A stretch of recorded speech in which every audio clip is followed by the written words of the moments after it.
Well, good morning, everybody. Inside the Calgary Oval and on the webcast. 12 minutes time, we're starting the 1,000 meter women's race. But we have a few things we want to do on the front end. First of all, we want to do the territorial acknowledgement, is what we do all the time.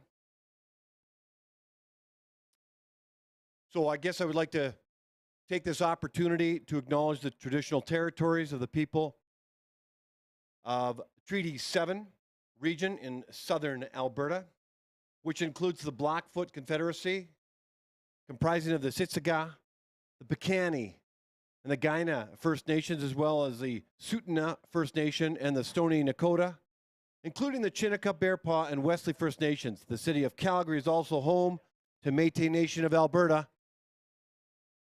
region number 3. Well, good morning, everybody. 11 minutes to showtime, day 2 of the CanAm International. The officials are getting into place. Let me let you know who is refereeing today's events, the 1,000s and the 3 and 5. We've got Chief Referee Bruce North is back from yesterday, and he'll be here as well as tomorrow. Melanie Winters will be Chief Referee for the women's. There are 5 other refs: Rona Hathaway, Jeff Wang, Werner Meyer, Dave Thompson, and Yuriko Boyce. Our starters today: Myron Pearman, Darren O'Connell, and Tracy Leipsic. There's a host of other volunteers I'll acknowledge throughout the broadcast and the rest of the day. Meet coordinator, a big shout out to Greg Plenart in running today's meet. I'm Sky Guy. I'll be calling the play-by-play, if you will, if you can even do that in the sport of speed skating.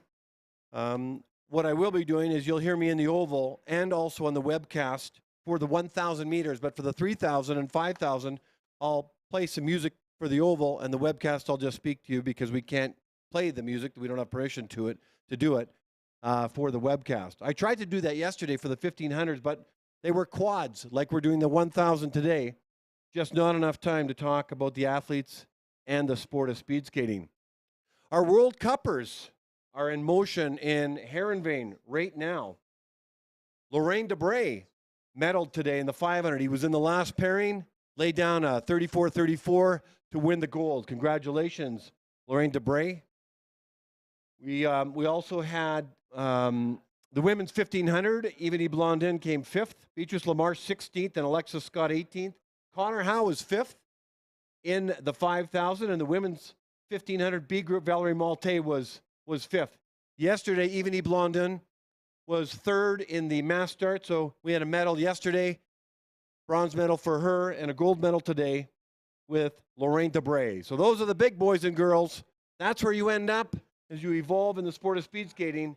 More on World Cup positioning and results as the day unfolds today, and they have one more day to compete. So today's lineup, 9 o'clock, 1,000 meter, 14 quads for the women, 21 quads for the men. We'll do an ice resurfacing, and we'll come back with the women's 3,000 meter and the men's 5,000 meter. And there'll be also a 3,000 meter men's as well.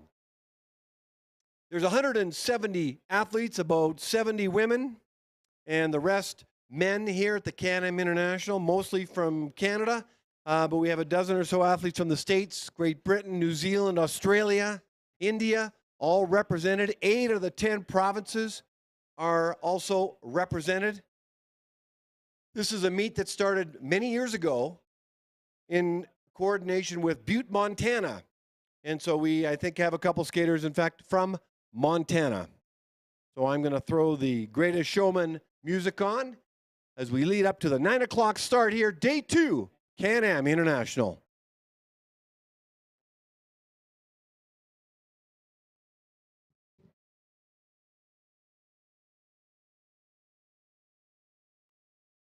So if you've just joined us on the webcast, what you see on the screen is live, the oval. You'll see the short track rink on the straight ahead, an empty hockey rink to the left.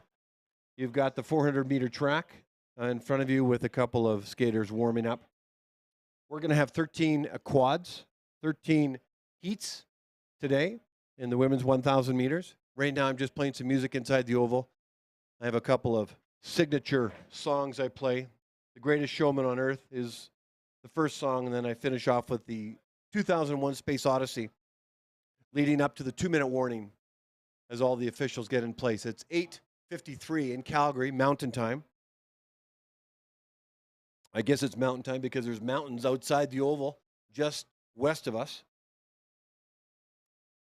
We've got quite a few people in the stands. We have bleachers set up right in the middle of the ice, and in the corner, I call it the northeast corner, where all the races finish, with the exception of the 1,000. In fact, that's interesting to know. We're going to start on the west side of the Oval for the 1,000 meters, and it will finish on the east side at the same spot, right in the middle. But that's the only race of all the distances that finish at that spot.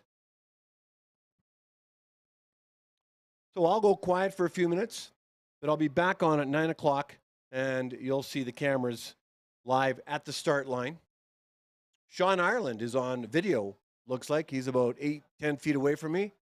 Big smile on his face, ready to be mindful from start to finish, because it's not an easy job. He's like an air traffic controller with the cameras.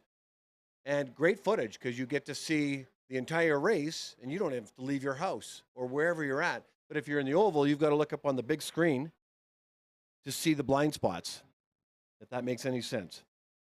Come back and talk to you shortly.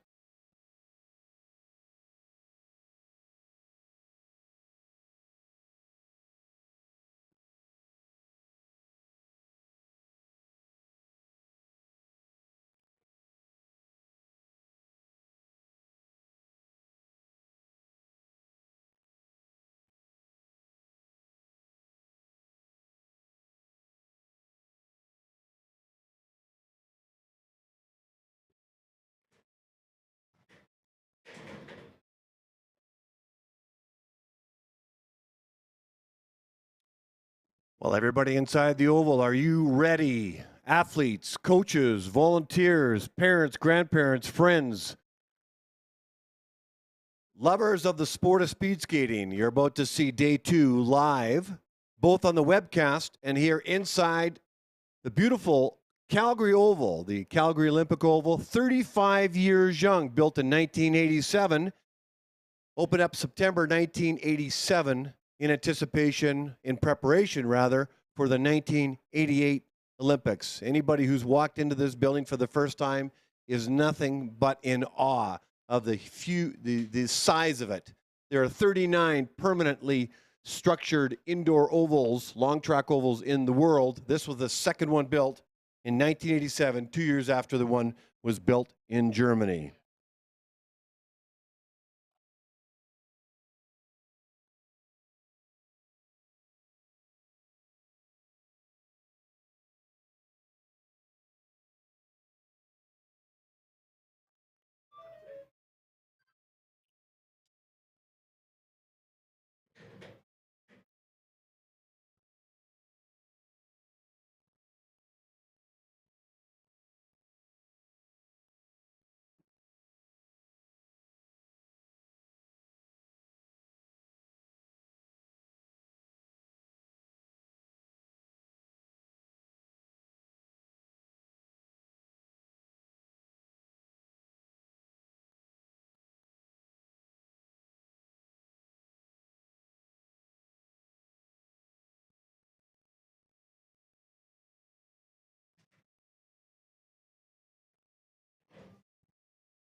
Two-minute warning coming up. And it's here. Officials are readying themselves. Starters Myron Perriman, Darren O'Connell and Tracy Leipzig will be looking after these duties today. We'll be starting the 1,000 meters in the middle of the ice surface on the east side. It will finish on the west side. We'll have 13 quartets. In the first quartet, we'll actually have one pairing. I'll introduce the skaters now, and then we'll turn it over to the starters for when they're ready.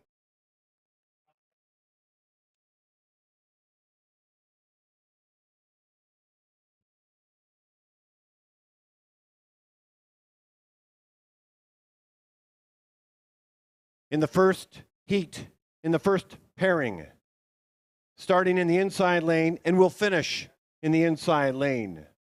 From Calgary, Alberta, give it up for Anna Bourgeois. In the outer lane, the pride and joy of Ponoka, Alberta, Olympian Madison Pearman. Good luck, ladies. Let's have a great day.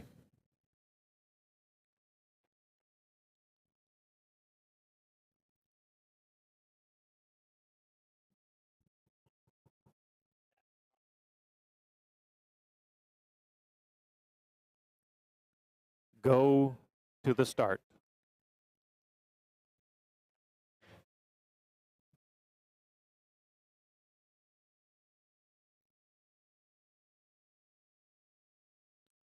Ready.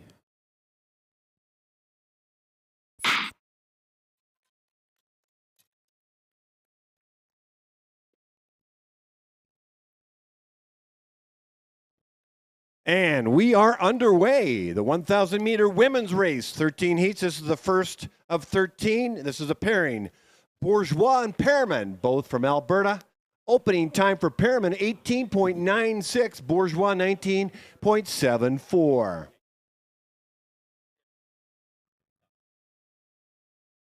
Both of these skaters are coached by Remmelt Eldering, who's over in the World Cup, and Shannon Rempel, who's here. Will Dutton, obviously assisting. Both are in the coach's corner. The 1,000 meter is 2 1/2 laps around a 400 meter track. The bell lap has gone on. Pearman with a lap, with an opening 600 meters rather, 47.44. Both of these skaters come by this sport honestly. Shauna Hicks, Madison's mother, was a skater. Speed skater, and Anna Bourgeois played ringette and switched over to the sport, having the ability to skate, transferring over to speed skating. Madison Pearman crosses the line at 1:17.58, Anna Bourgeois at 1:20.21. We now move to the second heat in the first pairing in the quad. In the inside lane from the United States of America, Blair Cruikshank. In the outer lane from Manitoba, Sophia Bieber. In the second pairing of this heat, in the inside lane from Alberta, Caitlin Pelkey. And in the outer lane from BC, Kirsten Hagen. Go to the start.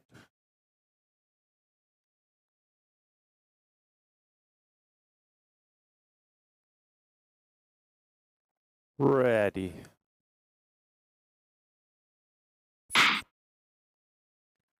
Go to the start.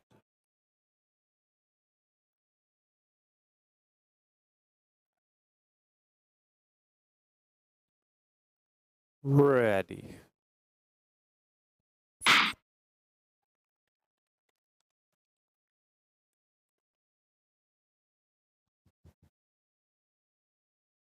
The opening 200 meters for Blair Cruikshank, 18.52 for Bieber, 19.31.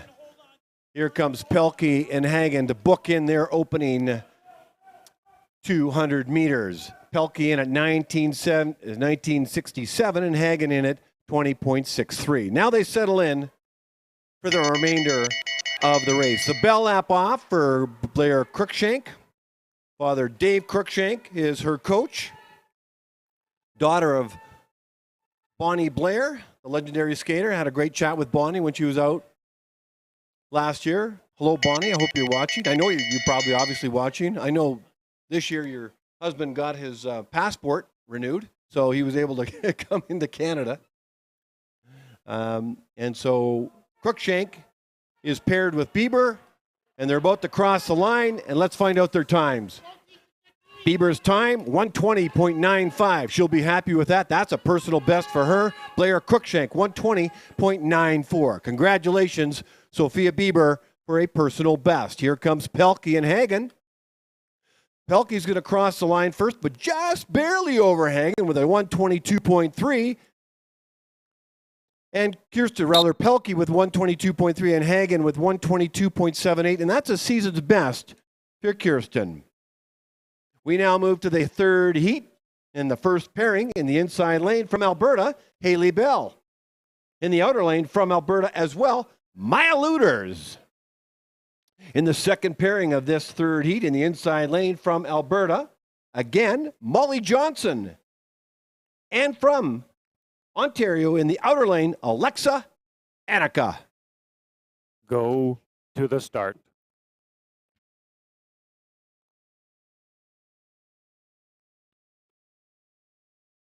Ready. Go to the start.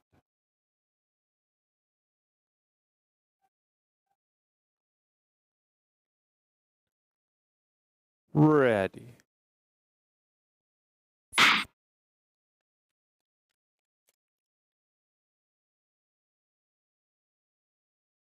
Okay, in the first pairing, we only have one skater. There I go again, announcing two skaters when there's only one. Note to self, pay more attention. Outer lane, Maya Luters opening 200 meters, 19.61. Molly Johnson and Alexa Annika with an opening 200 meters of 20.96 for Annika.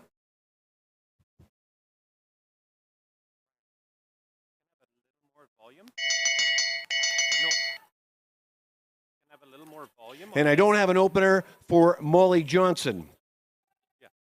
Okay, Luters, Johnson and Annika are on the ice right now. Seems like a little low. Bell app has gone on for Luters. 12-year skater of speed skating.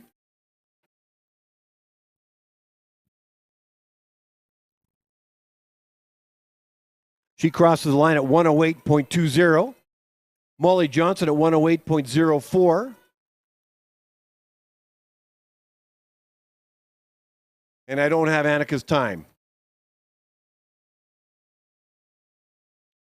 We'll get you proper times. Okay, I'll get you times for Luters, Johnson, and Annika shortly. We now move to the fourth heat in the first pairing. In the inside lane for the United States of America, Sydney Turpinen. In the outside lane from Ontario, Erilyn McGill. In the second pairing from Ontario, Rachel Freitag. And in the outer lane from Manitoba, Robin Solly.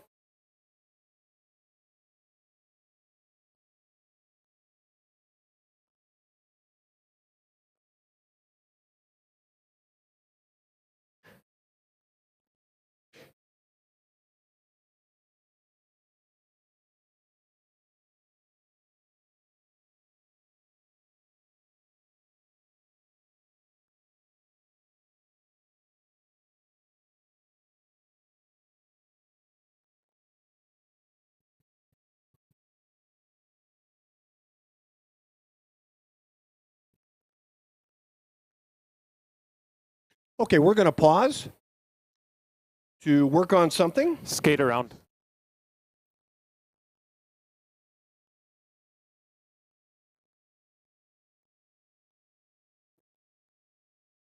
Okay, I'll throw on the Jeopardy music inside the Oval, and you and I on the webcast can have a little chat. So in the heat number 3, the one just before, Haley Bell did not, for whatever reason, make the start line. So Maya Luters skated by herself, followed by Molly Johnson, Alexa Annika. We will get those times for you, just not right now. And we're just working on something. So there's a bit of a delay. So the skaters are just stand down, and the powers that be will work on what they need to work on. So we got. So one of the things that I've been doing when I've been out in Calgary is trying to connect with all the athletes and ask them a number of questions and get to know them. And it's really just all these kids are really just really wonderful kids. In this, well, in the previous pairing, I connected with Maya Luters back in October, and she started skating about a dozen years ago. She's coached by Phil Riopel. It'd be hard for her and her sister to avoid the sport because her mom introduced them to the World Cup and I think was a skater herself. So the Luters family is well entrenched in the sport of speed skating. And I just heard the whistle go off by the starters. So I think we're going to actually go back. There we go. I see a skater there. Okay, I think we're ready to go now. Go to the start.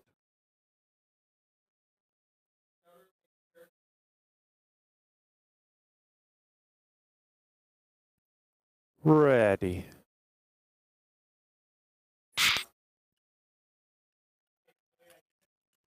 Go to the start.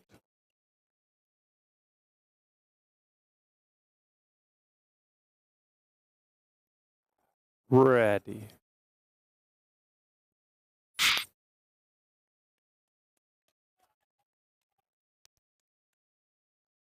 Okay, in this heat,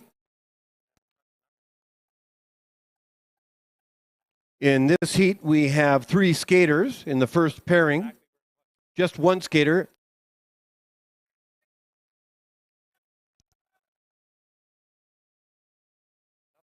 Sydney Turpinen. She had an opening 200 meters of 20.7. Rachel Freitag and Robin Solly are in the pairing after Sydney. Freitag's opener was 20.63 and Solly in a 20.66. So Turpinen is skating by herself with less than 400 meters to go in the 1,000 meter women's race. This is the 4th of 13 quartets. Why do we do quartets? Because we'll be here till next Wednesday if we don't. There's about 170 skaters. And so this is how we get through the meet efficiently, and we do the quartets for the 1,000, anything above the 1,000 meters. So here comes Sydney Turpinen. She's going to cross the line with a time of 128.12, and that's a season's best for her. She looks absolutely exhausted, and who wouldn't be? 128.12. Rounding the final corner is Freitag and Solly. Freitag just ahead of Robin, crossing the line first with a season's best of 126.91, and Solly in at 127.81.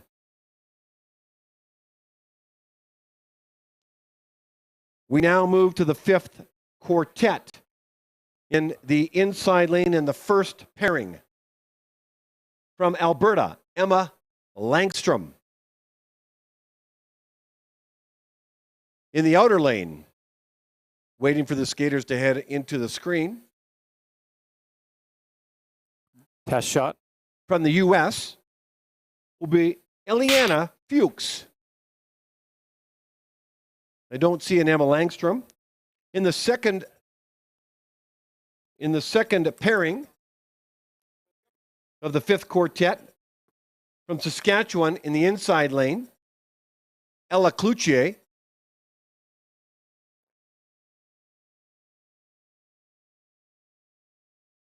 And in the outer lane from Alberta,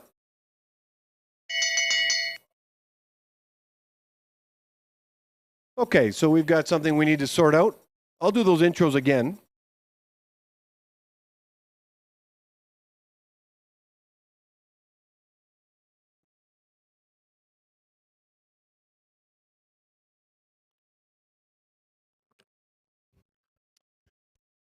Just a slight delay again, so I'll just come back on the webcast. I was talking about Maya Luters. In that other group, Molly Johnson and Alexa Annika. They'll probably be in the 3,000. I'll talk a little bit more about them this afternoon. We had Rachel Freitag and Robin Sally.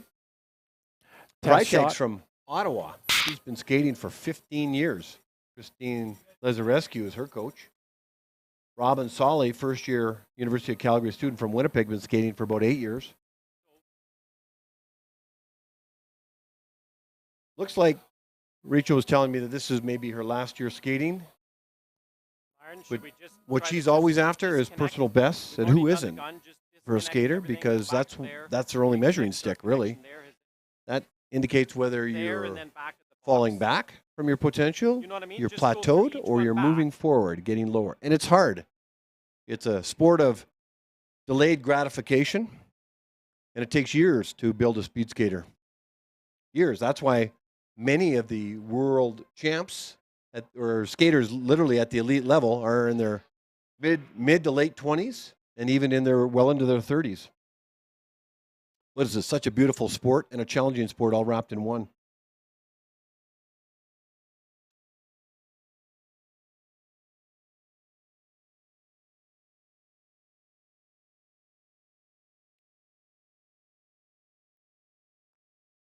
So I was saying I got a chance to get to know many of the skaters. It's hard for me to get to know 170 skaters. I'm trying. In this group, I got to know Emma Langstrom and Tatiana Deflek. And, I hear the whistle by the starters.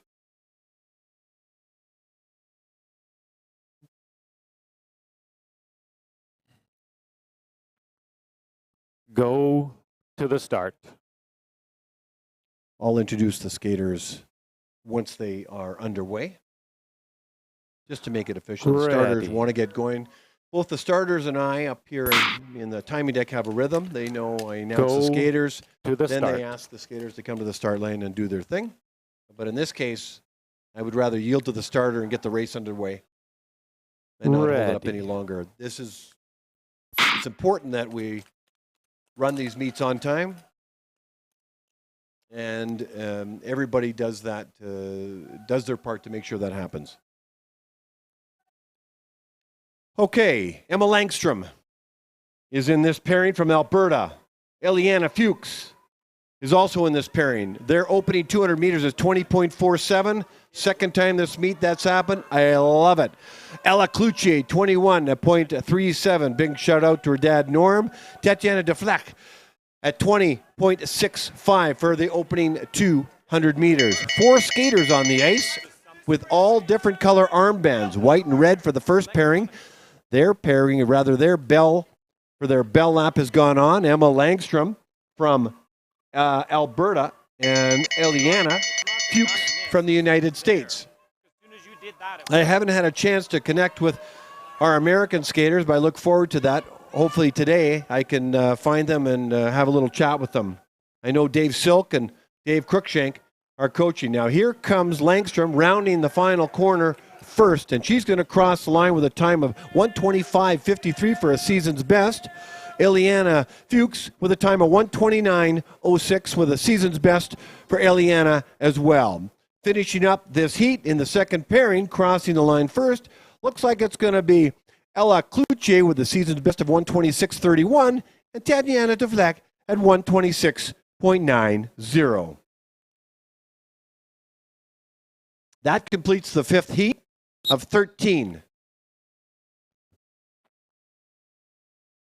Let's have a look at the start line. Here we go. We have 4 skaters, and we do in the sixth heat in the first pairing. In the inside lane from the United States, Mary Brophy Magnus. In the outer lane from Nova Scotia, Julia Snellgrove.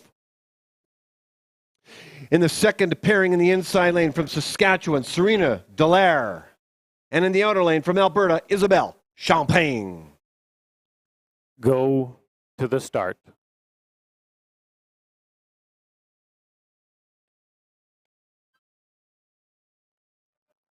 Ready. Go to the start.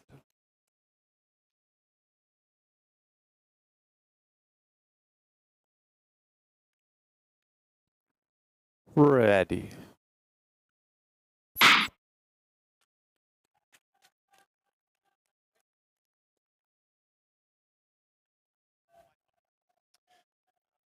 Let's have a look at the opening 200-meter times. Mary Brophy Magnus, 20.11. Julia Snellgrove from Nova Scotia, 19.84. Serena Dallaire, 20.61. Isabelle Champagne, 20.39. Either that or we can try new batteries first, put the lights on and strong. We'll see 4 coaches down the back stretch. Either new batteries or we can just try the other gun again, because it wasn't that other gun the first time. Bell lap going off for Dallaire and Champagne. Wait till they're done and they'll just tell them hold for a minute. Right? I don't want to hit the trigger or nothing. Here comes the first pairing. It looks like Snellgrove is going to cross the line first and does with a personal best of 124.21. She'll be happy with that. Mary Brophy Magnus, 125.64. She'll be happy with that as well. Here comes Isabelle Champagne, born in Toronto, now in Calgary, with a personal best of 123.66. And Serena Dallaire with a personal best as well of 124.79. Phil Riopel and Tim Comfort will be pleased with their skaters' performances. Personal best all around in quartet number 6. High fives all around. Good job, ladies.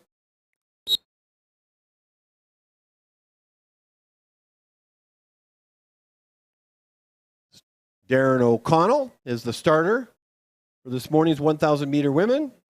In the first pairing of the 7th quartet in the inside lane from Alberta, Camille Alford. In the outer lane from Manitoba, Lindsay Smart. In the second pairing in the inside lane from BC, Brooke Braun. And in the outer lane from Manitoba, Maya Kemp. Go to the start.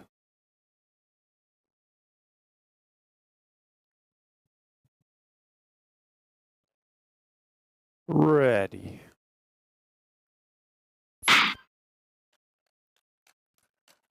Go to the start.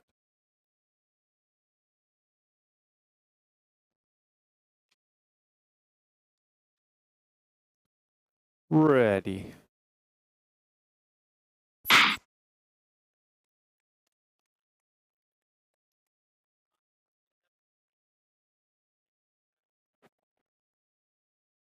Opening at 200 meters for Alford is 20.75. Lindsay Smart, 21.29.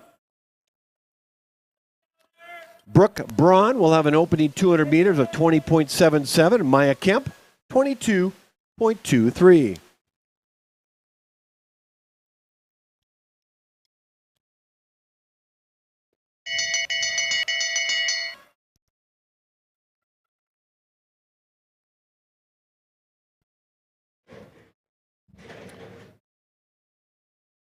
Two Manitoba skaters on the ice right now. Lindsay Smart, Maya Kemp.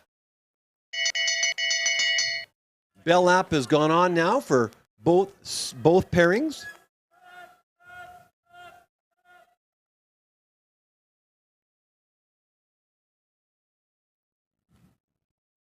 And finishing up, crossing the line first, looks like it's going to be Lindsay Smart, and does so with a personal best of 126.92. She'll be very happy with that. Congratulations, Lindsay.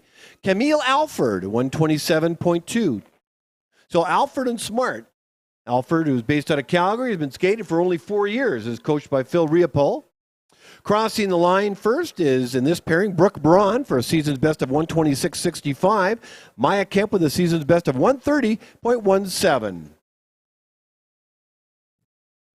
Brooke Braun from British Columbia, Maya Kemp from Manitoba. 2 seasons best and a PB in this recent quartet, number 7. We now move to the 8th quartet. I think I'll wait till I see some skaters on the screen.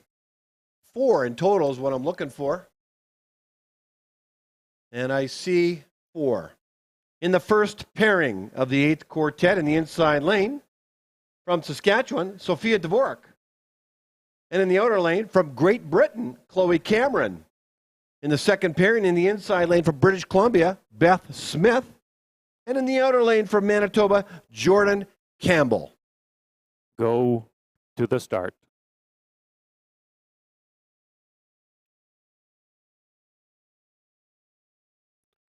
Ready. Go to the start.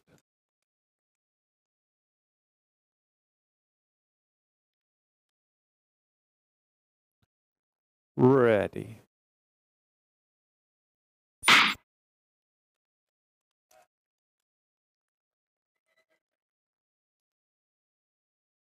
Opening 200 meters for Dvorak, 21.3. Chloe Cameron, 21.95.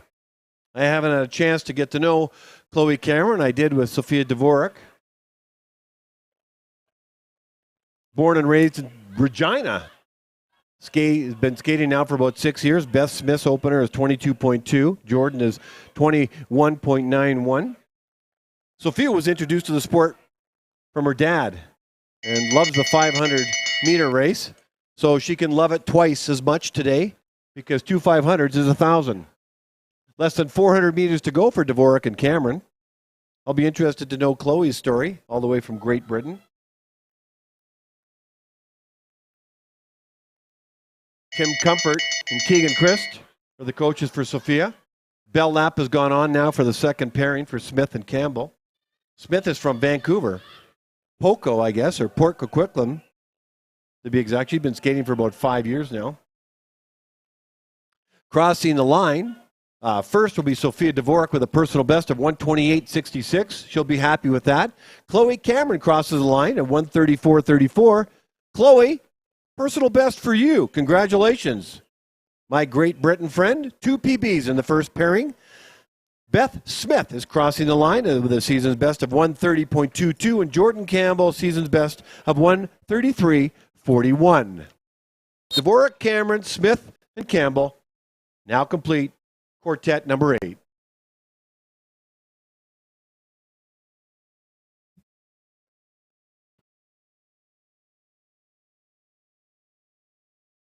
We now move to the first pairing in the inside lane from Ontario, Brielle Durham. In the outer lane from Alberta, Kendra Hawkins. In the second pairing in this quartet in the inside lane from Manitoba, Antonia Villa. And in the outer lane from BC, Hannah North. Go to the start.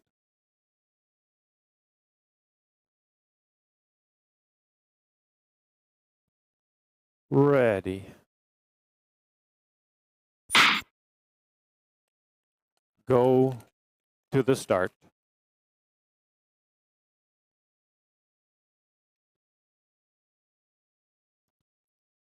Ready.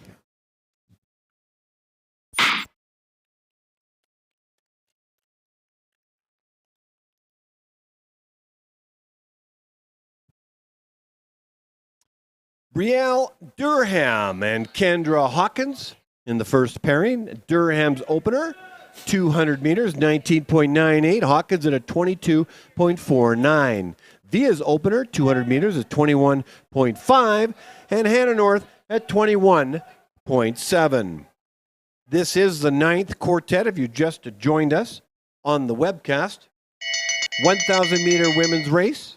The first of 2 1,000 meters. We'll have the next one tomorrow, along with the 500 meters.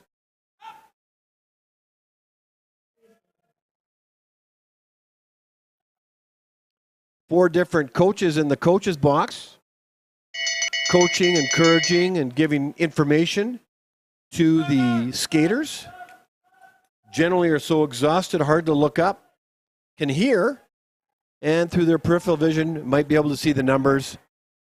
Communication is key. Brielle Durham crosses the line first with a personal best of 125.27. Congratulations, Brielle. Kendra Hawkins crosses the line, time of 132.09. Here comes Villa and North out of the final corner. Looks fairly close. Who's going to cross first? I bet you it could be a photo finish. Hannah North with a time of 129.83, 3/100ths of a second. Later is Antonio Villa, 129.86. 2 personal bests in that pairing. Brielle, Antonia, and Hannah, congratulations on personal bests. We now move to the 10th quartet in the first pairing in the inside lane from Alberta, Lewis Spence. Myron. In the outer lane from Manitoba, Rachel Spritzens. In the inside lane from Alberta, Cassandra Curry. And in the outer lane, from the United States, Elise Stave.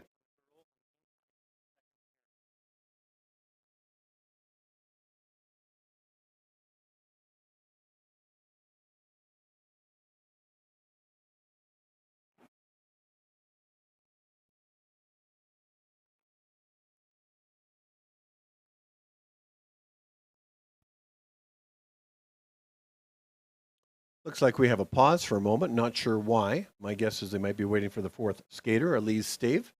I see two skaters. I see Lewis Spence and Rachel Just waiting for an Spritzens armband. getting ready to go. The starters haven't asked them to stand down. Okay. There's Cassandra Curry. Go to the And no start. Elise Stave. All right, so we've got three skaters in this quartet. Ready. Go to the start.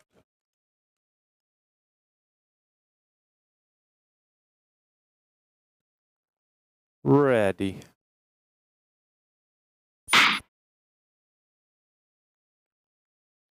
Three skaters in this quartet. Lewis Spence, Rachel Spritzens. They're opening 200 meters. Lewis Spence, 21.94. Rachel Spritzens, 22.7. We see a father and a beautiful baby on the screen. And how that doesn't put a smile on one's face, I don't know. That's awesome. Cassandra Curry's opening 200 meters is 22.43.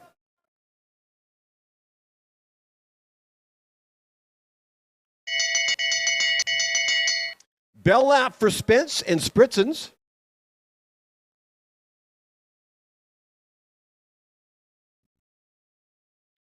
On the backstretch in the coach's box, you'll see Coach Alex Moritz for Manitoba. Looks like Marika Nadal from Alberta.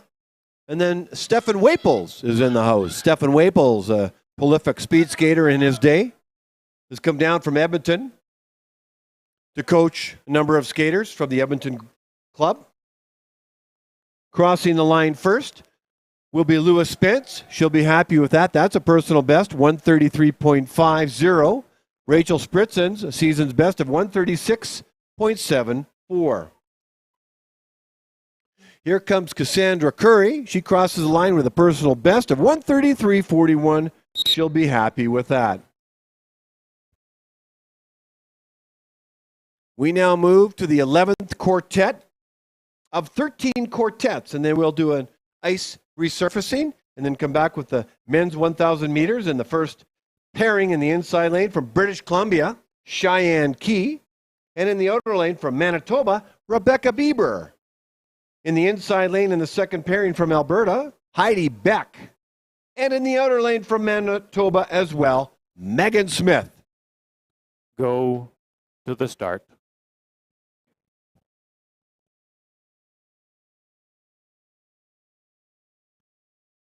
Ready. Go to the start.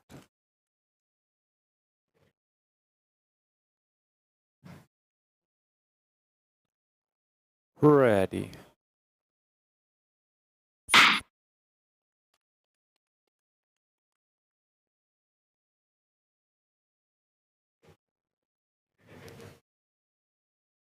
Bieber's opening time for the 200 meters, 22.97. Cheyenne Key, 23.64. 1,000 meter race is 2 1/2 laps around a 400 meter track, in case you're wondering at home. Heidi Beck, 22.09 for her opening 200 meters. Megan Smith, 23.28. The 1,000 meter race is the only race that finishes in the middle of the track. It starts in the middle of the track as well. Every other distance in the sport of speed skating, long track, finishes in the far corner at the end of the 100 meters of the 500 meter track. At the oval, this would be the northeast corner. Bell laps have gone off for both. So opening 200 meters for the racers, and then after that, it's 2 full laps after that.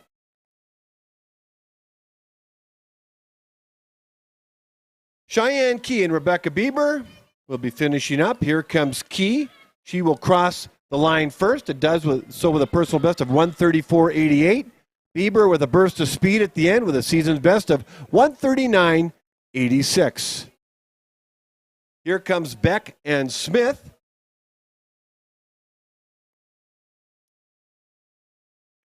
Heidi Beck crosses the line with a time of 136.42 for a personal best, and Megan Smith with a personal best of 137.07. Good races for those 4 skaters. We now move to the 12th quartet with 3 skaters.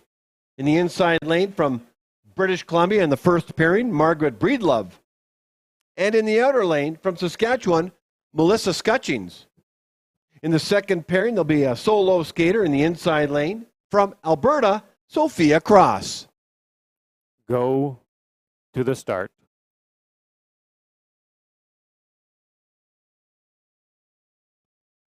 Ready.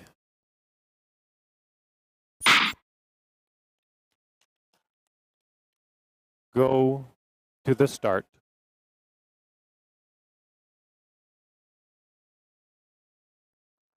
Ready.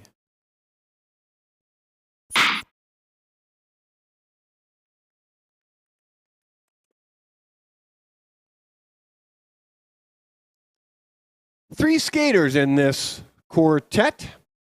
Margaret Breedlove with an opening time of 23.22. Scutchings at 23.06.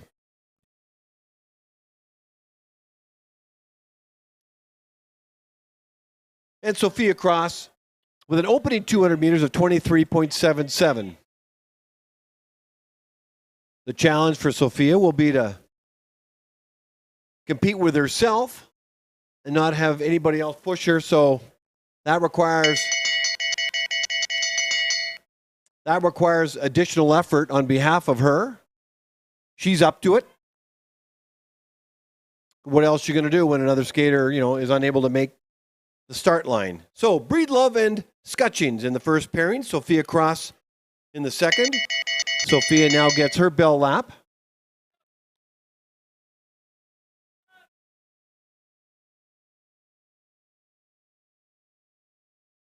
This is the 1,000-meter women's race at the CanAm International 2022 version. A lot of skaters vying for the Canada Games positions. Here comes Melissa Scutchings. She'll cross the line first with a personal best of 139.88. Margaret Breedlove with a time of 143.05 for a personal best. 2 personal bests. Congratulations, Margaret and Melissa. We'll see Sophia Cross come in the screen, and there she is out of the final corner with everything she has left with each stride. No doubt it hurts. Thanks to lactic acid buildup, Sophia Cross crosses the line, no pun intended, 147.67. Personal best all around. Make sure you get your name, date, and time on the ping pong ball. Let's fill up that sphere. Our second last quartet. I'll wait and see them on the screen. And they are on the screen. There they go. First pairing in the inside lane from Alberta, Margaret Breedlove. In the outer lane, in the inside lane from Alberta, Julianne Lazari. In the outer lane from Nova Scotia, Ella Aruda Kirikaitis. And in the inside lane of the second pairing from BC, Maya Onos. Go to the start.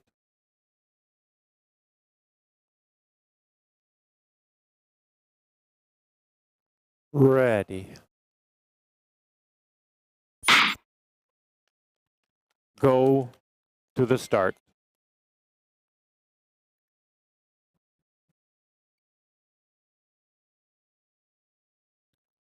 Ready.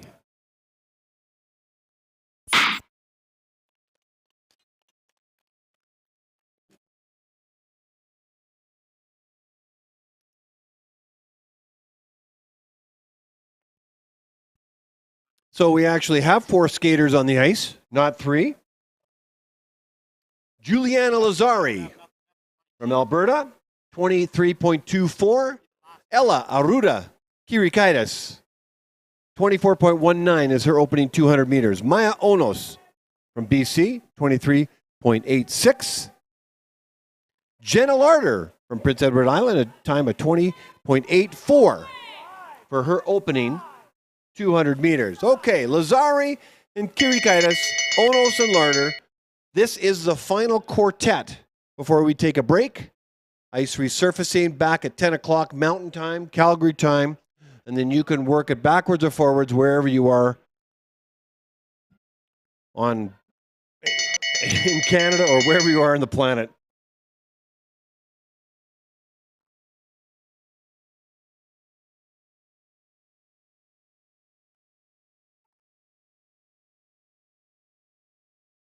You see the 4 coaches in the coaches box, each one representing a skater. Jenna Larder is moving very quick. 3 skaters crossing the line at the same time. Juliana Lazari with a personal best of 1:43.81.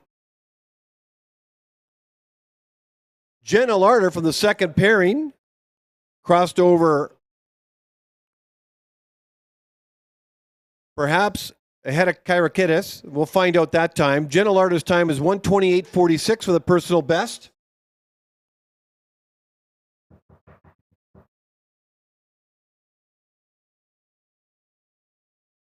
Okay, we'll get the times for you on those skaters, as well as the times from heat number 3.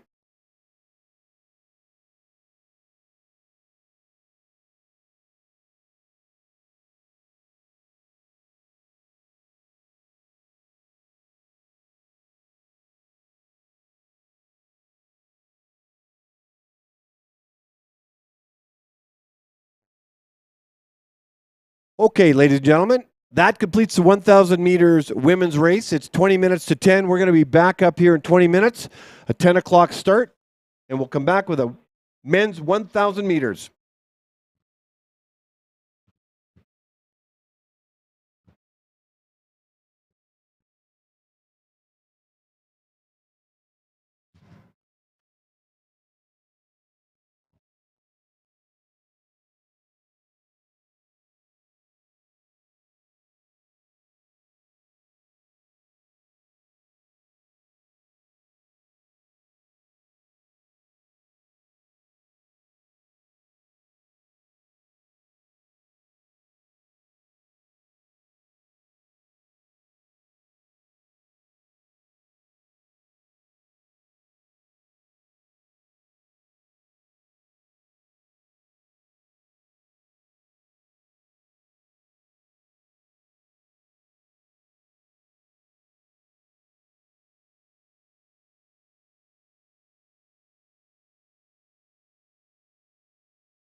9:57. We're going to start the 1,000 meter men's race in 3 minutes. We have 20 heats, mostly quartets. We'll have a pairing, just one pair in the first heat. I do want to give a shout out to the volunteers behind the scenes that are making this work. I'll take this opportunity. We've got the referees, Bruce Thorpe, Melanie Winters, chief referees for the men's and women's, Rona Hathaway, Jeff Wang, Werner Meyer, Dave Thompson, and Yuriko Boyce. Myron Perriman, Darren O'Donnell, and Tracy Leipzig are the starters. Leslie Cassidy is on results, electronic timing, and bell ringing. Got a busy day for her. Robert Armstrong is on photo finish. Sean Ireland is on video. Greg Plenert, meet coordinator. And we got our paramedics on site. You can't have a meet without health professionals on site. We hope they have nothing to do all weekend. Thomas Arat Avanish Bodini Avanish is here. Olivia Belsham is here as well. Avanish and Olivia, thank you for being here. And me, Sky Guy. I don't know who's having more fun, the athletes or me. 9:59, I'm going to introduce the first two skaters and turn it over to the starters.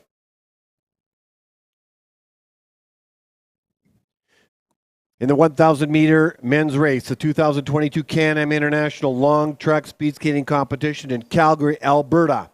In the first heat, in the first pairing, in the inside lane from Ontario, Vincent Dahaitra. And in the outer lane from Alberta, Frank Roth. Good luck, gentlemen.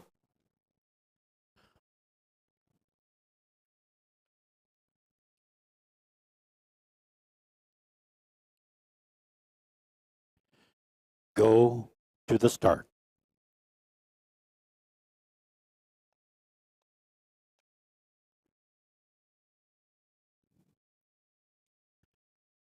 Ready.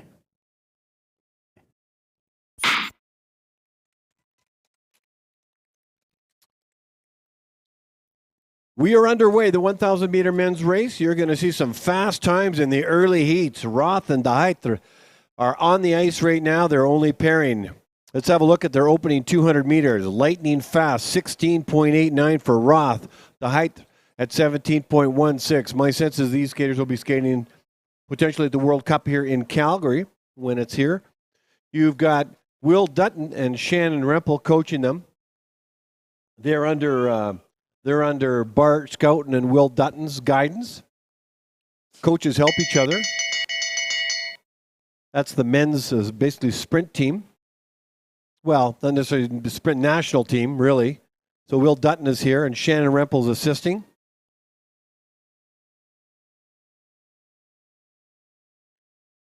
You see how Vincent Dahaitra is catching the draft of Frank Roth for as long as possible on the lane crossover. Here they come, final corner. Dahaitra is going to cross the line first, does so at a time of 109.02. Roth at 110.01. Not sure how they feel about those times. But that said, 109.02 for Dahaitra and 110 and change for Roth. We now move to the second heat. Second quartet in the inside lane from Nova Scotia. Cooper Eamon in the outer lane in this pairing from Ontario. Jake Weideman. In the inside lane of the second pairing from British Columbia, Joshua Tellison. And in the outer lane from Alberta, Anders Johnson. Go to the start. Both Eamon and Weideman are senior skaters, meaning they're over the age of 23. Look at their personal bests on the screen. 108.97 for Weideman, 108.87 for Cooper Eamon. Very evenly matched skaters. They'd love to get a personal best, but they'll take season's best if that comes up as well. Tellison is a neo-senior. He'll be between the ages of 19 and 23, and Johnson will be over 23. And very evenly matched skaters on their personal bests.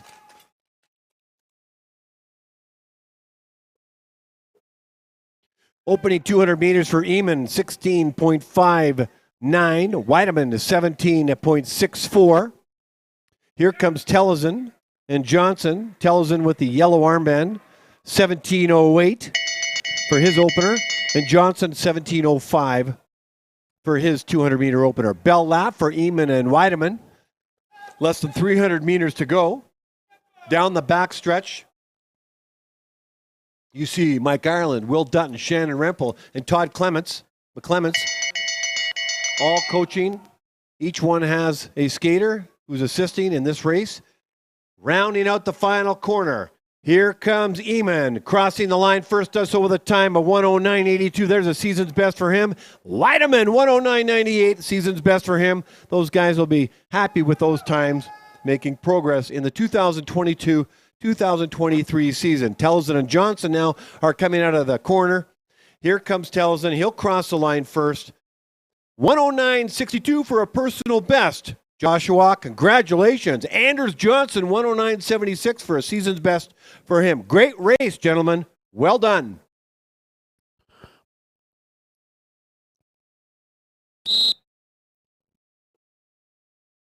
We now move to the third quartet in the first pairing in the inside lane from Ontario, Ryan Gibson. In the outer lane from Alberta, Hobbs Holzer. In the second pairing of this third quartet in the inside lane from Alberta, Yang Kun Zhao. And in the outer lane from Ontario, Chris Homestead.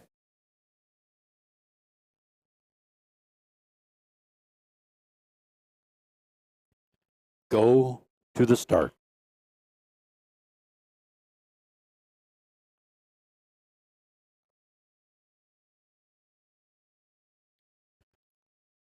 Ready.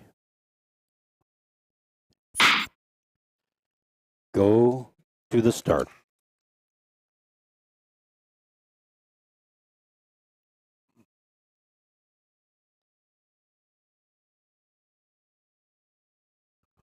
Ready. So we're only going to have one skater in pairing number 4, basically in the third quartet, Ryan Gibson. Holbs Hauser did not make the start line for whatever reason. Ryan Gibson, 200-meter opener, 16.95.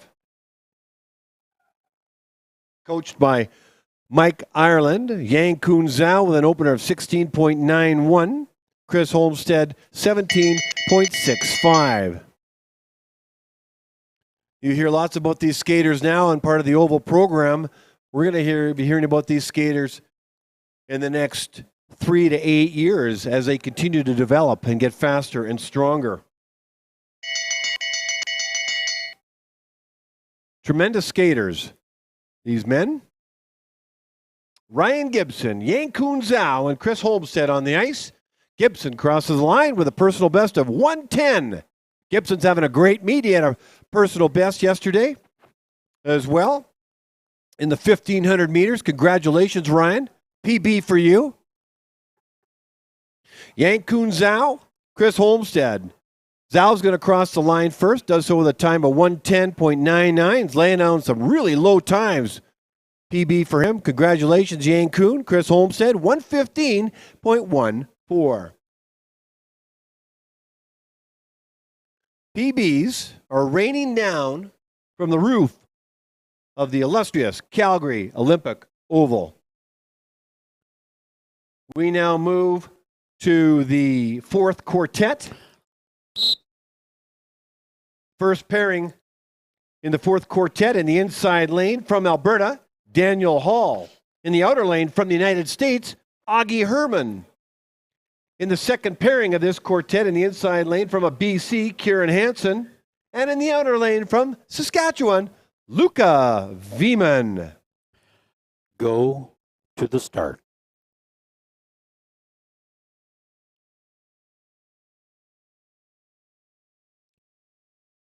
Ready.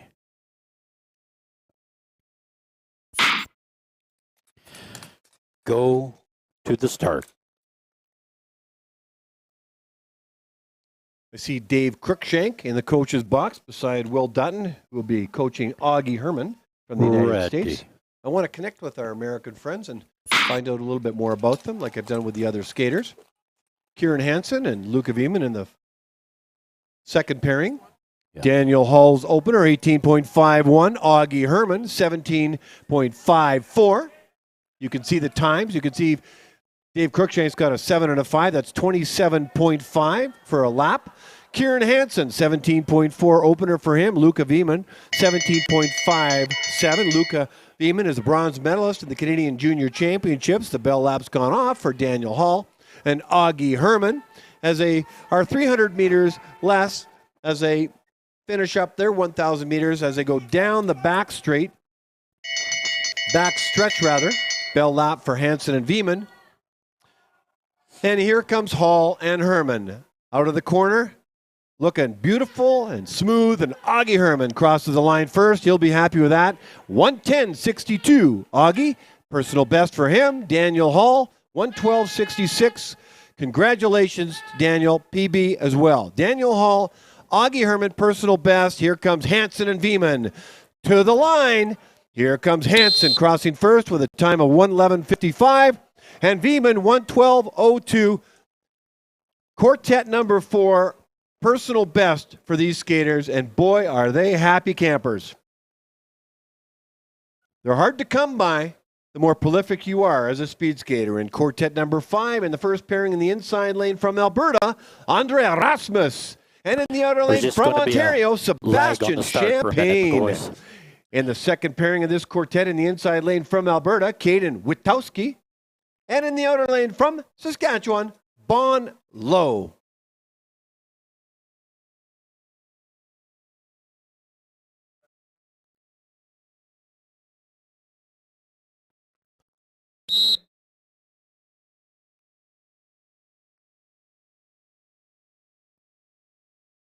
I see on the screen Darren O'Connell, the starter, is leaning up against the mat. And then with the starter pistol, the electronic starter pistol, I should clarify, is Myron Pearman. Ready. Up goes the arm. Ready. And there it goes. Go to the start.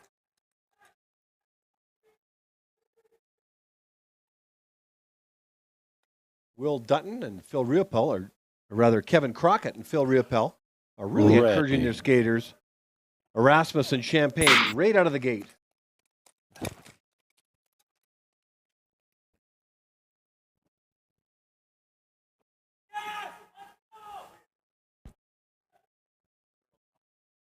So the opening 200 meters for Andre Erasmus is 17.5. Sebastian Champagne is 17.98.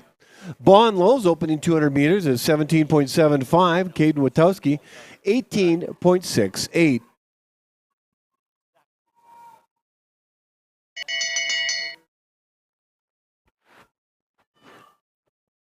We've got a skater that is not making the completion of this race. Sebastian Champagne started the race, but he's not continuing it.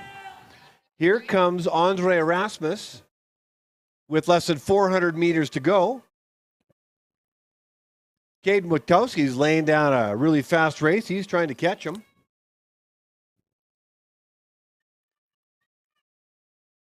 Andre Erasmus crosses the line at a time of 1:13.77 for a season's best. Here comes Bon Low and Caden Witowski. Low for a season's best of 1:13.82. And Witowski at 1:18.07. Something happened to Champagne? Not sure. We now move to the 6th quartet.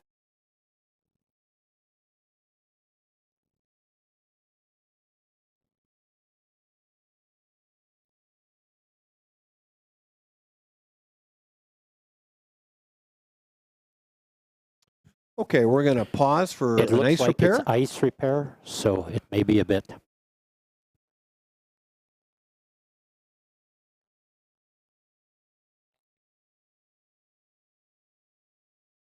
Okay, in the previous heat with Andre Erasmus and Sebastian Champagne, that's the first pairing of that heat. Erasmus and Champagne started the race. Erasmus finished it, but Champagne didn't. I don't have any knowledge as to why he didn't complete the race, but he didn't. but Andre Erasmus did, and so did Witowski and Bon Low.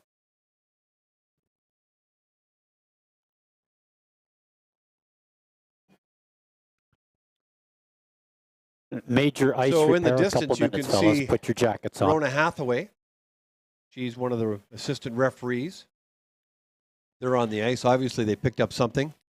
So the Ice Meisters is what they're referred to here in Calgary. It must be an ice chip of some sort. So what they'll do is they'll take some crushed ice, they'll pack it down like they're doing right now. They'll smooth it over, and if it's a fairly large chip, they'll take the CO2 canister and cool it off quicker. They can freeze it instantaneously with that canister.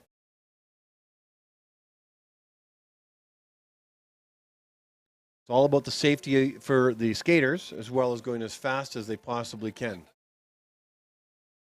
I've talked a lot over my time up here about those that look after the ice at the Oval. They're led by Mark Messer, who's been around for longer than the Oval.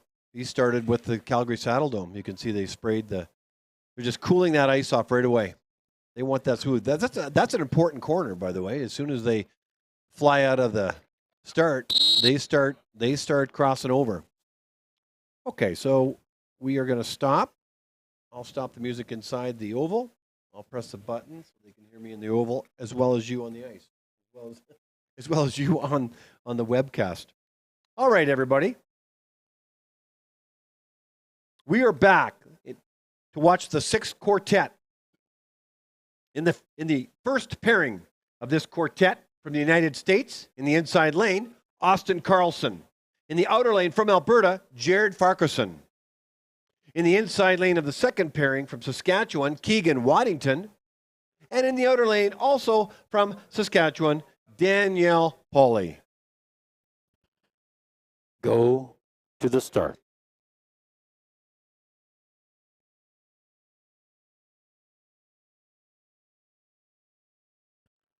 Ready. Go to the start.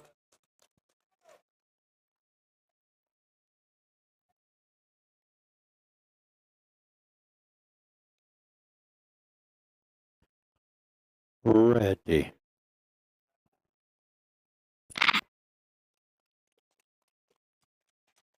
Austin Carlson from the United States has an opening 200-meter time of 17.85.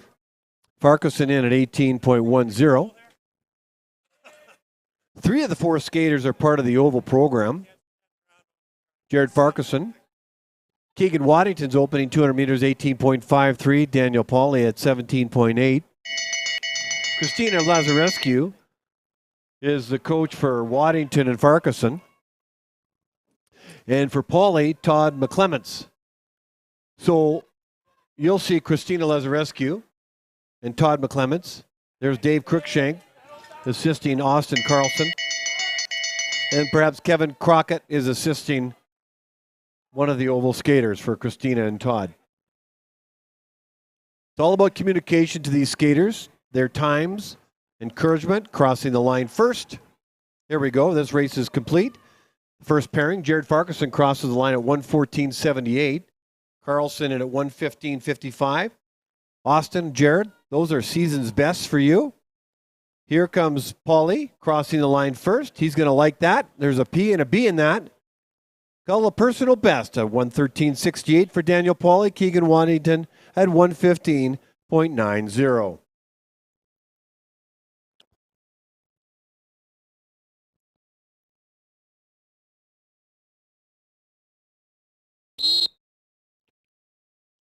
Starter whistle.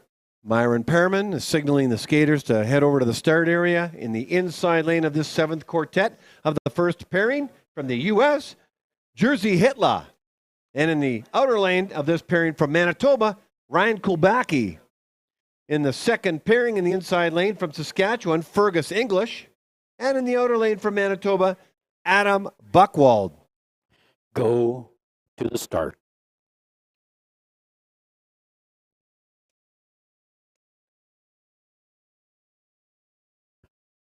Ready. Go to the start.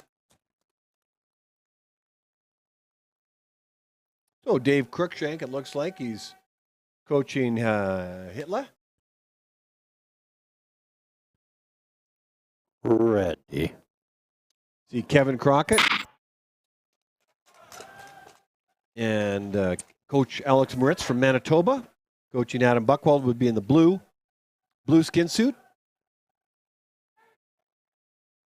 Ryan Kulbaka, he's opening 200 meters, 18.3. Jersey Hitler, 18.47. Fergus English, 18.14. Adam Buchwald, 18.8. A lot of these skaters are at a very similar spot. You want these skaters to have their best races ever, to push each other. Lots of youth at this international event. I almost want to say the future of Canadian speed skating for the men's and women's right here, long track, many of them anyway.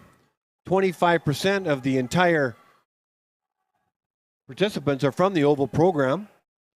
Ryan Kulbacki with another personal best at 1:13.17. He's having an excellent meet. He's having an excellent speed skating season as well. Jersey Hitler crosses the line at a time of 1:16.95. Jersey, that's a season's best for you. Here comes English. He crosses the line for a personal best of 1:14.18. 1:14.18 for a PB for Fergus. English, Adam Buchwald crosses the line at 1:16.44.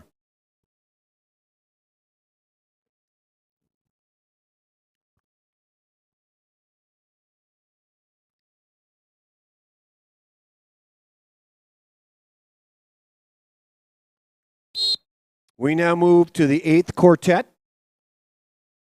In the first pairing, in the inside lane from Alberta, Matthew Medlicott. In the outer lane from Manitoba, Ben Rutledge.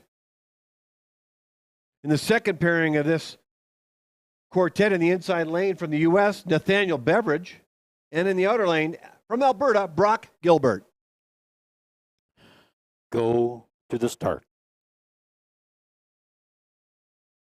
Got a Manitoba skater in this grouping, in this quartet. Reminds me to Ready. give a shout out to one of the Manitobans is not here this weekend. Go to the Scott start. Van Horn and Allie Van Horn and daughter Skylar Van Horn, unable to make it this weekend. Just want to give you guys a shout out. You do so much for the Ready. Manitoba speed skating community. Skylar is the athlete of the family as a speed skater. And Scott and Allie do tremendous amount of volunteering to make and contribute to the success of speed skating in Manitoba. Matthew Medlicott and Ben Rutledge. Rutledge's opening time, 18:83, and Medlicott at 18.48. Nathaniel Beveridge, 18.7 for his opener, and Gilbert, 18.8. Fair. 4 evenly matched skaters. Bell lap has gone on for Medlicott and Rutledge.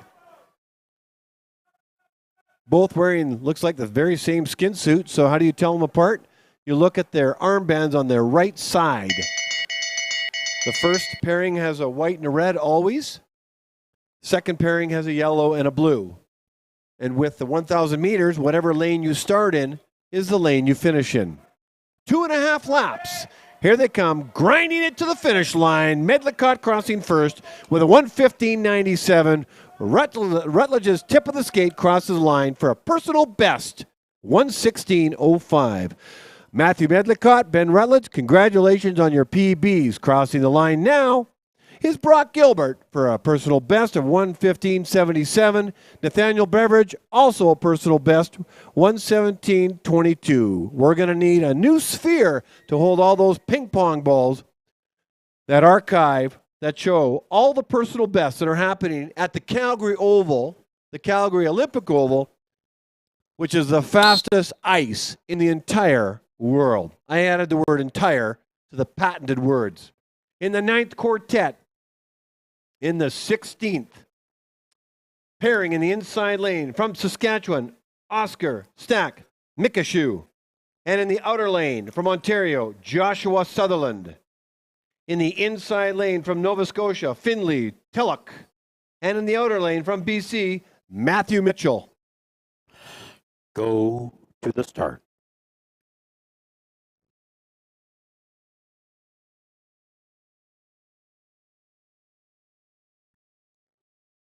Red. Go to the start.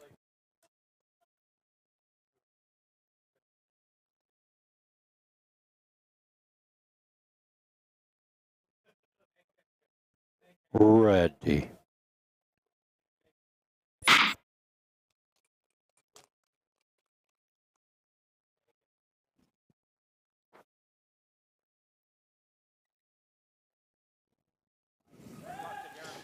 Mika Shu's opening 200 meters is 19.48. Sutherland at 19.91. Here comes Tillich and Mitchell. Opening time for Tillich is 19.23. Mitchell 19.55.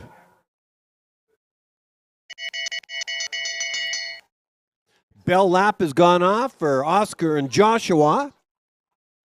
You'll see in the distance, maybe you won't on this footage, Tillich and Mitchell. Here they come.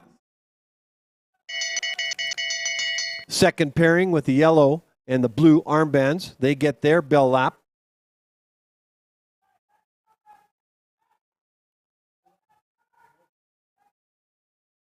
Crossing the line first, looks like it's going to be Mika Shu for a season's best of 119.75.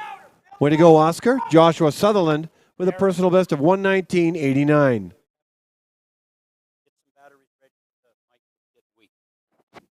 Testing. Matthew Mitchell crosses the line first in that pairing to 119.86 for a personal best. And Finley Tillich, season's best of 120.91. We now move to the 10th quartet in the first pairing in the inside lane. From British Columbia, Jack Hansen. In the outer lane, from Alberta, Merrick Choman. Okay, we're missing some pairs In the here. second pairing of this quartet from the United States in the inside lane, Zachary Jensen. And from Quebec in the outer lane, Yon Perron.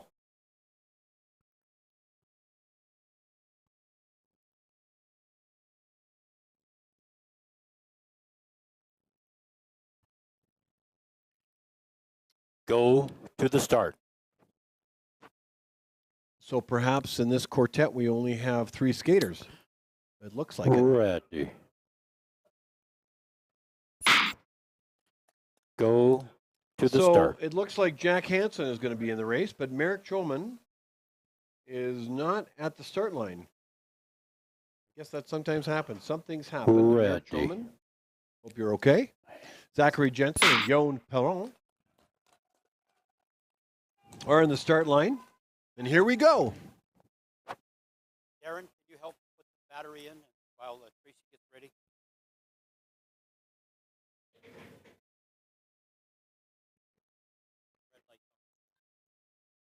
I think I got that backwards. It's actually Jack Hansen that's not skating. Merrick Choman is skating. Merrick Choman's opening 200 meters is 19.25. Zachary Jensen, 19.24. And Perron, 19.53. Sorry about that, Merrick. I'm talking as if you're actually not racing, but you actually are. I take all that back. Let's hope Jack Hansen is okay, who did not make the start line. So 3 skaters in this quartet, Choman, Jensen, and Perron.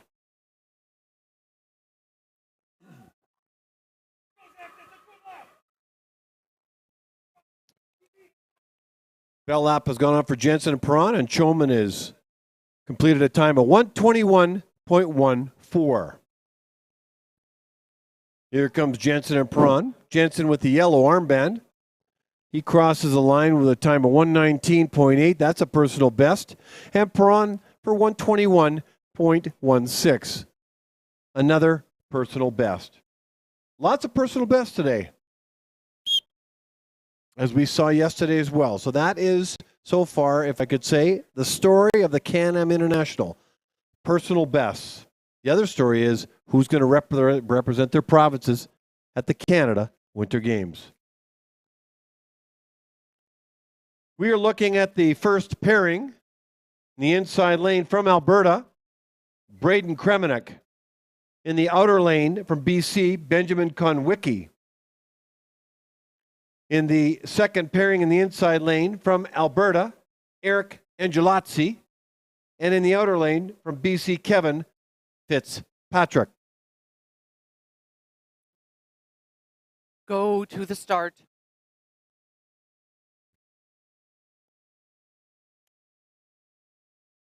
Ready.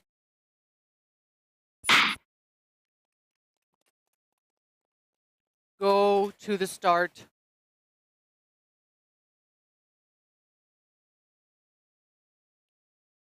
Ready.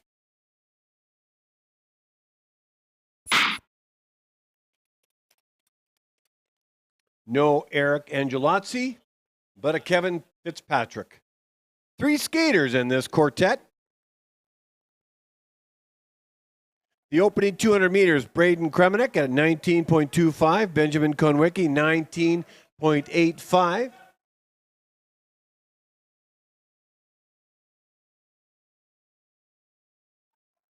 Adam Engel will be helping Benjamin Konwicki and Kevin Fitzpatrick. Bell lap has gone on for Kremenek and Konwicki.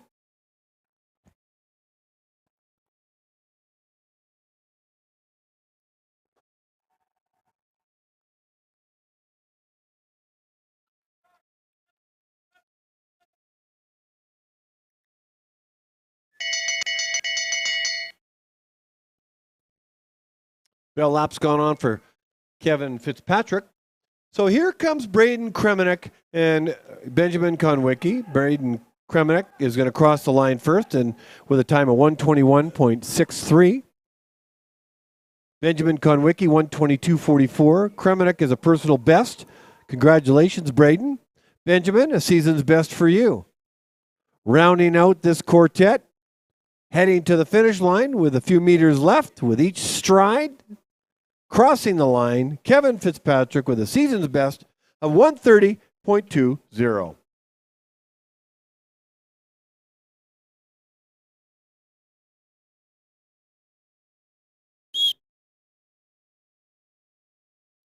In the 12th quartet, in the first pairing in the inside lane from British Columbia, Max Williams. In the outer lane from Alberta, Ian Dwyer. In the second pairing, in the inside lane from Alberta, James Wigglesworth. And in the outer lane, also from Alberta, Riley Vanderberg. Go to the start.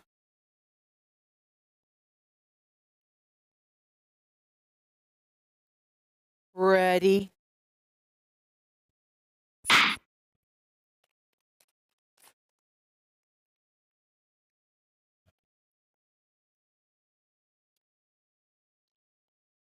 Williams went down on his Okay, open. guys, go to the inside. On his Go start. off to the side, please. They're going to ask the other 2 skaters to not start. Okay. Could be some damage to the ice. That's a safety decision. Smart decision. Hopefully Williams is okay. I think he is because he's racing.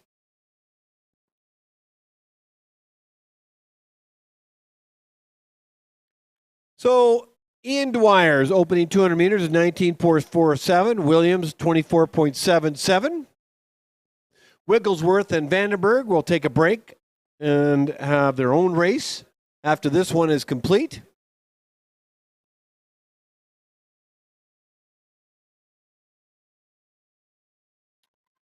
That's unfortunate for Max on the start. However, this is a sport where it does happen. And I'm sure he'll sort that out in training and prevent that from happening in the future. It happens to the best racers in the world. Jeremy Witherspoon is one racer that comes to mind. And look how great of a career he had. Crossing the line first is Ian Dwyer with a season's best of 122.89, and Max Williams will take this time as a season's best to 128.32. We'll take the other half of this quartet, reintroduce the gentlemen. They're going to fix the ice or check it first.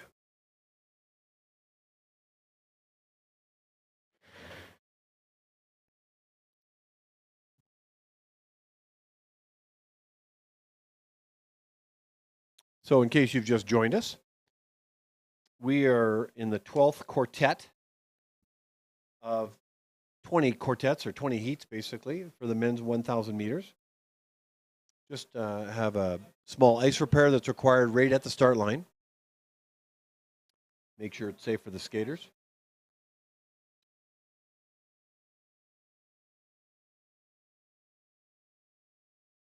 Seven referees today: Bruce Thorpe, Melanie Winters, Rona Hathaway, Jeff Wang, Werner Meyer, and Dave Thompson. Eureka Boyce, positioned throughout the oval. Some will be sitting at the, one will be at the start, one will be at various corners. And what do the referees do? Well, they make sure that, first of all, the skaters have the proper equipment. They have the armbands. And they just have the proper, if they don't have the proper equipment, then they can't race. And that includes ankle guards, armbands for communication, of course, the right skin suits. And then they position themselves on the corners. They look for clean exits, clean finishes, that they stay within their lanes, make sure that the outer skater on the crossover lanes has the right of way. Lane changes are correct. It's especially for the skaters that are just starting out in the sport. Oftentimes they'll forget to change lanes. It's just happens. You can have two skaters finish in the same lanes and they get disqualified as a result. But that generally happens once, no more than twice in a skater's career, and then they never do it again. It's funny how that happens. It's a tough lesson, but it happens to almost every skater. Years ago, when skating was always outside, they actually had a person stand like a pylon right where the lane changes and would direct the skaters. So you didn't have many missed lane changes. They would say, turn, go in this lane or go in that lane. You can watch them complete the ice repair with that CO2. That just freezes it right away when they put that cartridge on.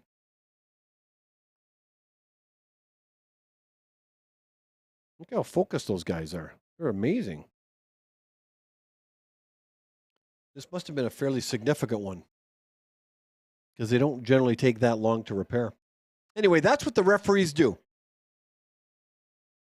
And then they turn to video if they need to. All right, let's go back on the oval, Mike, and let's get going here.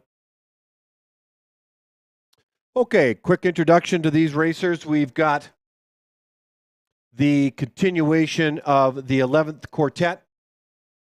In the inside lane from Alberta, James Wigglesworth, and in the outer lane from Alberta, Riley Vandenberg.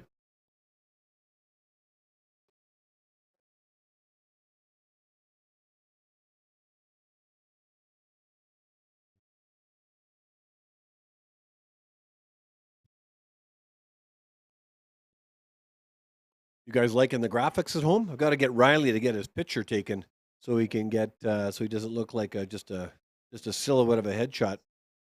But the graphics are improved. We try to get all the kids pictures taken, and then we'll show their personal best, their season's best, where they are in terms of what category are they in? Are they a junior? Are they neo-senior? That kind of thing.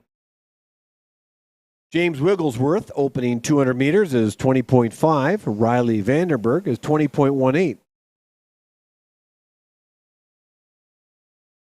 You see Julie Wong and Mariki Nadal coaching these two skaters. These skaters would be, I think, in the Alberta program. They're just getting going very early in their speed skating careers. The bell lap has gone off for Wigglesworth and Vandenberg.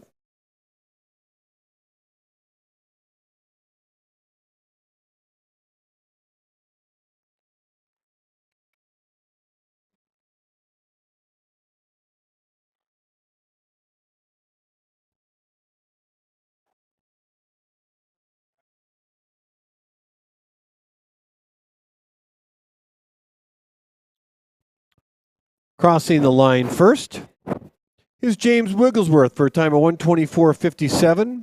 Riley Vandenberg, 1:24.86. We now move to the 13th heat.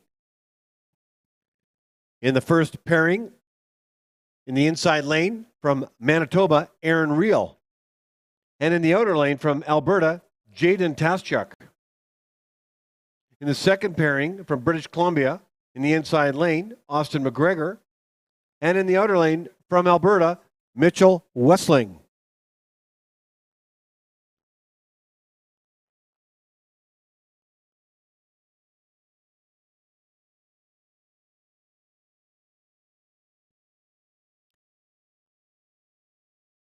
Go to the start.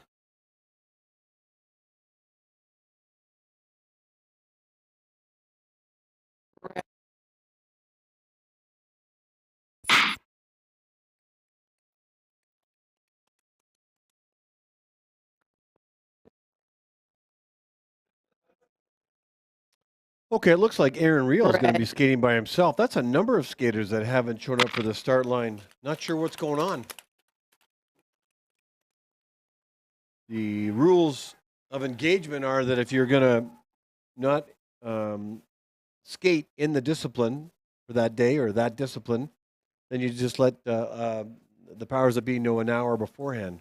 But that's 3 or 4 skaters that haven't shown up for the start line. So Aaron Reel's opening time, 18.93. Austin McGregor, 19.26. Mitchell Wessling, 20.65.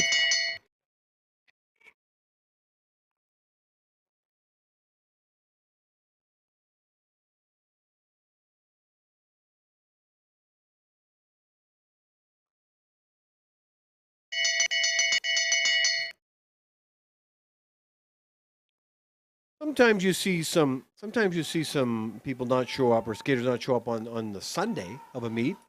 But second day of a meet, usually you get almost 100% of people that show up. They sign up. Crossing the line in his own pairing by himself, Aaron Reel, 122.59 with a personal best. Aaron Reel, congratulations. P and a B, personal best, 122.59. McGregor's also got a personal best, 121.98, Austin McGregor, and a season's best for Mitchell Wessling at 126.76. We now move to the 14th quartet in the first pairing. In the inside lane from the United States, Brock Ludwig. And in the outer lane from BC, Matthias Daniels. In the second pairing, in the inside lane from BC, Connor Mason Bennett. And in the outer lane from Alberta, Daniel Revy.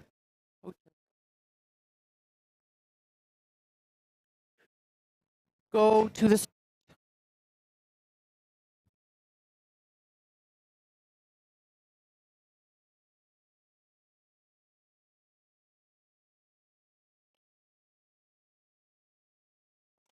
go.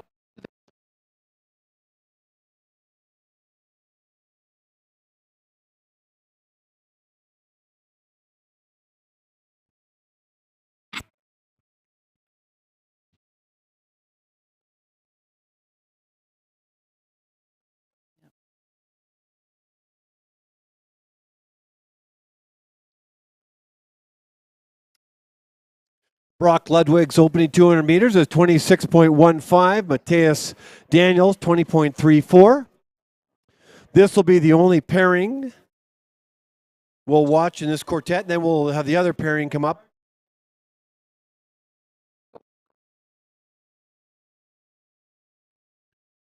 Go to the start. Matthias Daniels will have a bell lap. Here comes Brock Ludwig from the U.S.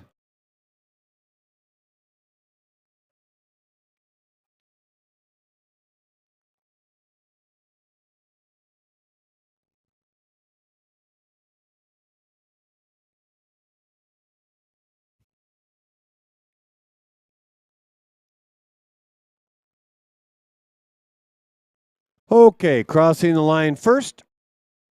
Matthias Daniels with a personal best of 125.56.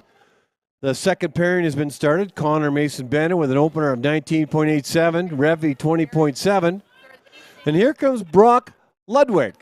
And he crosses the line at a time of 139.72 and that is a personal best for Brock. So Mateus and Brock, congratulations.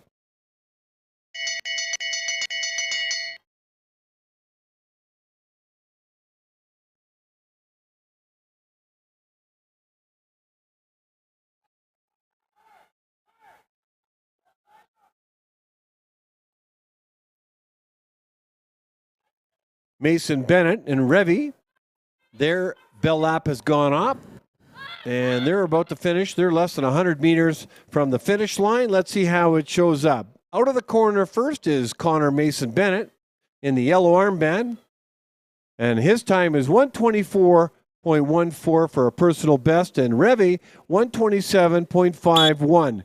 And if you think I'm getting tired of saying personal best, you got another thing coming. These kids live for these personal bests, and that's their measuring stick regardless of what level they're at. The better the skater you are, the faster you go, the harder it is to get personal best. Sometimes it can take years to get personal best, but early in the speed skaters' careers, you'll see a lot of them. I expected a lot in this November meet because the skaters are in mid-season form. Plus, many of them want to peak to compete and get a spot on their provincial team to compete at the Canada Winter Games at the end of February in Prince Edward Island, in particular long track, Halifax. Okay. Looks like I see starter Tracy Leipzig is on the electronic gun. Myron Perriman is there to assist her.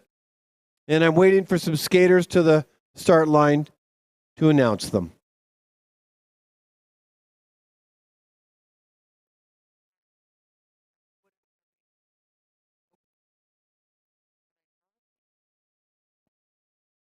Okay.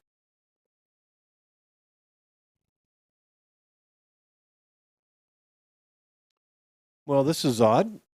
We have 4 skaters up in the next quartet, and I don't see a skater. Do you see a skater? I don't see a skater. They're off to the side doing something. Maybe they're getting their armbands on. Eric Kulbacki and Justin Asen Kortenmarsh and Evan Boyce and Paul Philippe Astor are the 4 skaters in this 15th heat. But right now they're leprechauns as far as I'm concerned. I see Coach Alex Moritz crossing the lane, so they must be coming. There's Adam Engel and I think it's Marika Nadell. The whistle's gone off. And now I will announce the skaters. Here we go. 15th quartet in the inside lane from Manitoba, Eric Kulbacki. In the outer lane from Alberta, Justin Asen Kortenmarsh. In the second pairing of this quartet in the inside lane from Alberta, Evan Boyce. And in the outer lane from BC, Paul Philippe Astor. Go to the start.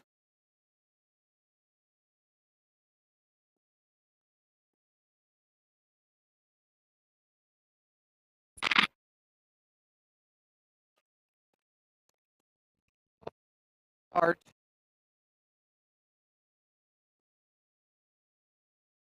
Ready.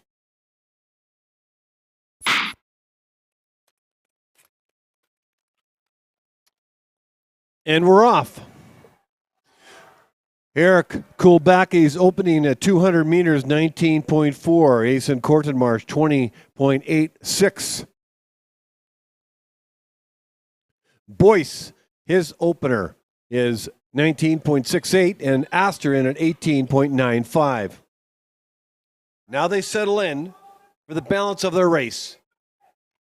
Go as fast as you possibly can in this 2.5 laps around. Bell lap for the first pairing of this quartet. Kulbacki's in the gold outfit. You can also tell by the white armband, but the gold outfit trumps the white armband. The red armband is Justin Asen Kortenmarsh.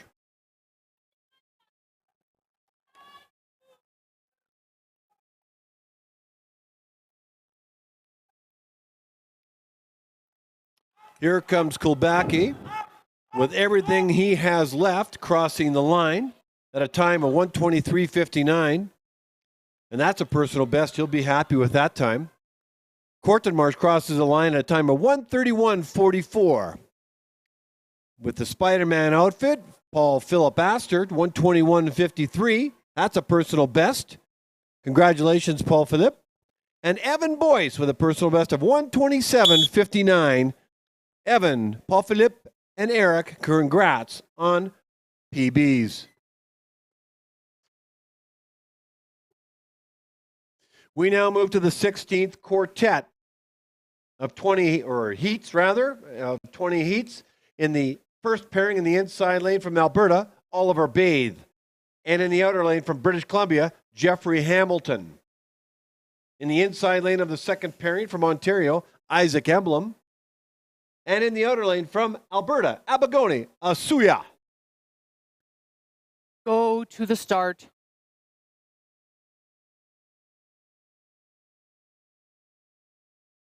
Ready.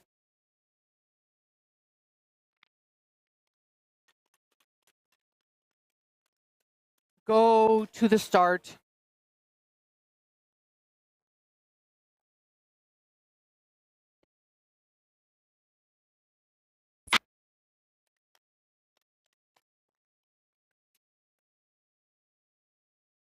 Oliver Bathe, Jeffrey Hamilton on the ice right now. Jeffrey Hamilton's opening 200 meters is 20.56. Bathe in at 21.42.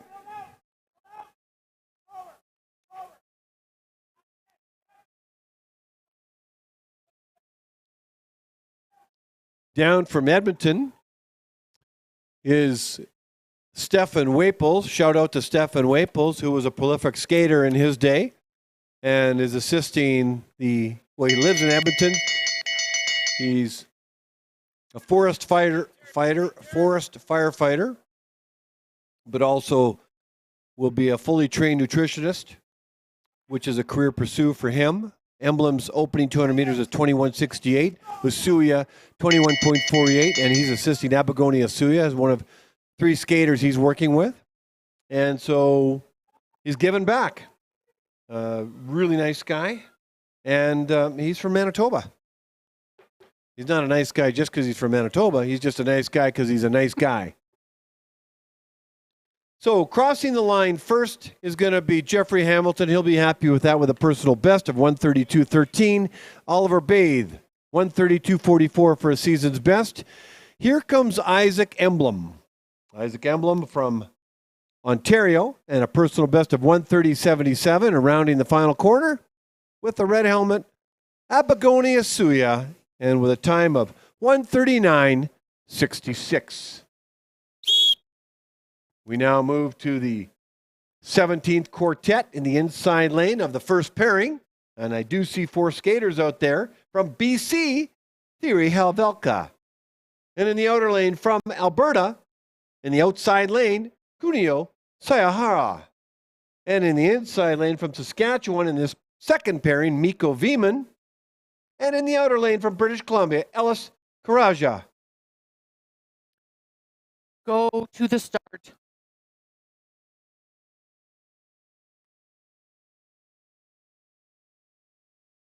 Ready.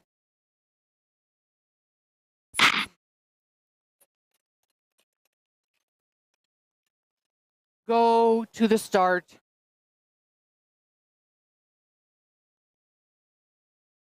Ready.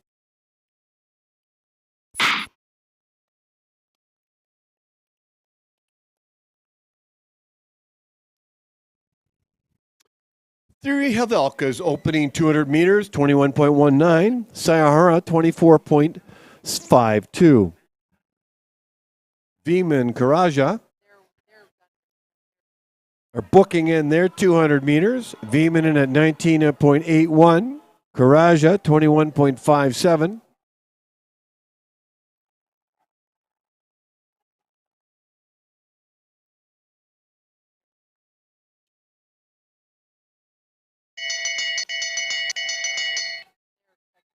Bell lap has gone on for Havelka and Sayahara.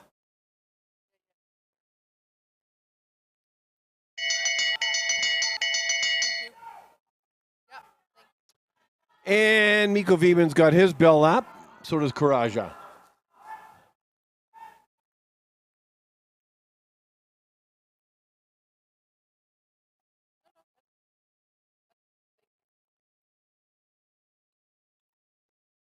Pavelka should be rounding the corner. There he is right there. In the inside lane, the lane he started in. He crosses the line at a time of 1:32.90 with a personal best. Mikko Vieman passes Kunio Sayahara with a time of 1:25.94, the second pairing. Personal best for him. Sayahara will be happy with that. He's got a time of 1:45.27 for a personal best. And Eric Ellis Karaja, I don't have a time for. I'll get one. We now move to the 18th pairing, or rather quartet, in the first pairing of this quartet. In the inside lane from Saskatchewan, Marcus Kapili. And in the outer lane from British Columbia, Simon Mikulash. In the second pairing, on the second pairing in the inside lane from Saskatchewan, Matthew Engel. And in the outer lane from Ontario, Stefan Lee.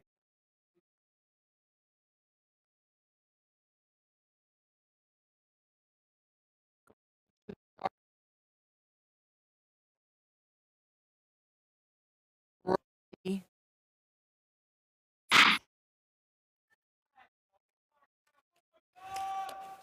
Go to the start. So once again, we don't have a skater at the start line. So this is Ready. going to be Marcus Kapili, solo shot. Simon Mikulash, I should say, nowhere on the start line. So here we go. The show goes on. Kapili's opening 200 meters is 21.94.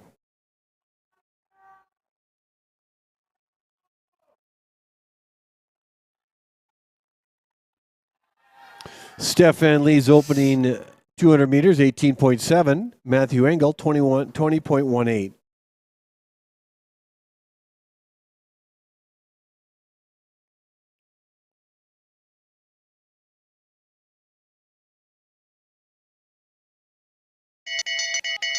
There's the bell lap for Marcus Kapili. He's skating by himself in this pairing. Lee is having a very strong race. He may catch Marcus. And does and will pass him. He'll cross the finish line first. Not that common for a second pairing to maybe as we move farther down the pairings. But anyway, Stefan Lee crosses the line with a season's best of 1:19.78, a personal best for Marcus Kapili, 1:37 on the nose. And Matthew Engel, 1:24.32, a personal best for him.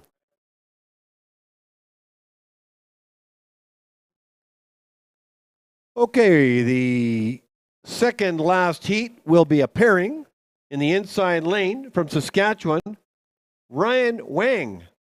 And in the outer lane from BC, Bosco Wong. Go to the start.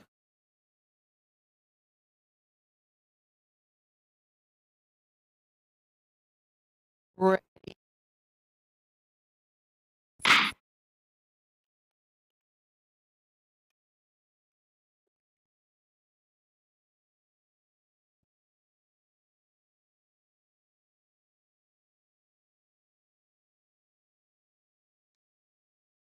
So one pair on the ice, ladies and gentlemen.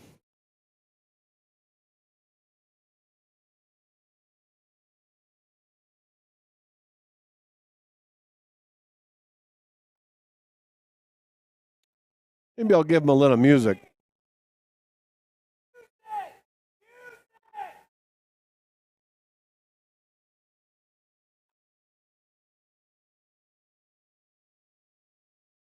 Ryan Wong's opening 200 meters, 21.97. Bosco Wong, 21.7.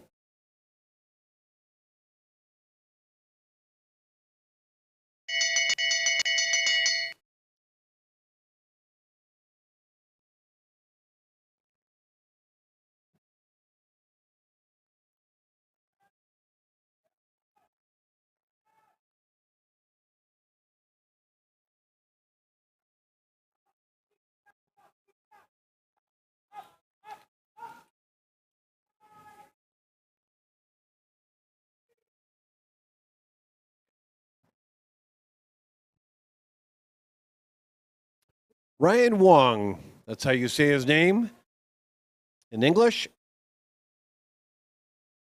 He's going to cross the line. Let's have a look. We've got Bosco Wong crossing the line at 1:37.38 for a personal best. Ryan Wong crossing the line had a time of 1:35.62. Personal best for those two gentlemen. Congratulations. Turning back the clock are two legends inside the Calgary Olympic Oval. A very inclusive sport this is. We're going to have Bill Blonsky. I'll give him a proper introduction in a moment. And Werner Meyer, who loves being around the Oval and is a referee.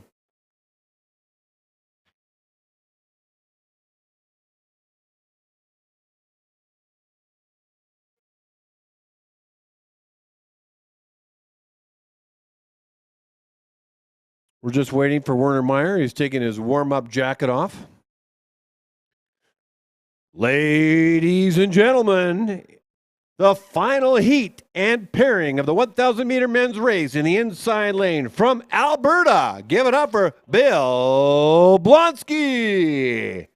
And in the outer lane, also from Alberta, taking a break from refereeing today in the outer lane, Werner Meyer. Good luck, gentlemen. Start.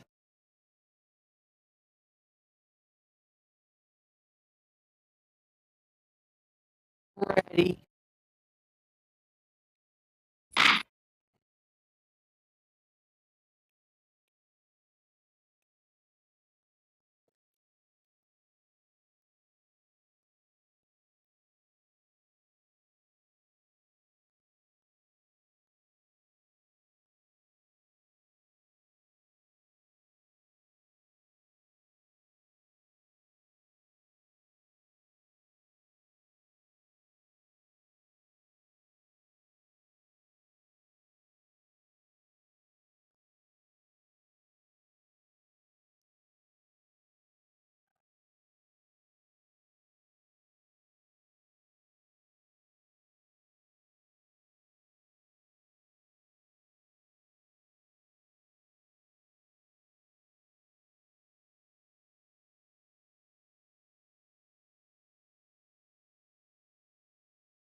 Let's bring him home.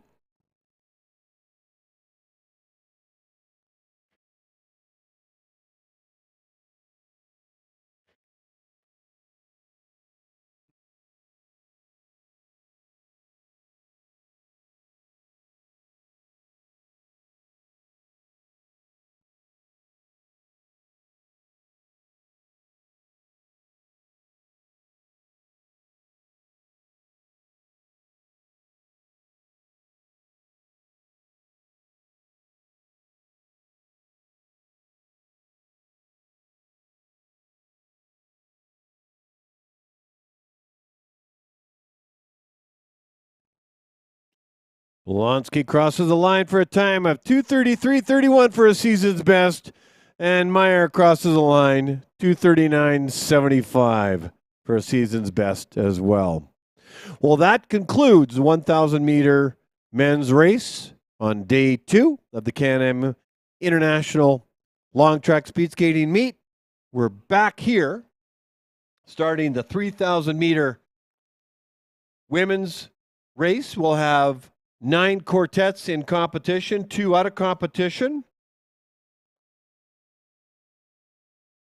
And the ice resurfacing won't happen for about a half an hour, so this will be warm-up time for the women for the 3,000.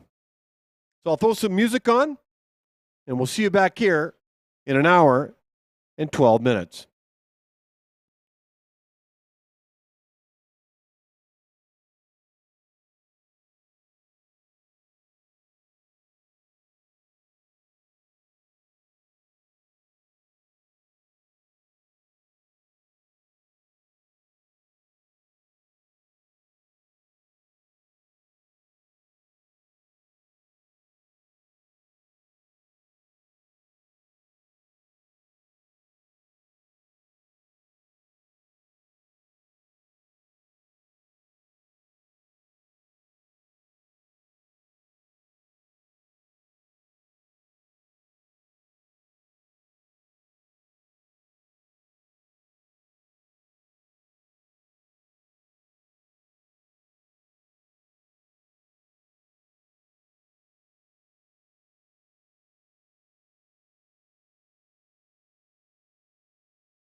Welcome back, everybody. 12:13 at 12:15 in 2 minutes' time, we're going to be starting the 3,000 meter women's race.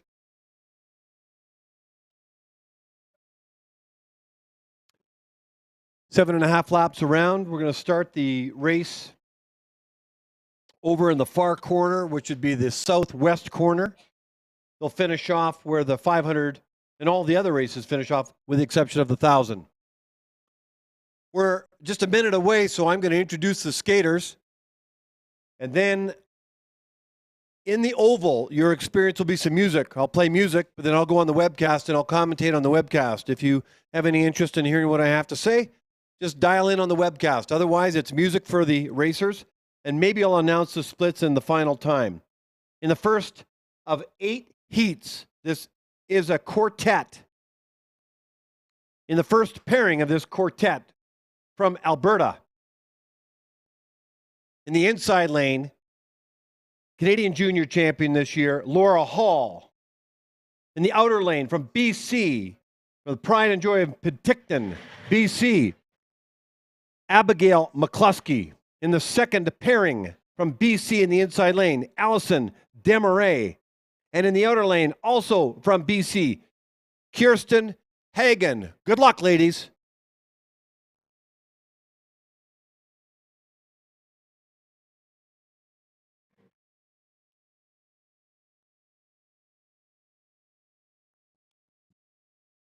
Okay, everybody in webcast land, it's just you and me. I've turned the microphone off in the oval. I'm going to throw on some music once the second pairing gets underway. And then I got a few things I want to say. This is my favorite part of the competition because there's actually gaps in time where I can actually talk. Because the races, especially when it comes to quartets, it's just so difficult to talk about the athletes or about the sport or anything that crops up. So I'll throw some music on for these skaters, which I just did. So Laura Hall and Abigail McCluskey are in the first. They're in the first pairing of this heat, and then Allison Desmarais and Kirsten Hagen. Let me tell you a little bit about these skaters. Amazing young women. I'll just do it in order that you see on the screen. Laura Hall is come from a long line of speed skaters, or perhaps maybe second generation. Her brother also speed skates. Dad is heavily involved. They're from the Hall family's from Salmon Arm. She's been skating for 14 years. She's just having a great career here, especially the last couple of years. Her final year of eligibility in terms of the juniors, she won the Canadian Long Track Women's Championships back here in March. It was supposed to be in Quebec, and then once they, well, it was because of the COVID. They couldn't have it there, so they had it here. So anyway, Laura is the crowning champion of the Canadian Junior Long Track Championships. And, in connecting with her, she does want to get to the Olympics, and, she's certainly showing a path forward in that direction. So Laura Hall's having a great career. Abigail McCluskey is a veteran of speed skating. By the way, the 3,000 meters is a 7.5 laps around. And as I get closer to the end, I guess maybe I'll get off the webcast and go on to the oval. But Abigail's from Penticton, and she's been skating probably 12 or 13 years now. And she trained under Nancy Goplin in the early years, went to the Kelowna speed skating club. I think that she was inspired from the 2010 Winter Olympics. And when she's not training, which she just loves to do, baking and animals, are something that she likes to spend time with. She's got a huge dog. It's a Great Dane, and it's just a beautiful dog. But I'm sure the food bill on that dog alone is huge. But she said, how hockey players or athletes have special sort of pre-race routines. She always puts a new set of laces in her skates. So maybe that's a bit of superstition. Anyway, good luck to you, Abigail and Laura Hall. Allison Desmarais is from Vanderhoof, BC, but now she's in Calgary. She's been skating for 19 years. She's had a number of skaters, but her parents started a club there's not a lot of people in Vanderhoof, let alone a speed skating club. And so they started along with her older sister and some other families, they started a club in Vanderhoof, BC, and it started from there. Had a great chat with Allison. Not enough time to share everything we talked about. We got a bell lap going on, and perhaps even one skater lapping another. But Allison would love to make the 2026 Olympics, and she wants to skate as long as she can. And I'll talk quickly about Kirsten Hagen, who's from Burnaby. And she was introduced to the sport from her brother and loves the 3,000 race. And she wants to give a big shout out to her mom, Anna, and her dad, Mike. And I'm going to get on the mic now for the Oval.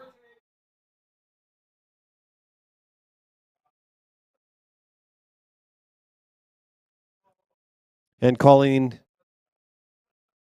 Okay, so Laura Hall and Abigail McCluskey have crossed the finish line. Laura Hall with a personal best of 4:08.15. Abigail McCluskey, a time of 4:09.99. This will kind of mess up the timing on one, but we'll get the proper time. Allison Demaray's time for a personal best is 4:13.03. And we'll get Kirsten Hagen's time later as Laura and Kirsten. Here comes Kirsten now. Okay, she's got a time of 4:29.19. So Kirsten Hagen, 4:29.19. Personal best for Laura Hall. Turn that music off. Allison Demaray, and a season's best for Abigail McCluskey.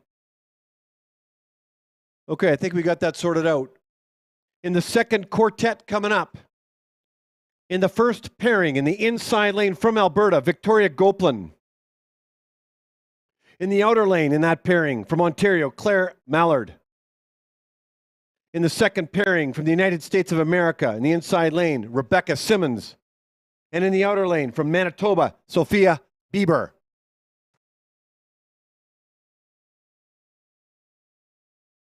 Anyway, just trying to give you some tidbits of some of the skaters. It's a real joy of mine to spend just a couple of minutes.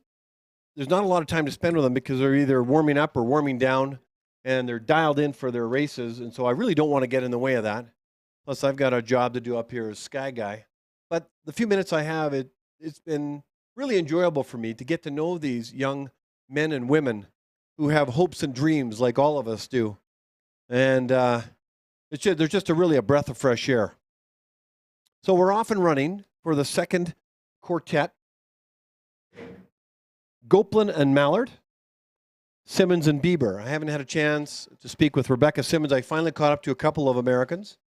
Augie Herman, Sidney Turpinen, and Ellie Fuchs. So I hope to get to them at some point before the weekend is out. Goplin, there isn't enough time to talk about Victoria because she comes from a long, long, long line of speed skaters. Her grandpa skated. Her great uncle skated. Her uncle skated. Her cousin skated. Her dad, I believe, was in the Olympics, in the '88 Olympics. Actually, Victoria's mom and dad met at the Olympics, in the '88 Olympics. He was competing and she was volunteering, and, well, the rest is history. Her aunt is Nancy Goplin Durham, and that's Pat Leach's sister out of Manitoba, another Olympian. Anyway, I could go on and on. But born in Edmonton, 20 years old, skating for 16 years, would love to get carded, get on the national team. One thing you don't know about Victoria is that she's a bit of a coffee aficionado. And she wants to give a big shout out to Gordon and Sandra. I'm quite sure you're watching, Gordon and Sandra. Be very proud of your daughter. Claire Mallard is, from Ottawa. She's been skating for about 12 years now. And she just kind of going with the flow, really, is what she likes. She rode in high school. She likes biking. She's a student of U of C in biochem. A lot of these kids are really intelligent, high IQs. And if she were to give a shout out, or if I were to give a shout out on her behalf, it's to her grandparents, Ed and Marilyn, who are in Ontario. Actually, there's really two sets of grandparents. Ed and Marilyn in Ontario, and then there's Judith and David, and they're in UK. They're somewhere near Manchester, Liverpool. So if they're watching, it's probably supper time there. Maybe they're having a rum or a Coke or a Slurpee and watching their granddaughter Claire. And so anyway, that's she got introduced to the sport through elementary school. I'd love to talk about Rebecca Simmons. I need to know a little bit about her. I could talk about the other skater a little bit. I know a little bit about this one, Sophia Bieber. She is actually related to me. It's my daughter. She's been skating about 8 years, and her sister introduced the sport, but her mom also speed skated. And she would love to go to the Junior Worlds. She was second in Canada last year in the Canadian juniors. They never had a chance because of COVID. And when she's not speed skating, she's musically inclined. She plays the tuba. And she wanted to give a shout out to her mom and her coach, Alex, and Scott Van Horn, who's also, I mentioned, who's back home in Winnipeg, who's also assisting Alex Moritz as well. So those are the three. Rebecca Simmons, I'll be able to talk a little bit more about you when I know a little bit more about you. So that's it. I thought you might find that of interest. Like I say, it's been a real joy for me to just spend a few minutes with all these skaters and learn a little bit about them as human beings, because when they put on these skin suits, as I've said many times, I can't tell them apart. I know some have distinguishing styles, but I really can't tell them apart. So when it's time to chat, it's been great. So let me get on the mic for the Oval. Here we go. So Victoria Goplin with a time of 4:22.78. Claire Mallard at 4:25.08. Season's best for both of them. Goplin seemed to be really happy with that time of hers. Here comes Rebecca Simmons. She's crossing the line at a time of 4:29.19. Bieber with everything left in the tank. Probably hurts with every stride. With the last few meters, she's going to cross the line at a time of 4:42.83 for a season's best.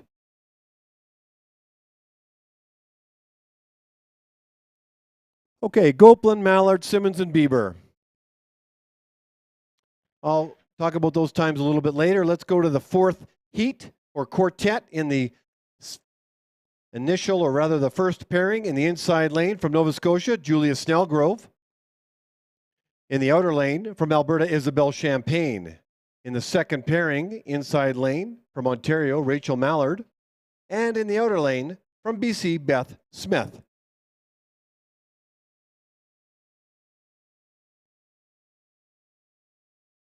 What was interesting about me just calling that last race on the times, I didn't have the microphone on for the Oval, so none of the kids knew that they got season's best or personal best. I'll have to announce that to them. Well, you know what? They'll know when they play back the tape on this and watch their race, which is what they often do. This is live. It's November 19th, 2022 at the Calgary Olympic Oval.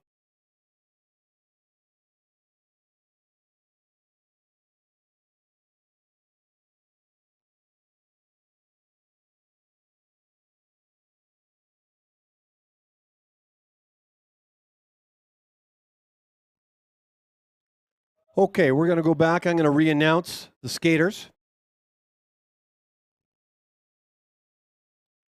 This is the third quartet. The first pairing from Alberta, Emma Langstrom in the inside lane. In the outer lane from Ontario, Rachel Freitag. Emma Langstrom with the white armband, Freitag with the red armband. Ella Cloutier is in the second pairing. From Saskatchewan, started in the inside lane. She's wearing the yellow armband. Serena Dallaire from Saskatchewan in the outer lane. Now that I got the pairings correct, I'll throw on some music for them.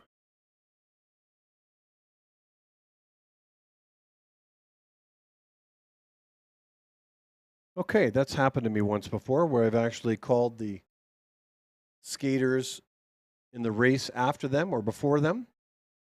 And but at least I got it right this time. Emma Langstrom, Rachel Freitag in the first pairing, Ella Kluche, Serena Dallaire in the second pairing. Langstrom's from Edmonton. She's only been skating 4 years, believe it or not.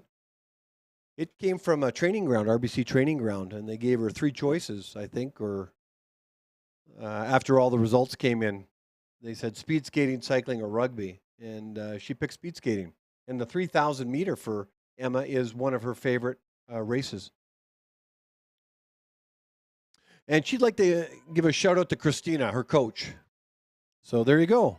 Christina Lazarescu, a shout out from Emma Langstrom. Rachel Freitag, she's from Ottawa. And she's been skating now for 15 years. One of her favorite distances is the 1500. And I asked her why, and she said it's the most painful yet the most rewarding. That's probably true for all skaters, actually. I asked her what she was working on right now to be a better speed skater. And she says, really just the power per stride. So let's see how she makes out in this 3,000 meter race. But she wants to give a shout out to her mom, Lori, and her dad, Robert, thanking them for all their support. So there you go, Lori and Robert. I haven't had a chance to catch up with Ella Kluche, but Serena Dallaire, or Dallaire is the proper pronunciation, skating for about 11 years now under Coach Tim Comfort. She was introduced to the sport by her sister and her brother, Shannon and Liam, and she is racing her favorite race right now. She'd love to go to the Junior Worlds. That's what she's got her sights set on. And I asked her who I could give a shout out to her on her behalf, and she said, certainly her mom, Susanna, and her dad, Mike. So if you're watching, Susanna and Mike, your daughter says hello and thanks for everything. Bell lap has gone off for Langstrom and Freitag. I'm going to head on to the mic in the Oval in a moment. And she wants to give a shout out to her teammates. That's nice of Serena to do that. So Ella Kluche, I'll find you one of these days and talk a little bit about you.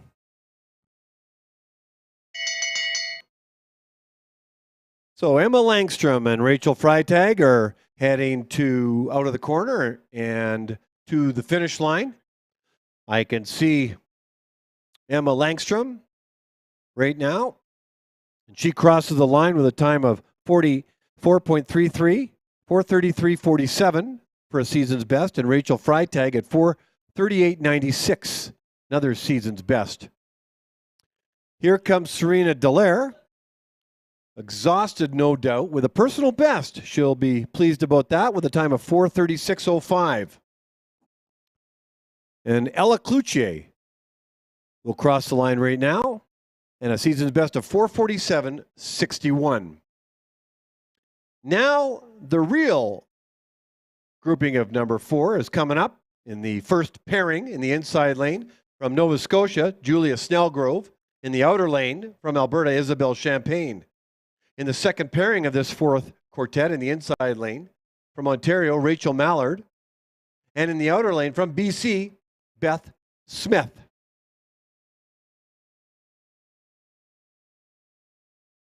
Must be kind of weird, actually, listening to me announce the names of the skaters, knowing full well that those aren't them. Well, this time, the real Julia Snellgrove and Isabelle Champagne are on the ice, and the real Rachel Mallard and Beth Smith are about to start their 3,000 meter race.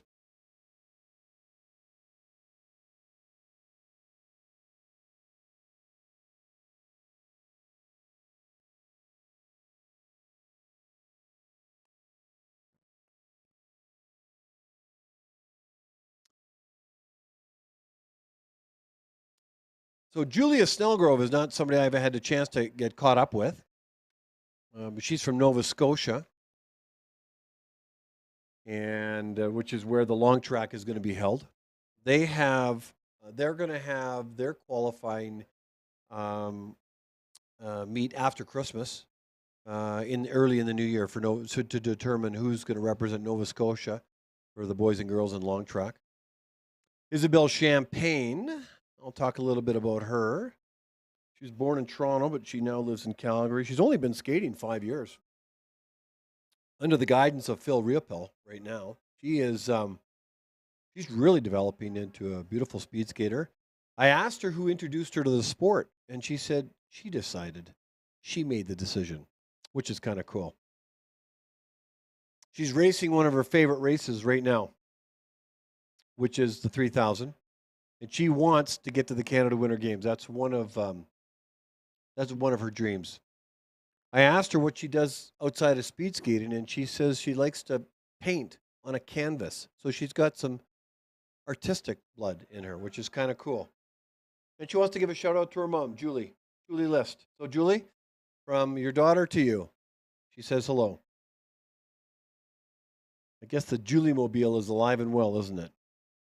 Rachel Mallard is from Ottawa. She's been skating for about 10 years. Phil Riopel's also coaching her. And Claire Mallard introduced her to the sport. And she's racing her favorite race as well. She's going to the University of Calgary, and she's taking neuroscience. So that's crazy smart. And a shout out to her mom, Liz, and dad, Bob, and her sister, Claire. Kind of cool. The Mallard family. Steep in speed skating. Beth Smith is from Vancouver. I think I mentioned it earlier. She's from Port Coquitlam, and she's only been skating 5 years. A friend introduced her to the sport, and I asked her what she was working on, and she said sprints, distances, and starts. She likes to race the 1,500 the best. So the way I see it, she gets two 1,500s in this race. She gets a 2-for-1. But when she's not speed skating, she's actually plays percussion in a concert band in high school. And she wants to give a shout out to her dad and mom. Dad Owen, if you're watching, Mom Janet. And I said, why do you want to give a shout out to your parents? And she said, well, because they seem to know what she needs before she does. Mom and Dad, is that true? I'm sure it is. So Snellgrove, Champagne, Mallard and Smith. Coming on the 3,000 meters, 7.5 laps around. We have 8 heats. All but one is a quartet. And I'm going to go on the microphone inside the oval and talk to everybody here.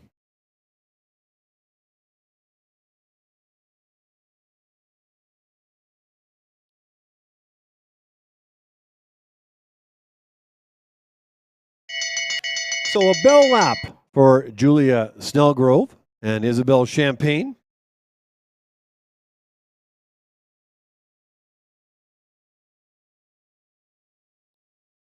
Which means less than 400 meters to go. Bell lap for Rachel Mallard.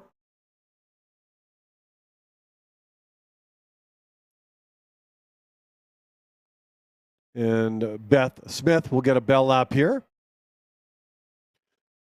So Snellgrove and Champagne are coming to the line with everything they got. It's going to be a very close finish. Crossing the line first will be Isabelle Champagne with a time of 4:35.59. That's an excellent personal best. And Julia Snellgrove, 4:36.09. And that's a personal best as well for her. Congratulations, Julia and Isabelle. Crossing the line just now was Rachel Mallard with a personal best of 4:37.57. Well, that's a PB. So we got 3 PBs in here.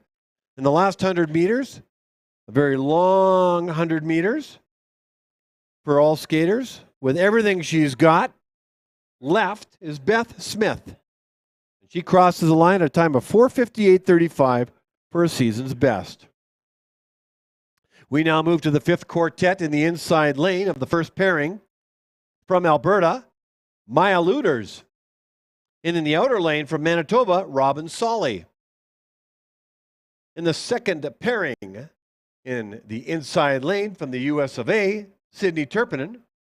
And in the outer lane from Manitoba, Canada, Lindsay Smart.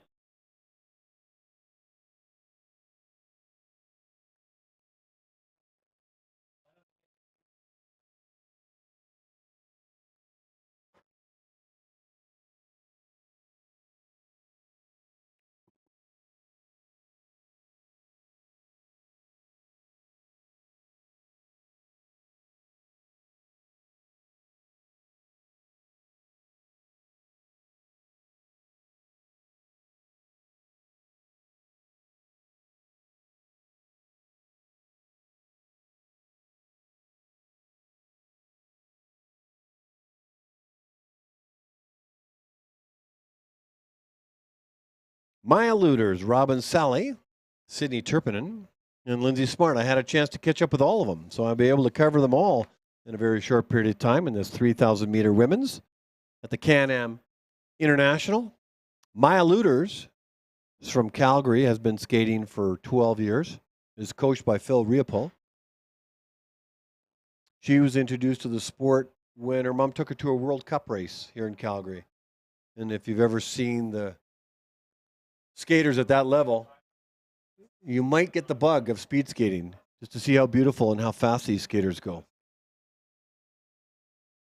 She's currently in high school, but she wants to take a Bachelor of Art in Sociology. She wanted me to give a shout out to her friends Rachel Mallard, Robin Solly, and her sister Zoe Luders.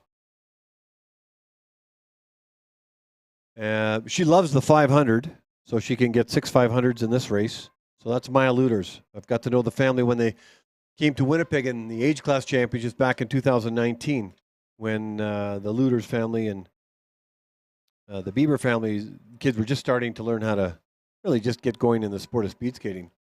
Robin Solly is from Winnipeg. I've talked to her about her before. She's been skating for about 8 years. She's moved to Calgary. She's a student at the University of Calgary. And she's setting her sights on making the national team. But when she's not training for speed skating, she likes to read, basically fantasy and fiction. But what I didn't know about Robin, and I know a little bit more about Manitoba skaters than most, that she loves Formula One. She just absolutely loves Formula One racing. So she obviously has a need for speed. Loves Lewis Hamilton as one of the racers. And she'd like me to give a shout out to her assistant coach, Heather McLean. So Heather, from Robin Solly to you. She's basically saying thanks. I had a moment to sit down with Sydney Turpinen, who I met, I think, about 2 or 3 years ago. She's from the States. She's from Oswego, New York. They have a nuclear plant in that little town of hers. I know that because she works part-time there when she's not going to school. She's trains out of Wisconsin in Milwaukee. And she wants to be competing at the World Cup level in the Olympics. Dave Cruikshank is her coach.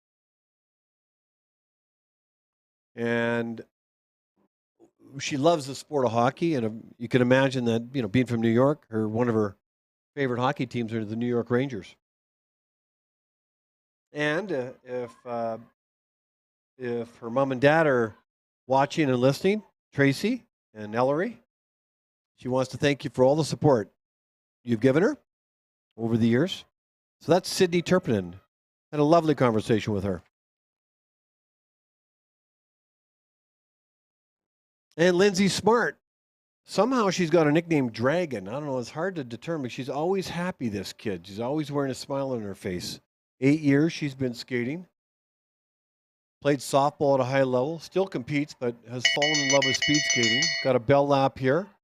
I'll be talking to the Oval in just a moment.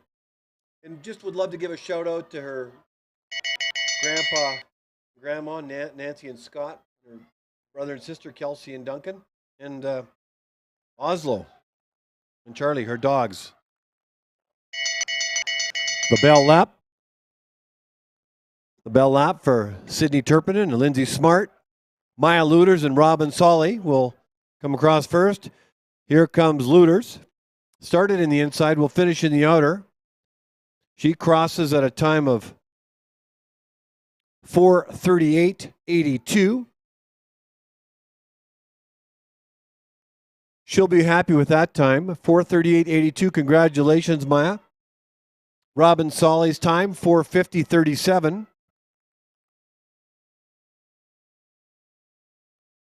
Here comes Lindsay Smart. She'll cross the line at 4:45.09.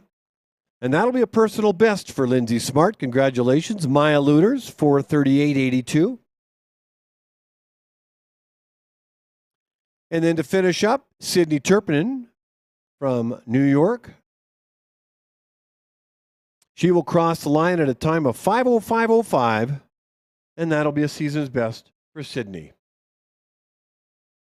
We now move to the 6th quartet of 8 quartets. In the first pairing in this quartet in the inside lane from Manitoba, Maya Kemp. In the outer lane from Alberta, Camille Alford. In the inside lane from Ontario, Brielle Durham. And in the outer lane from Ontario, Daria Vogt.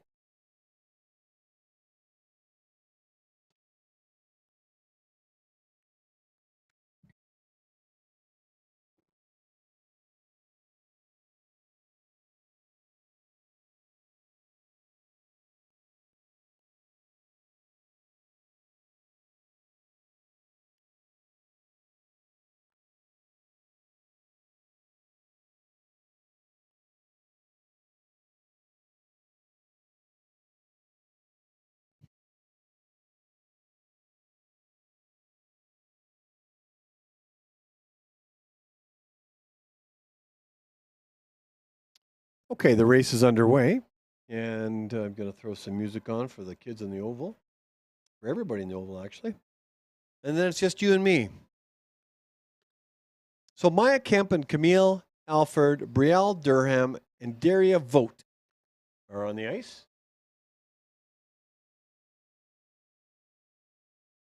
Maya Kemp, talk a little bit about her. Again, I know the Manitoba skaters better than I'll know all the others, simply because I live in Manitoba. I've been around the speed skating community for as long as my kids have skated. She's from Winnipeg. She's been skating for about 7 years. Her dad introduced her to the sport, and this is her favorite race. She likes the 3,000. I asked her what she was working on to get better, because they're always working on something. They're always working on something. And she said technique. So she's working on her technique. Let's see how that works out for her in terms of how she makes out in this race. A grueling 7.5 laps around, all about pace. She loves to bike when she's not skating, and she wants to give a shout out to her dad, Bruce, and mom, Lisa, and Uncle Greg, if you are watching. Bruce is a starter in Manitoba, and he's actually here in Calgary supporting her on this trip. Camille Alford's from Calgary. She's only been skating 4 years, and her brother Luke introduced her to the sport. Loves the 1,500. And I asked her what kind of hope and dream she would have. Like, what do you want to do? I said, Camille, what do you want to do with the sport? And she said, I just want to see how far I can take it, which is kind of a really healthy approach to it, right?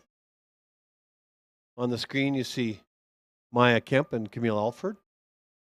Maya's wearing the white armband. Camille's wearing the red armband. And she gave me her favorite distance to race is the 1,500. And I said, why? She says, and I've never forgotten this quote. She says, I like to think that pain is a state of mind. Well, there's no doubt you'll experience pain, physical and emotional pain doing the 1,500 more than any other race in speed skating. So speed skaters tell me. I've never had the honor and the personal experience of doing a 1,500. But it's true. Lactic acid buildup, the inability to put one foot in front of the other with any kind of coordination in that last lap of the 1,500. Not to say that the 3,000 is going to be a very easy race. You settle in and try and figure out your pace. Still very exhausting for these kids that make sacrifices. Brielle Durham is from Ottawa. She's been skating for about 10 years. Her mom's cousin skated, and that's how somehow she got introduced to the sport. I asked her what she was working on, and she says increasing her speed in the corners. So Brielle's wearing a yellow armband, so if she's heading into this corner, she'd be working on speeding up into it.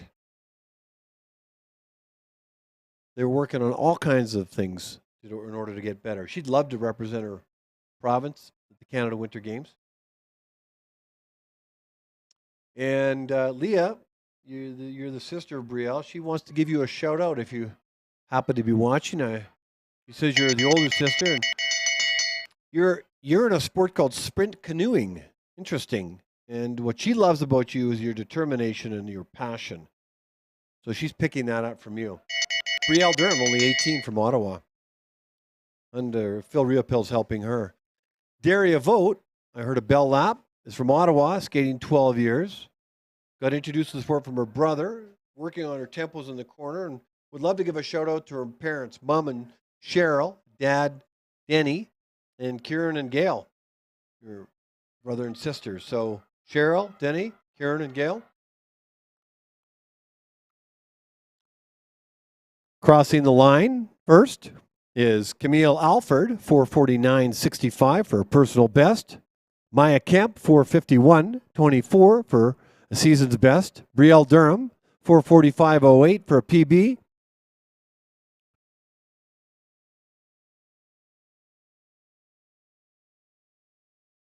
And Daria Vogt for a personal best of 450.76. So 3 PBs and a season's best in that quartet. Congratulations. We now move to the 7th quartet and the first pairing in the inside lane from Manitoba, Antonia Villa. In the outer lane from BC, Hannah North. In the inside lane from Alberta, Kendra Hawkins. And in the outer lane, also from Alberta, Tatiana Deflech.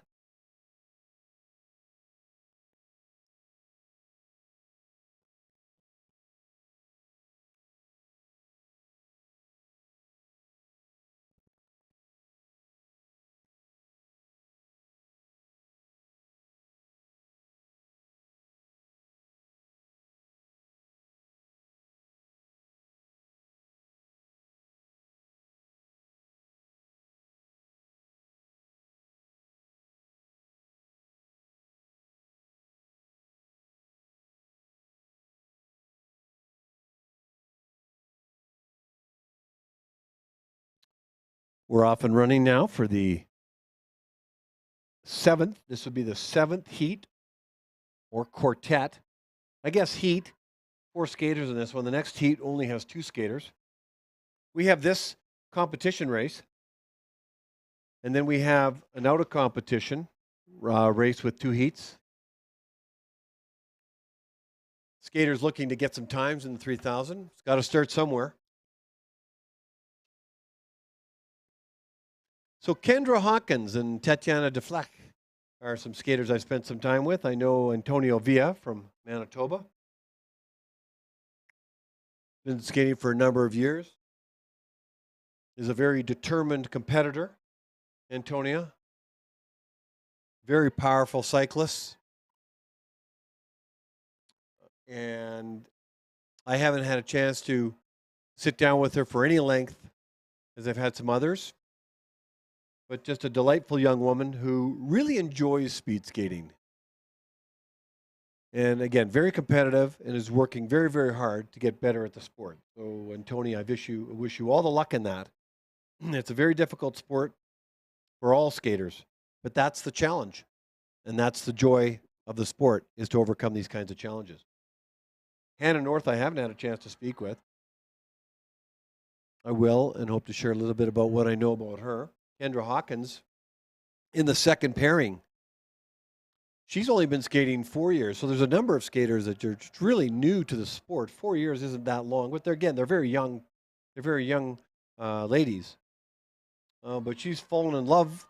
Maybe that's not quite the right way of putting it, but she really enjoys the 1,000-meter race more than any other races. I asked her what she was working on. She says she really wants to get low. So let's have a look. Kendra Hawkins is wearing the yellow armband. And she's in the left lane. You can see her on the screen. It's about getting low. And, I asked her, I'm asking the skaters, do you have do you have a life out of speed skating? Because it can be all engrossing and encompassing. It's definitely of an imbalanced life because they're putting their time and effort into this sport. But what keeps her, I guess, sane outside of speed skating, she likes to crochet. That's what she likes to do. Big shout out to her mom, Catherine, her dad, Dan, and her sister. I'm not sure if I pronounce her name correctly. Is Kasia? So Catherine, Dan, and sister Kasia. Kendra says hi to you guys. Tatiana Deflech is from Calgary. She's been skating for 9 years. Her parents introduced her to the sport. I believe there's Dutch descent there. She'd love to represent her province in the Canada Winter Games. Tatiana, I asked her what she likes to do outside of the sport of speed skating. She says she loves to read. I love hearing that because in this day and age, when kids are always on smart devices, you're not finding many reading much anymore. So Tatiana, I love that answer. And your parents, you want to say hi to your parents. Winshu is your mom, and your dad Justin. Sometimes I see them in the Oval. They're actually not far from the timing deck. I've had some chats with them. So Antonio Villa, Hannah North, Kendra Hawkins, and Tatiana DeFleck are on the ice right now.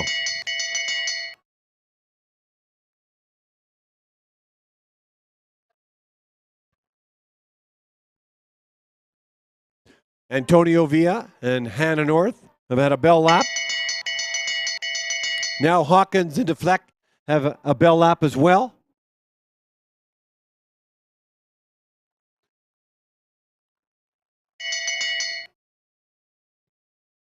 Bell lap for Hawkins.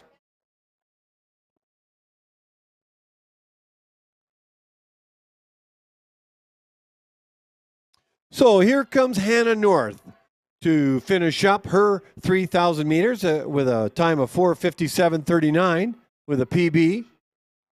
Antonia Villa will cross the line at 5:04.83, and that is a personal best for her. Here comes Tatiana DeFleck with a time of 4:56.8, personal best for Tatiana. And here comes Kendra Hawkins in, crossing the line, and she will do so with a personal best as well at 5:07.04. So ladies, 4 personal bests in quartet number 7. We now move to the final heat of the competition part of this. There'll be a non-comp 2 heats right after this, so we'll keep going. In the inside lane from Saskatchewan, Sophia Dvorak. And in the outer lane from Alberta, Lewis Spence.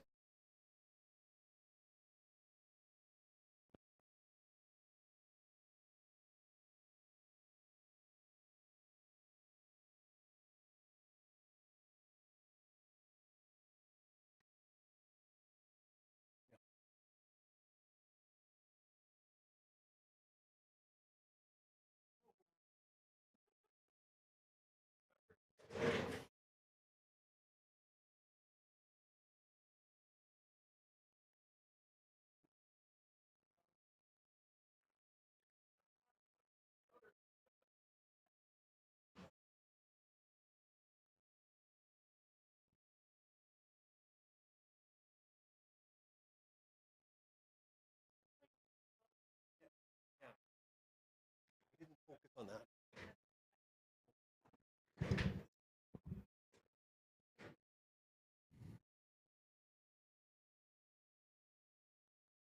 Okay, we are now in the 8 of 8 quartets.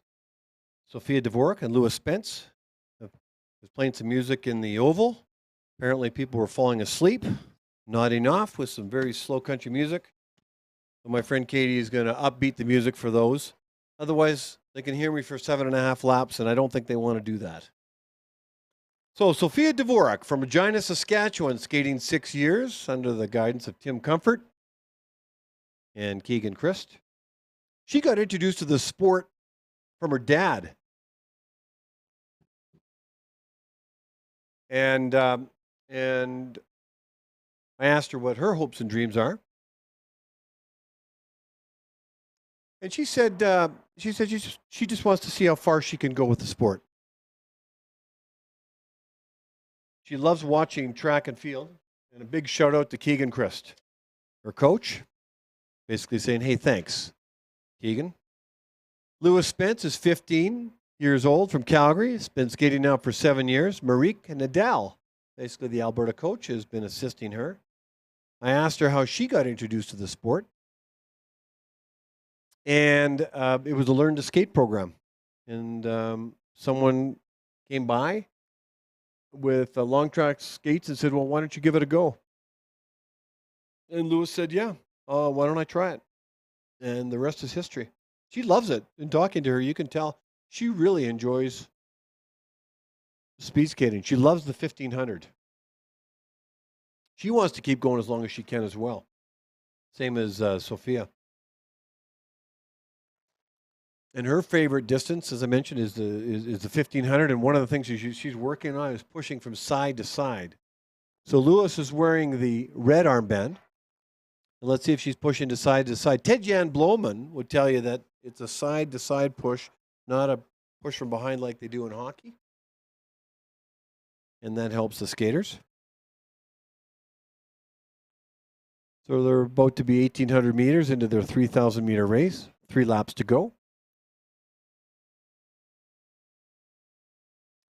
Drama and acting is something that Lewis really enjoys when she's not training for speed skating.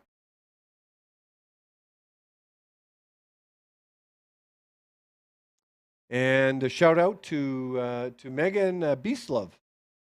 That's a good friend of hers, Megan Beaslove. So from Lewis to Megan. So that's a little bit about Sophia Dvorak and Lewis Spence. Laying down times for 3,000 meters.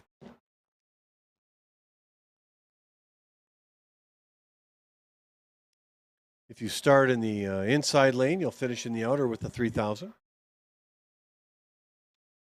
And after this race, we'll have 2 out of comp races.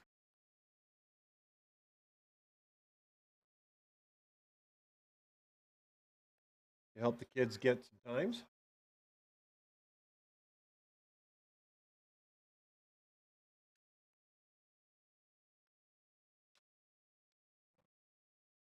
Hope you're enjoying the webcast. They're going to get a bell lap here, so I'm going to put on the microphone in the oval and call the last 400 meters for these skaters.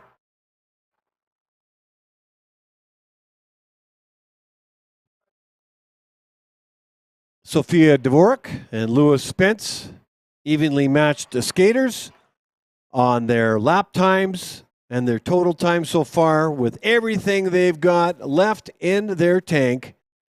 Here comes Lewis Spence in and out of the final corner down the straightaway with Sophia Dvorak doing the same thing, everything they got. It is hard, and she's going to cross the line with a personal best in her back pocket, 5:08.56 for Lewis Spence, and Sophia Dvorak, 5:12.45 as a season's best.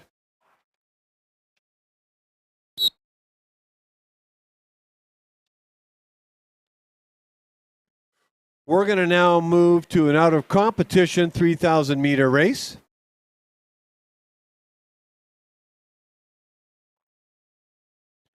In the first, I see 1 skater, I see 2. In the first pairing in the inside lane from British Columbia, Cheyenne Key. And in the outer lane from Alberta, Margaret or Maggie Breedlove. Go to the start.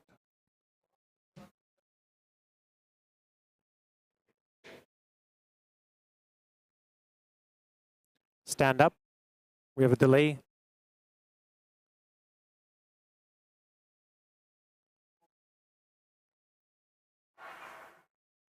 Sorry, keep warm. Just back up.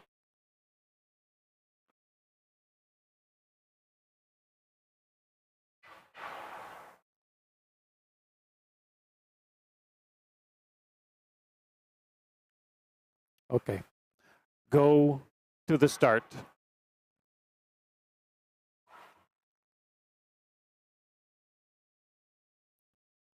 Ready.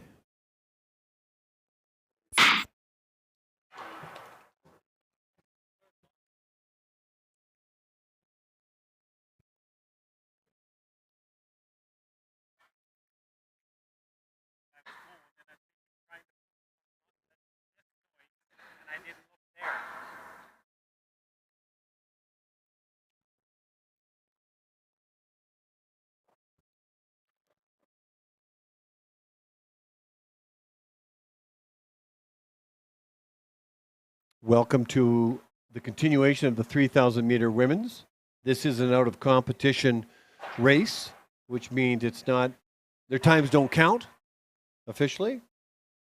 But the kids need to get times. They need to start getting times. This is a great opportunity for them to do so. So Cheyenne Key from British Columbia and Margaret, or Maggie Breedlove. I haven't had a chance to get caught up with Cheyenne at this point. I hope to at some point. I know Maggie Breedlove's from Calgary. And she's been skating for 7 years on the encouragement of her mom. I think her mom just basically said, "Hey, let's try this," and the rest is history. She is finding the 3,000 her favorite distance, and I asked her what she was working on right now to get better, and it was a really interesting answer. Actually, she was saying that if she could take the person that the version of her that skates in the practice to the competition, she thinks she would get better results. I know, and I said, well, talk to Heather McLean, because Heather talked about that for years, how she was able to lay down some fast times during practice sessions and then wasn't able to duplicate that during the competitions. And so I think Heather's been working on that, although she's not skating right now because she's recovering from an injury. But we talked about that when Heather came to Winnipeg one time and gave a talk to our skaters. But I think that's quite common. I've golfed before, and I'm the greatest golfer on the driving range, but you put me on the golf course, and all of a sudden that golfer on the driving range isn't the same. Same idea. She's a reader. Maggie Breedlove is a reader. So she reads anything. And she just loved to keep going in the sport. She just really, really enjoys it. And when she's not skating, she's biking. Or at least she likes to enjoy to bike. Big shout out to Osa Chomiak. Osa Chomiak. Good friend of hers. So when you guys play this back, unless you're watching it live, there's a bit of love from one friend to another. So we got Margaret Breedlove and Cheyenne Key.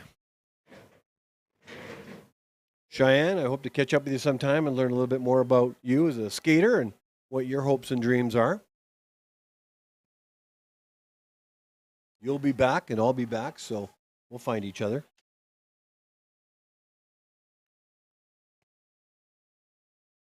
The 3,000 meter race starts in the far corner, the southwest corner of the oval.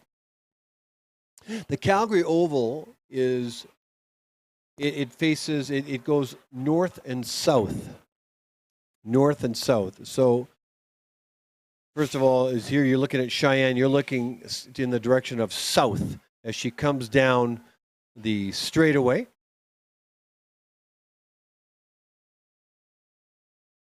And to the left would be the east, and of course to the right would be the west. So it starts in the far corner, in the northwest corner. All distances finish where the 500 meter finishes, except the 1,000 meter, which it starts in the middle and ends in the middle. We're going to get a bell lap here in a moment for Maggie Breedlove. I'm now going to switch gears, and I'm going to go on the oval microphone.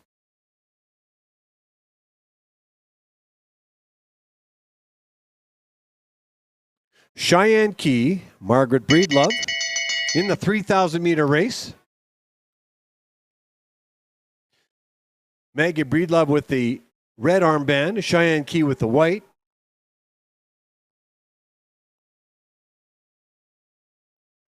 This is an out-of-competition race. Perhaps the first time these skaters have ever raced this distance. They're young skaters. Maggie Breedlove, 5'11", If that's her first time doing the 3,000, then that's her personal best. Now she can work from there and to get that time down. Cheyenne Key, down the straightaway she goes. No doubt exhausted. Exhausting just watching these skaters. 5:31.5 2:50 for a personal best. So Cheyenne Key and Maggie Breedlove, congratulations. Was what I think your first 3,000 meter race is. Way to go.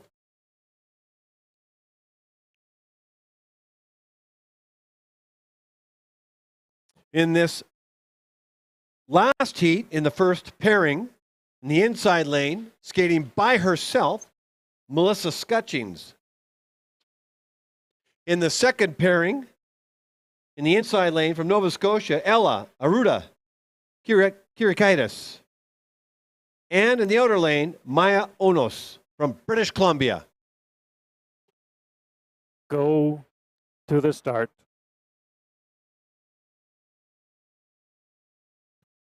Ready.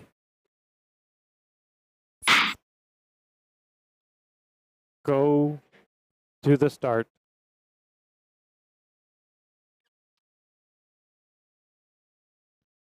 Ready.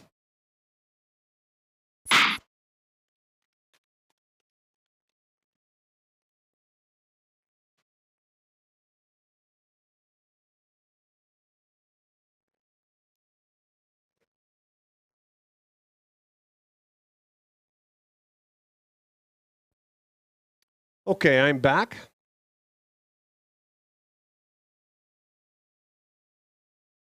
Sean Ireland beside me, who's handling the video. So when you're watching on the screen, all these cameras are positioned in such a way that when the skaters go around, Sean coordinates the lens or the camera to be on when they move. So you get to see almost the entire race, certainly the entire track, and depending on where the skaters are. That's almost like an air traffic controller job. You have to be on your toes the whole time for the entire race. The camera footage, I think, is fantastic. It's so clear. And the ice, it just shows how fantastic the ice is. It really is smooth and fast. Beautiful. Melissa Scutchings is from Saskatchewan. Ella Aruda Kirikaitis from Nova Scotia. And Maya Onos is from BC. I've had a chance to catch up with Melissa, but not Ella or Maya. Lots of time in our careers to connect.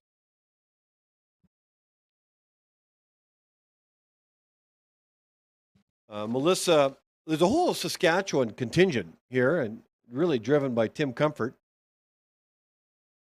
and the coaches that are helping him out. I'll talk about the coaches during the longer races, the 5,000 men's. Melissa's been skating for 11 years, and it was her brother that got her into the sport. She loves the 1,500 meters. I asked her what she was working on. She says getting low. So, it's going to be hard you can get low in the early part of a race, but it gets more and more difficult as the race goes on. And skaters think they're low, and they can get a lot lower. But that's why they're coached, and that's why they get fit, and that's why they go through technique. So every skater wants to get low, and Melissa is no exception. She'd love to represent her province at the Canada Winter Games. And she's a reader also. She's another skater that I've asked, what do you do when you're not skating? She loves to read. And she'd love to give a big shout out to Tim Comfort, her coach. Say, hey, thanks, Tim.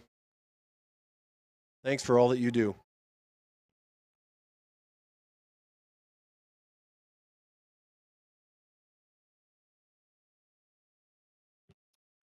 Ella Aruda Kirikaitis. If I'm pronouncing that correctly, I sure hope I am. And Maya Onos.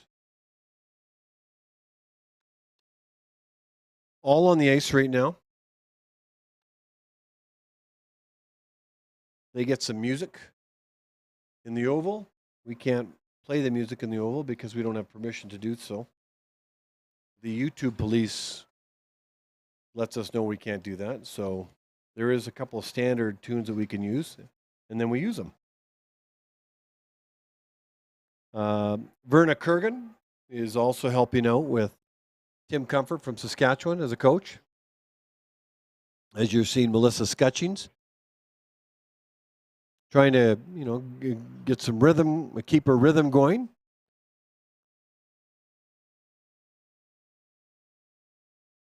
7.5 laps around this 400-meter oval.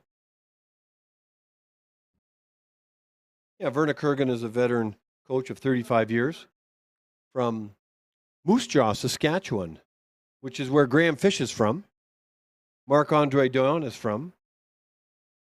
Gabrielle Sanson is from. Goes way back before my time.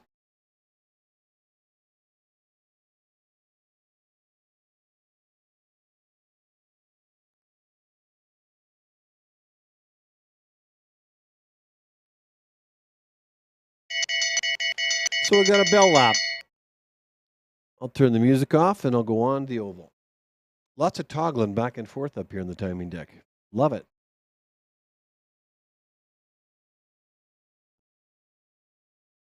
Melissa Scutchings has the bell lap inside of 400 meters to complete her race. A bell lap here for Kyriakidis and Onos. No doubt that Ella and Maya are feeling it right now. Who wouldn't? Here comes Melissa Scutchings, everything she's got for the final 100 meters. I'd be looking forward to the race being over if I was doing the 3,000. And here comes Scutchings at a time of 5:37.75 for a personal best. Out of the corner first is Ella Aruda Kyriakidis. And she's obviously going to cross the line first. And Kyriakidis does so. Actually, I got that wrong. Onos crosses the line first with a time of 5:43.13. 5:43.13. That's a personal best for Maya. And Ella, a personal best also for 5:51.11. So congratulations, Melissa and Ella and Maya. That may be, I think, your first 3,000. You got a taste of it. Now you can work from there. Congratulations, ladies, in the 3,000 meter men's or 3,000 meter women's race. We'll now do ice resurfacing. We'll be back with the men's 5,000 meters, 12 quartets at 1:45. At 1:40. 1:40, not 1:45.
The time right now is 1:39. We're going to get started in the men's 5,000 meter race, 12 and a half laps around.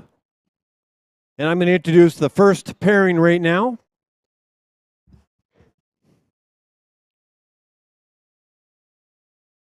There'll be 12 quartets, 13 in total, but 12 and then a nice resurfacing, and then we'll go into the 13th one. Let me introduce to you the first pairing. In the inside lane, I don't know what more you can say about this gentleman from Alberta, Olympian, world record holder in 5,000 and 10,000 at one point, Ted Jan Bloemen. And in the outer lane, from New Zealand, all the way down there, in the outer lane, Josh White. Good luck, gentlemen.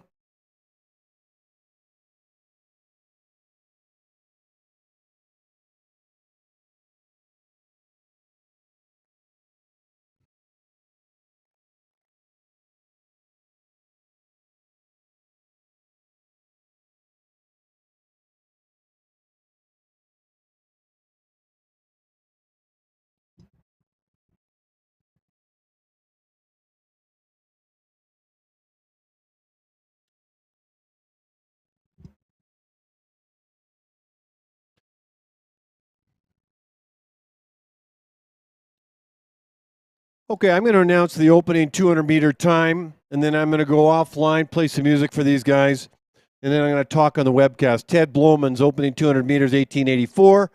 Josh White, 1982. Good luck, gentlemen.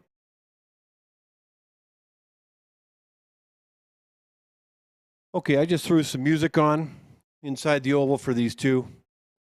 You're watching a Hall of Famer in the sport of speed skating, Ted Bloemen, would normally be competing at the World Cup right now in Stavanger, Norway, last week, and now Heerenveen. But I believe his wife is expecting their second baby any time now. So he's turning into quite the family guy. And so that's why he's here. He'll compete in the World Cup in Calgary in the middle 2 weeks of December. So unfortunately, I know very little about Josh White because I haven't had a chance to get caught up with him. I think Ted Jan Bloemen speaks for himself in terms of his resume. I mean, he has been a gold medalist and a silver medalist and a world record holder, past tense, but still, he credited a world record holder before Nils came along. But in Pyeongchang, he won the gold in the 10,000 meters and the silver in the 5,000 meters. Plus, he's medaled at the all-round championships in Heerenveen back in 2010 and 12. Anyway, he's just really... I actually had a chance to sit down with him and last year and learned a lot. He's a very intelligent man, knows the sport of speed skating. And really, given the fact that I don't speed skate, he basically taught me what makes a speed skater. And I mean, in simple terms, as you watch both Josh White and Ted Bloemen, it's technique.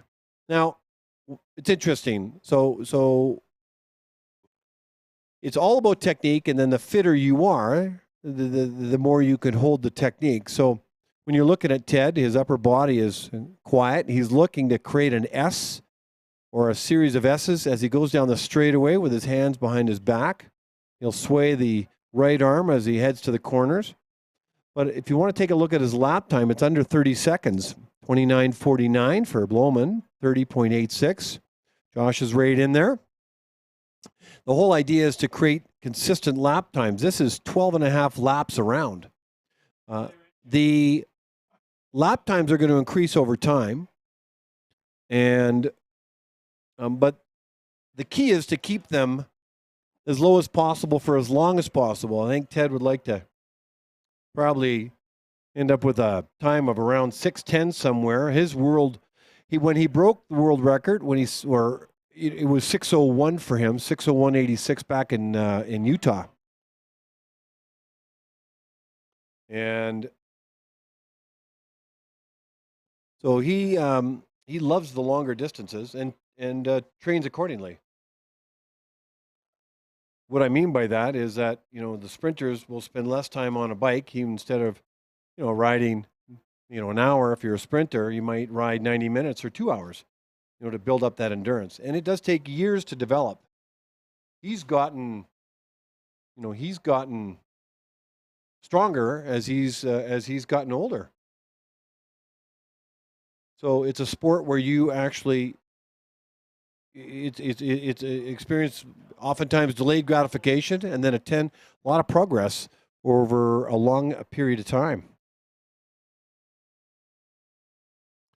So Josh White from New Zealand and Ted Bloemen originally from the Netherlands.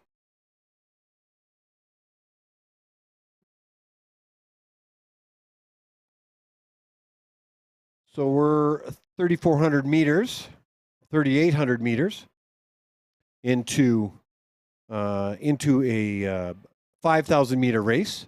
So that's basically 3 laps. You see Will Dutton holding the time, 06 for Ted. That's 30.06.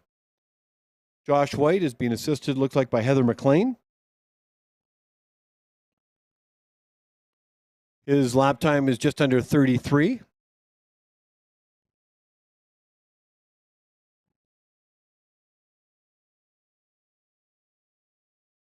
Yeah, Ted really talked about just technique and just how important it is.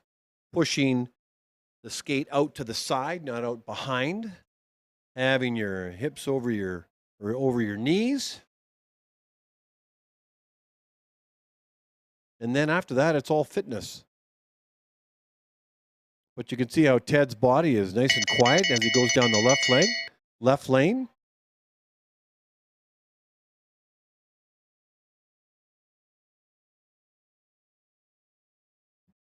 So Ted Bloemen and Josh White are on the ice right now. Josh White from New Zealand, Ted Bloemen from Alberta. Josh White has got his bell lap. Ted has his. Here comes Ted, the final 100 meters. Thought maybe he'd come in around 6:10 or so. We'll see where he comes in. He's going to cross the line at 6:19.18, 6:19.8 rather. That'll be the time to beat. He'll be competing in the World Cup in December. Here comes Josh White, everything he's got to finish off this race. From New Zealand, a season's best for Josh at 6:43.35. Good job, Josh. Well done, Ted. Now we move to the quartets. Looks like everybody's ready to go in the second heat pairing in the inside lane of the first pairing of this heat, rather, the inside lane from the United States, Dylan Woodbury. In the outer lane from Alberta, Max Hallock.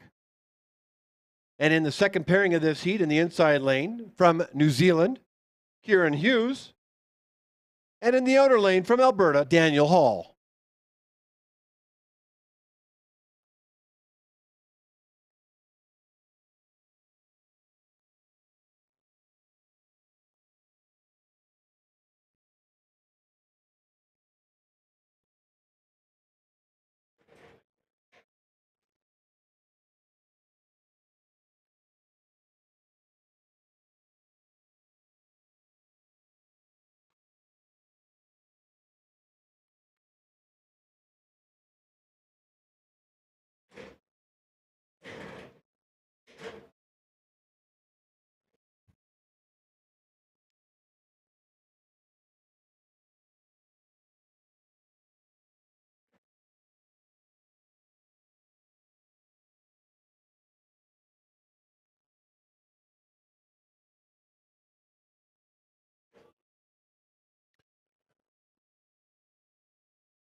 Woodbury's opening 200 meters is 20.01. Halligan at 19.88 as they settle in now for a 12-lap race. Hughes in at 19.95.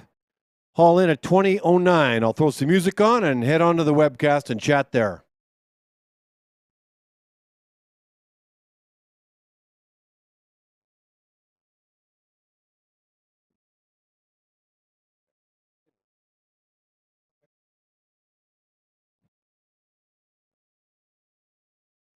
So here we are in Calgary, Alberta, at the Calgary Olympic Oval.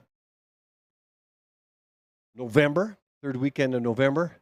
Speed skating season at the club level, at the provincial level, at the national level, and at the international level is alive and well. The skaters' dryland programs, which basically start in May, most skaters take the month of April off, and then it's often been said that champions are made in the off season. Dryland training, May, June, July, August, maybe even a bit into September. They'll use the meets that are in August and September to get rid of the racing cobwebs. But the bodies should be stronger, faster, fitter for whatever their disciplines are, distance disciplines.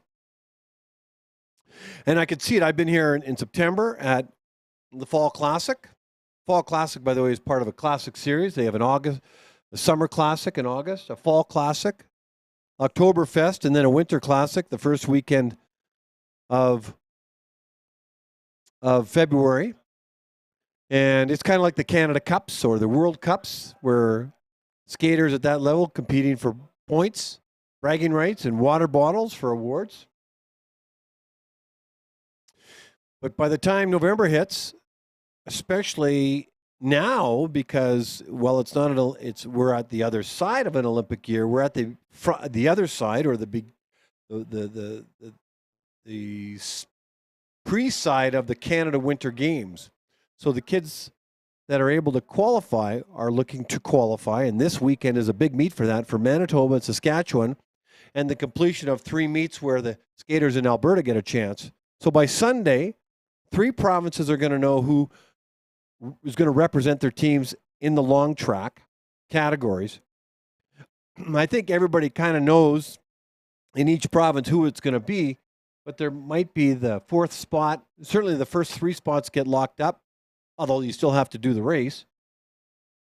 But sometimes there's 3 or 4 skaters competing for the 4th spot. So some skaters, unfortunately, are going to be disappointed with the results, sadly to say.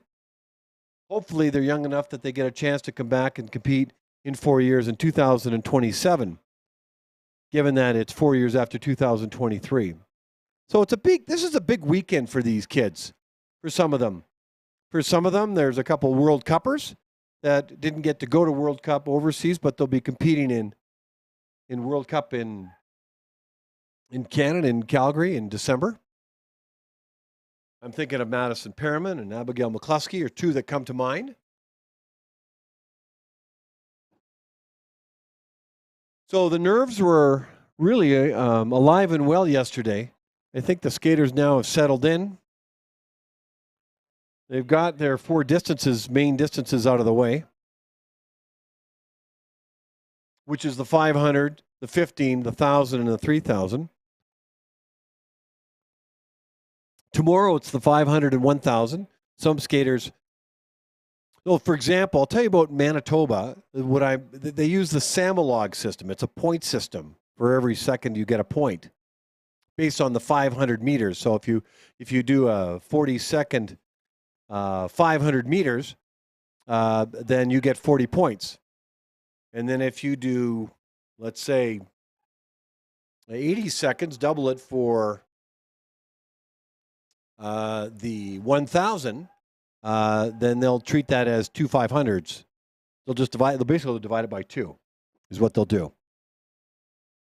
And so in Manitoba, it'll be the first 3 spots are the lowest times, and then they'll look for a sprint position. They'll take the 2 500 meters and 1,000, and they'll put that in the Samolong system, and whoever gets the lowest points there gets a chance. In fact, all the skaters could qualify for each position.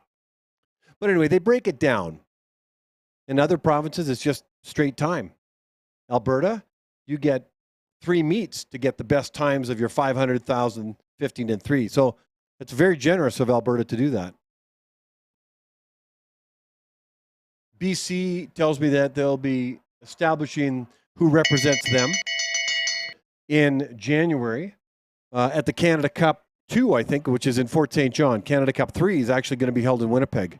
The bell lap has gone on for Woodbury and Hallock, and I'm going to turn the music off and go into the Oval now.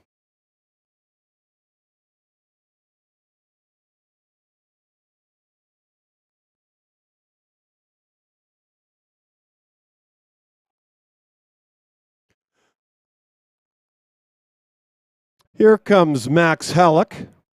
Max Halleck is going to complete his time at 6:32:37 for a personal best. He'll be very, very happy with that time.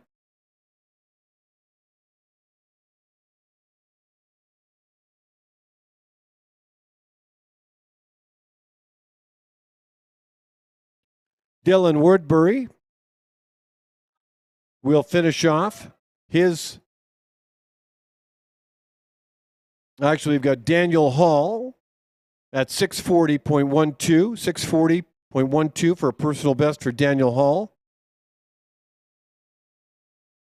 654.83 for Dylan Woodbury. And Kieran Hughes, 652.11 for a season's best with him. 2 PBs and a season's best in this quartet.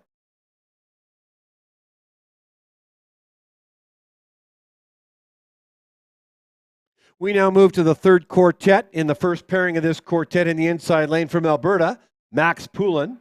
In the outer lane from Manitoba, Joel Simpson. In the inside lane of the second pairing of this quartet from British Columbia, Eric Orlowski. And in the outer lane from Saskatchewan, Danielle Pauly.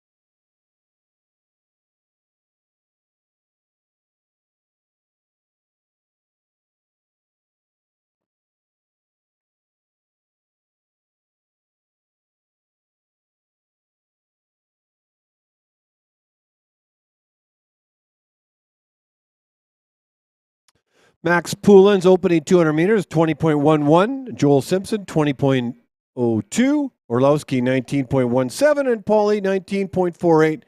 They now settle in for their 12 laps. I'm going back on the webcast. Enjoy the music, everybody. Now, where was I? Oh, yes, I was talking about Canada Winter Games. Yeah, it's a big year for these kids. Long track, short track will be established. Well, again, that varies from province to province. And there's some skaters actually are so good they can compete both in short track and long track. Max Poulin, who's on the ice right now, comes to mind because so Max really likes both. I think he likes short track a little bit more than long track. He can compete at a high level for both. He is the Canadian junior national champion and achieved that last year here in Calgary in March. So this kid's a very good skater. I think he'll have the enviable decision to decide whether he wants to compete in short track or long track for his province at the Winter Games coming up. Met Max and his dad probably 3 or 4 years ago in Winnipeg when we had a meet. His dad, Mark, who I've gotten to know well, really liked the guy, really committed to the sport of speed skating. Has helped out at the club level in a very large way, but he also volunteers. He's a starter. He's there's a finite number of starters in long track. I believe the number is 25. Mark can correct me if he's listening and watching, which I think he is. Hi, Mark, by the way. Big shout out from me to you. There's only 25 of them. And then at the age of 60, they actually age you out, believe it or not. And I don't know. Times have changed. The new 70 is 60. The new 60 is 50. So I don't know. It's lots of wisdom in those 60 and 70-year-olds yet. However, creating, that's the way it is. So anyway, Mark is a starter and has traveled internationally and probably will have some more international events under his belt before he transitions out. So anyway, that's the story. Max I'm just kind of citing him as an example of most skaters either pick long track or short track, or it's picked for them depending on if long track is all full up in their province, then they go, well, okay, I don't have a chance. I better try short track. Regardless, the competition goes on the week of February 20th to the 25th for both short track in PEI and long track at the outdoor artificial ice surface in Halifax. Many of us who volunteer more than likely will be out helping out. We look forward to it. Max Poulin from Alberta, Joel Simpson from Manitoba is on the ice, Eric Orlowski from British Columbia,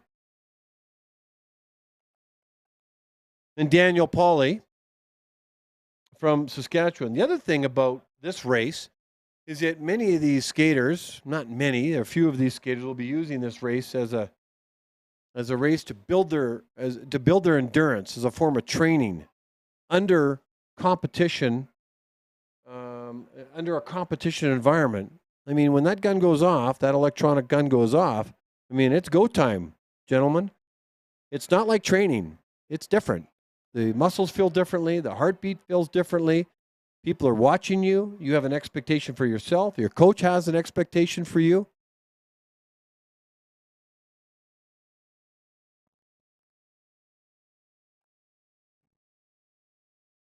Joel Simpson's wearing the red armband. Max is wearing the white armband in the Canadian suit.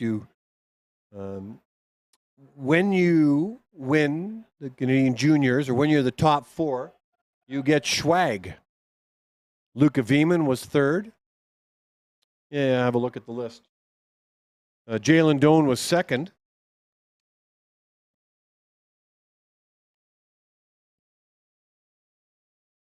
I know in the ladies, it was Laura Hall and Sophia Bieber.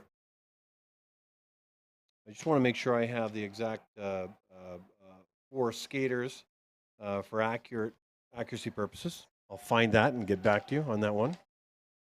I know some of you are listening going, oh, I know, I'll tell you. But I'll come back to you on that. But you get, there's some benefits for doing well. And our Canadian juniors didn't get a chance to go over to Italy to compete. That was in January because of COVID back in through Christmas time, because that's when the skate off was going to be, and it didn't happen. So that's why it happened in March. So at least they got the recognition of being on the team, but they have to earn it again. So they have to, and that happens the first weekend of January for those that want to try and compete at the Canadian Junior Championships. And the bell app has gone off. I'm going to go now into the oval.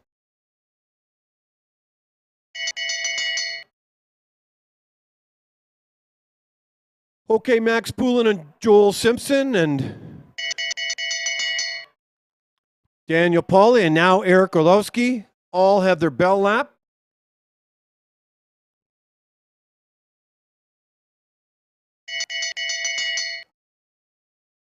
That's the bell lap for Pauly. Crossing the line first will be Joel Simpson from Manitoba with a personal best of 6:43.02. He'll be happy with that, no question. Here comes Max Poulin crossing the line for 6:52.39, and that is the season's best for him. Eric Orlowski gets a personal best, 6:43.27, and here comes Daniel Pauly. The last few strides of this 12.5 lap race. Crazy distance, gentlemen. Season's best for Daniel Pauly, 6:56.49. We now move over to the fourth quartet in the first pairing in the inside lane from the United States, Augie Herman. And in the outer lane from Ontario, Matthew Laxton. In the second pairing of this quartet in the inside lane from Saskatchewan, Luca Veman. And also from Saskatchewan in the outer lane, Bon Low.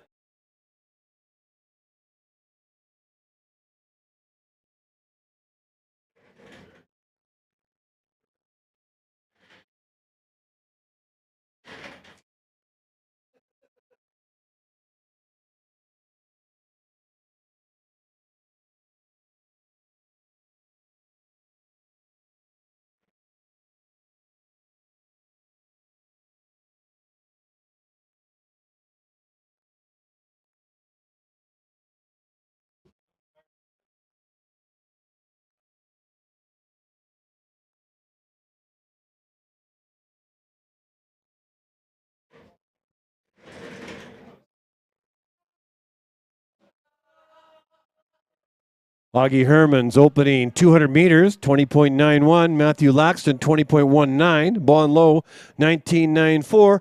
Luca Vieman, 20.12. Here comes the music, and I'm going back on the webcast. Okay, back to where I was. Okay, I found my notes. Canadian Junior Long Track Championships, the boys, was Max Poulin, Jalen Doan, and Luca Vieman, and Antoine Amel from Quebec. That was the four. You take four. On the women's side, Laura Hall, Sophia Bieber, Ariana Fournier, and Allison Lalonde.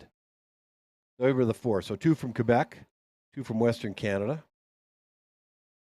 The men's and the women's are going to have just wonderful competition amongst each other as they compete to represent our country and their provinces as the years unfold. Great young skaters.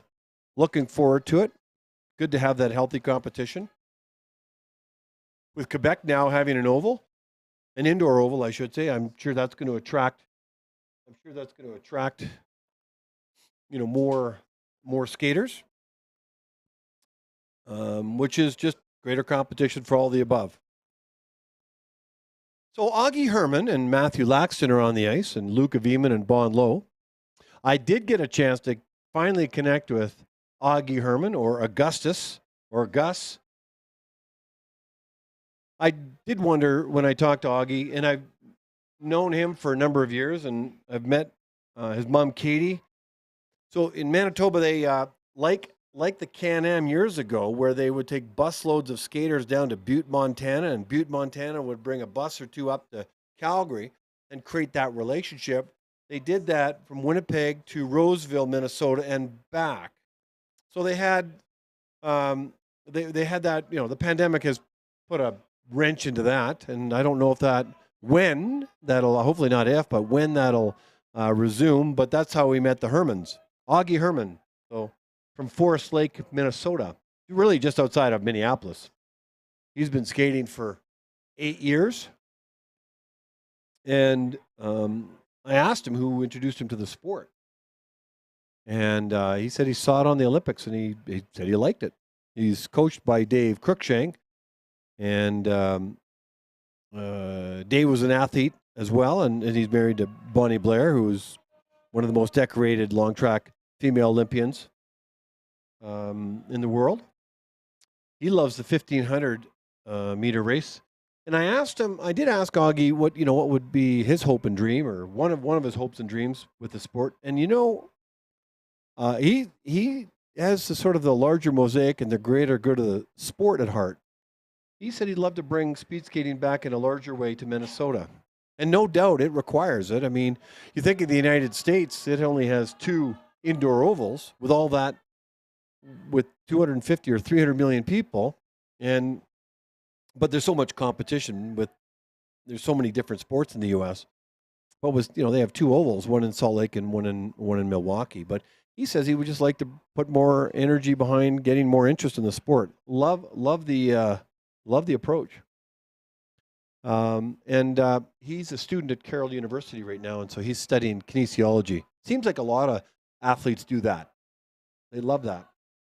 And he coaches speed skating and hockey. So I think he's creating a trend or an environment where he can transition out of the sport nicely into the same sport or another sport as well. So good on him, Augie. A big shout out to Katie and Jim. Katie, we miss you out here. I know Dave Silk and Dave Cruikshank are handling the coaching duties. But it's great to have our American friends up. And he had a coach a couple of years ago. Her name was Leah Lambert, and Augie would like to give a shout out to her. So there you go, Leah. If you're watching, there's your legacy on the ice right now. Augie Herman, Matthew Laxton in the first pairing. Augie with the white armband, but obviously with the U.S. Skin suit. Then you got Luca Vieman and Bon Low. Luca Vieman was, as I mentioned many times, third, and he's earned the right. They've all earned the right to have me repeat the fact that they did really, really well in the Canadian Junior Champs back in March, and Luca Vieman won the silver medal.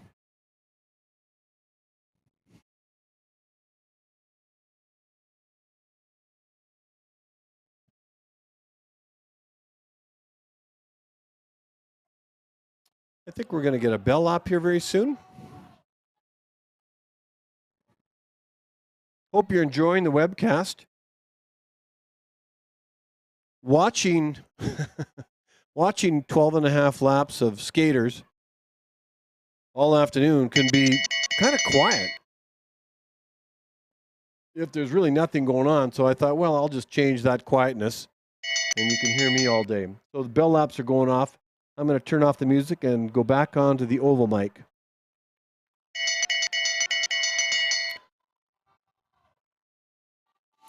So the bell laps have gone on for Augie Herman and Matthew Laxton, the first pairing. Here comes Herman with everything left in the tank, which can't be much after 12 and a half laps with a few strides left. He's going to cross the line exhausted with a personal best of 6:47.82. Good job, Augie. Or Augustus. Matthew Laxton crosses the line at 6:57.73. Luca Vieman's crossing the line with a time of 6:47.35. And Bonlow, 6:50.78. Two personal bests for our Saskatchewan friends.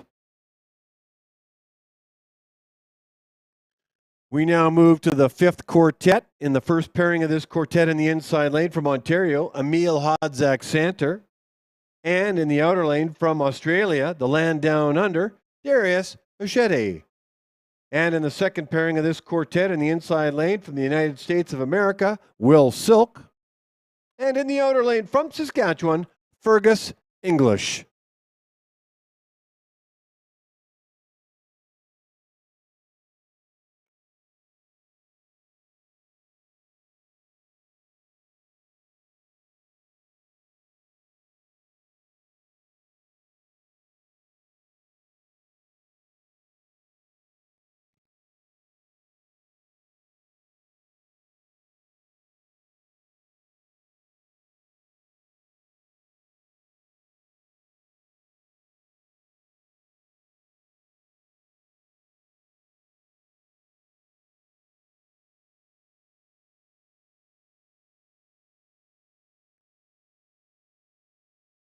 And we're off. Emil Hodzak-Santer, 21:54 for his opener. Darius Ochede from the land down under, 21:31 for an opener.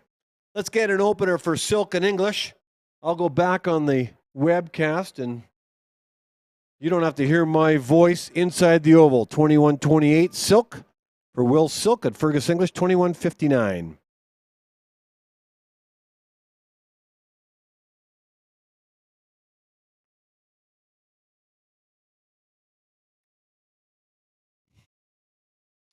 I think I want to give a shout out to the volunteers that continue to work behind the scenes to make this go. I'll just find my list.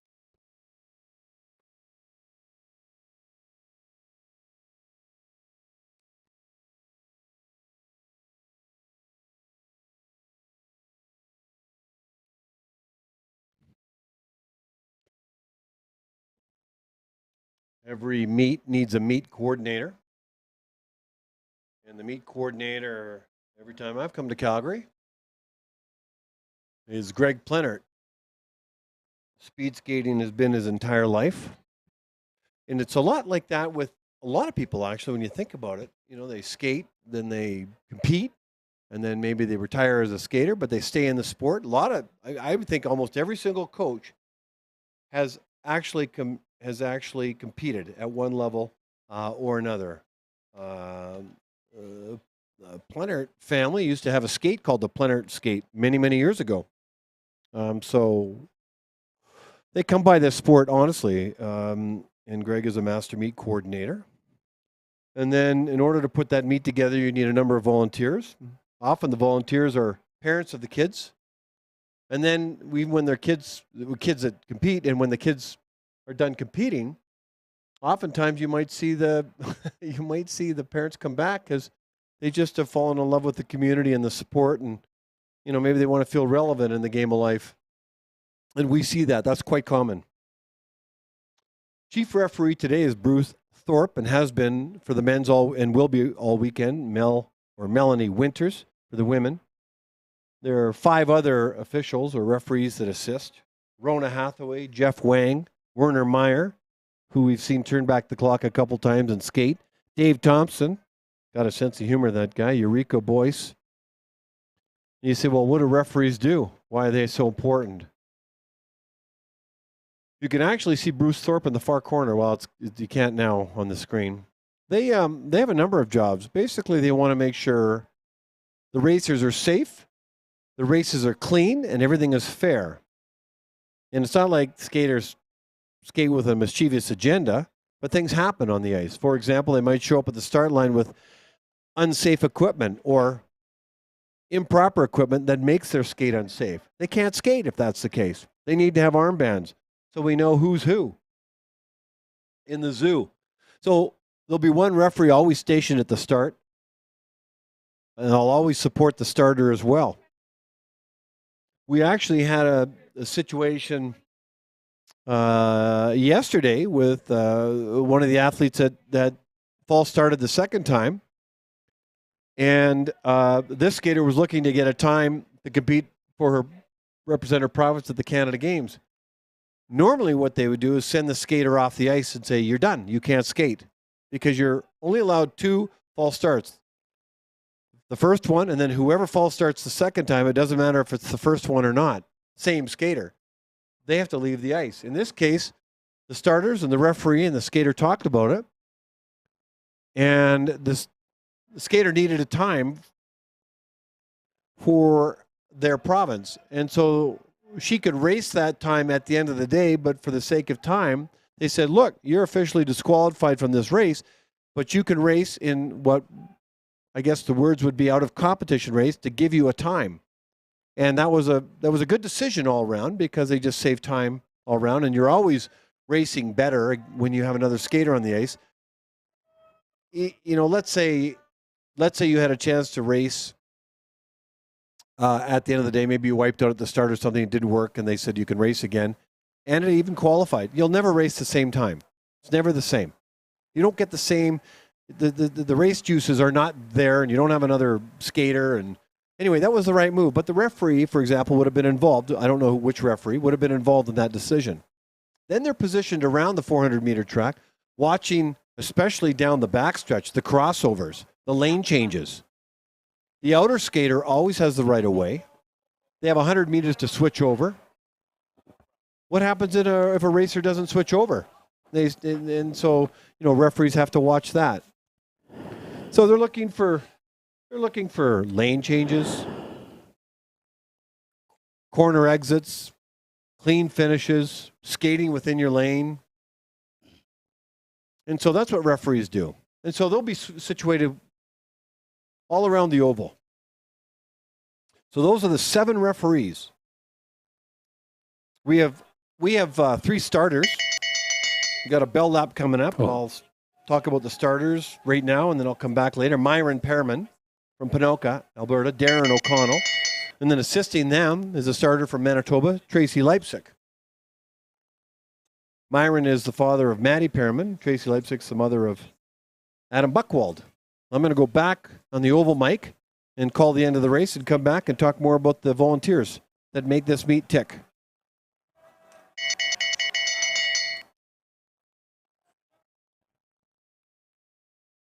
Okay, let's get the times in. Emil Hodzak-Santer with a time of 6:50.13 and a personal best.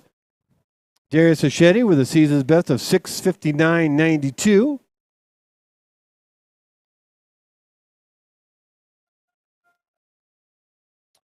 We've got Fergus English and Will Silk. Silk crosses the line. Fergus English, rather, Crosses the line of 7 minutes, 0.16 seconds for a season's best. Will Silk at 7:05.89.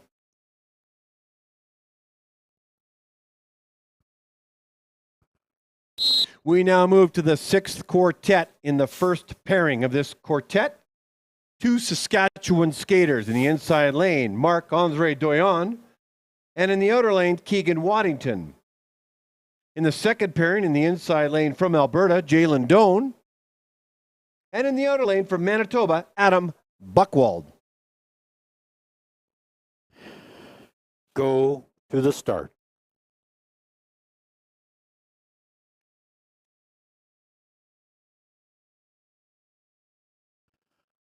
Ready. Go to the start.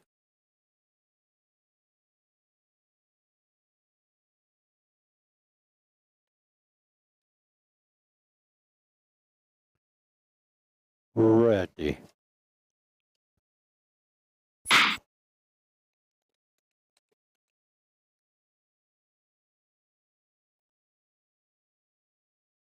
Opening 200-meter time, Marc-Andre Doyon, 19.88.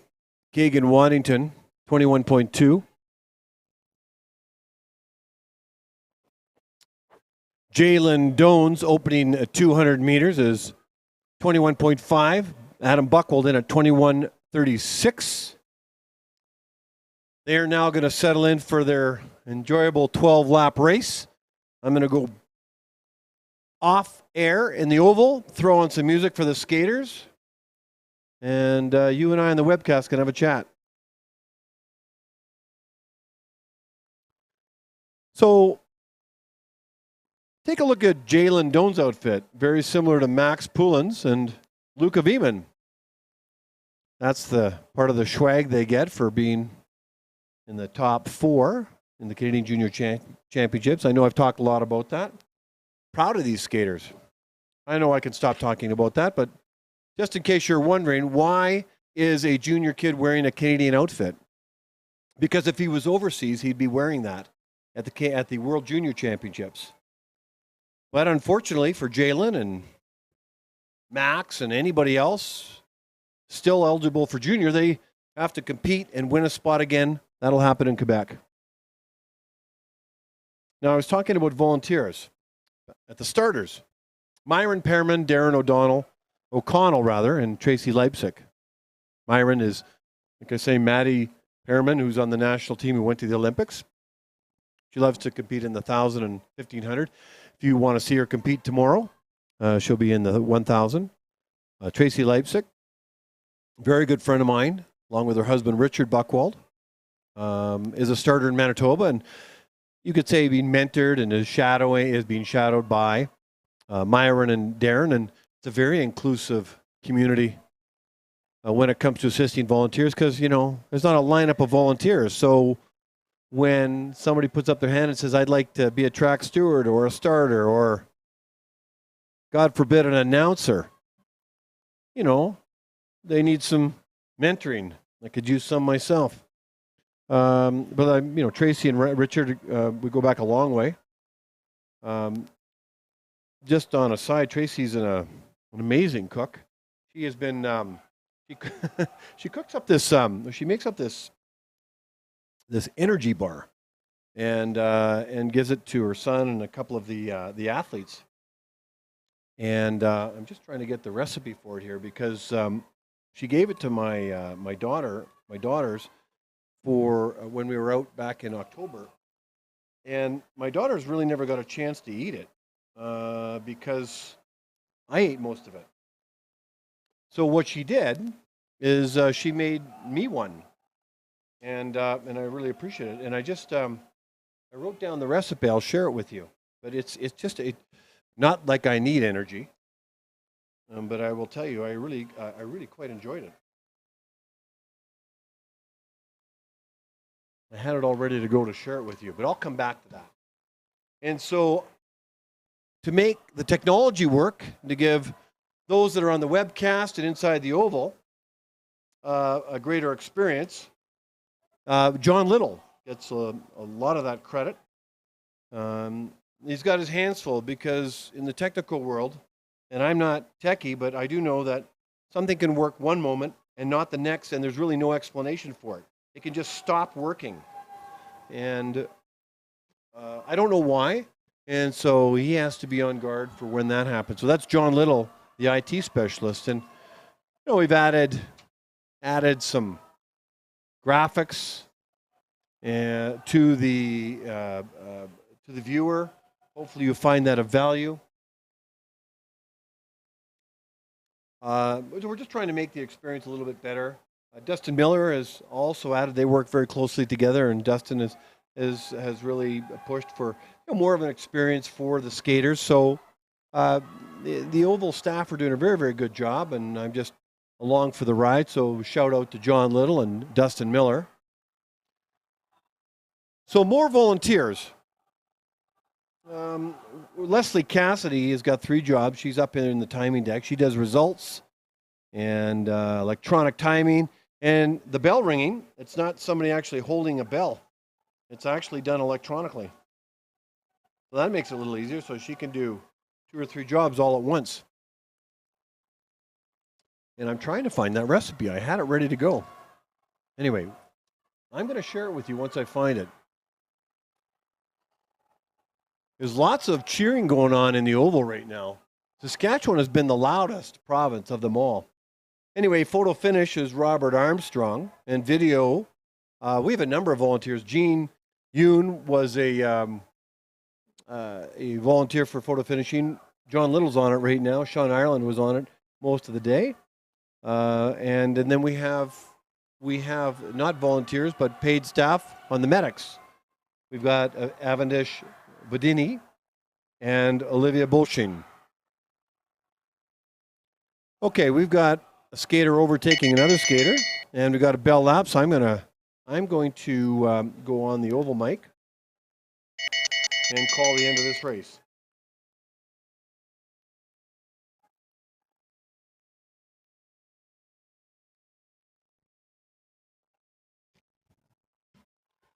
Okay, we got some bell laps here for Doyon and Waddington.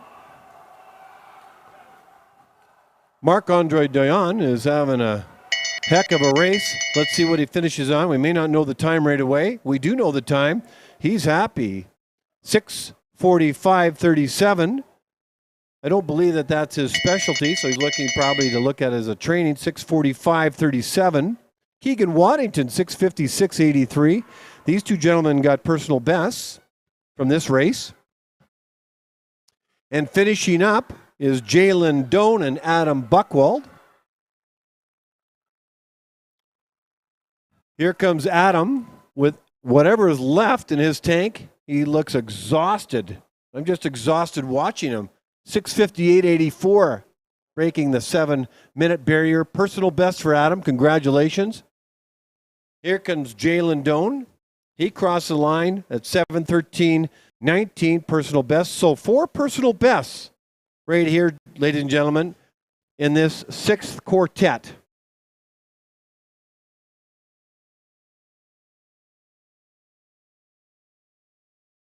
These men are fearless, even though it's not their race, some of them, not their discipline. They're pushing themselves and using this as training. In the 7th quartet, in the first pairing, in the inside lane from Alberta, Yankun Zhao. And in the outer lane from Saskatchewan, Oscar Stack Mikashu.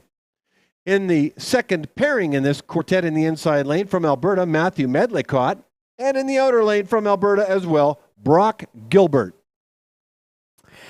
Go to the start.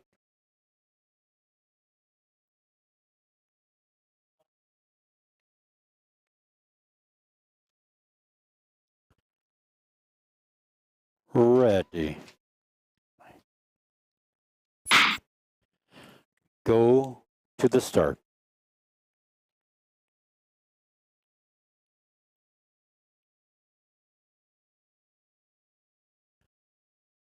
Ready.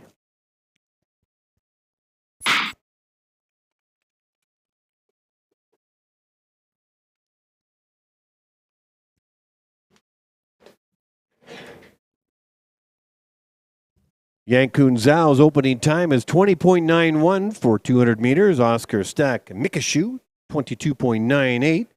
Medlicott opening 200 meters is 20.63, and rather 21.11, and Gilbert at 20.63.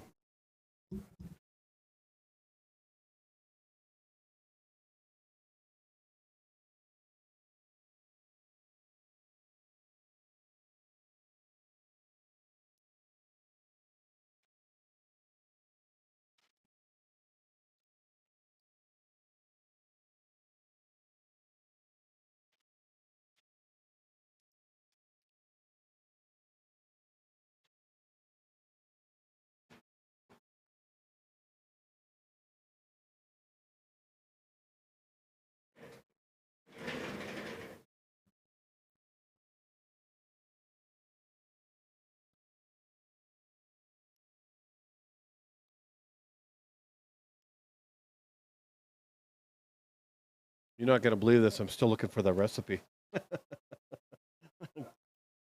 Anyway, Yankun Zhao, Oscar Stack Nikashu on the ice, and Matthew Medlicott and Brock Gilbert. You've heard many of those names all weekend. Many of them part of the Oval program. 44 or 45 skaters this weekend of the 160 or so, or 70, found it, by the way, are part of the Oval program. There's 9 coaches, 8 in Calgary and one in Quebec, Gregor Jelinek, that look after the national team, and then the up-and-comers, men's and women's. Some are sprinters, some are all-rounders. Anyway, there's a whole program. It's got a plan attached to it with various stages as they try and bring along the skaters and develop them into basically their potential. And that's different for every skater. So I have to really tell you about the energy bar that Tracy Leipzig that made for me and for other athletes. But so I don't eat my daughter's energy bars. It's sort of it's a pan 8x11, and you know, it's, you can write this down if you want, but you still need the amount of ingredients to make this bar. But the beauty of it is that when I eat it, I don't feel full. I feel like I've got energy. I'm not doubled over in the corner by too much weight from a meal. So oats, you got oats, and you steel cut oats. So it's sort of 2 different types of oats, some chia seeds, some unsweetened coconut, some flax is in there, some vanilla, some protein powder, make me get bigger muscles, and some peanut butter. I think I'm missing one ingredient, but that energy bar ends up in that 8x11 pan, and I'm just about to finish it up after being a week here in. I guess what I'm saying is thanks, Tracy. thanks, Tracy, for making that for me and all these other athletes. You're an amazing cook and a great friend. And a shout out to you and to your husband Richard, who I think is in New York right now, or on his way to New York. Okay, back to the quartet at hand. Yankun Zhao, Oscar Stack Mikashu, Matthew Medlicott and Brock Gilbert, 5,000 meters, 12 and a half laps. Mikashu, he's a skater that's been skating for about 11 years now.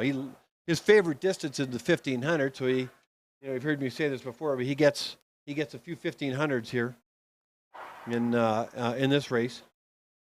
He loves to race mountain bikes, when he gets a chance. You got Yankun Zhao, whose mother's Julie Wong, and unfortunately his dad passed away a few years ago. I met him many years ago in Winnipeg, just a really happy-go-lucky guy. Julie is a legend in the speed skating community. Yankun comes by the sport honestly. He's been skating for 16 years. He's more of a sprinter, 500 to 1,000, but they're testing their mettle.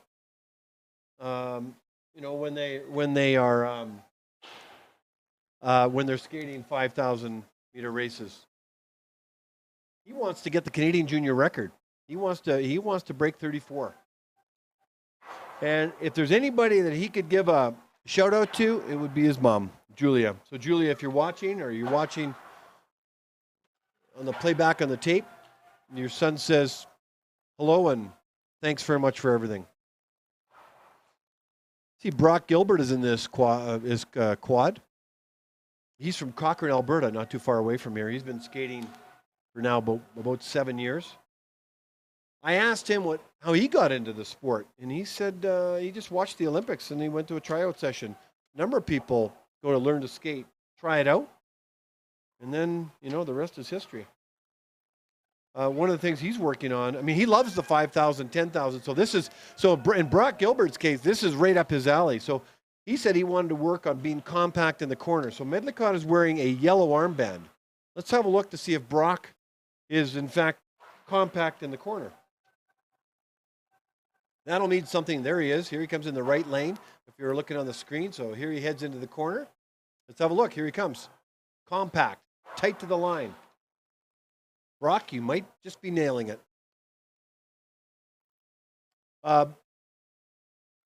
Brock's parents, Mary and Brad, might be watching. We've got the bell lap going, so I'll hurry this up. Mary and Brad, Brock would like to give you a shout out. And to your Yorkie, who has a sight challenge, Buster. God bless Buster. So there you go, Mary and Brad. And Matthew Mitchell from Fort St. John. I'm going to go on the mic here and bring home this race.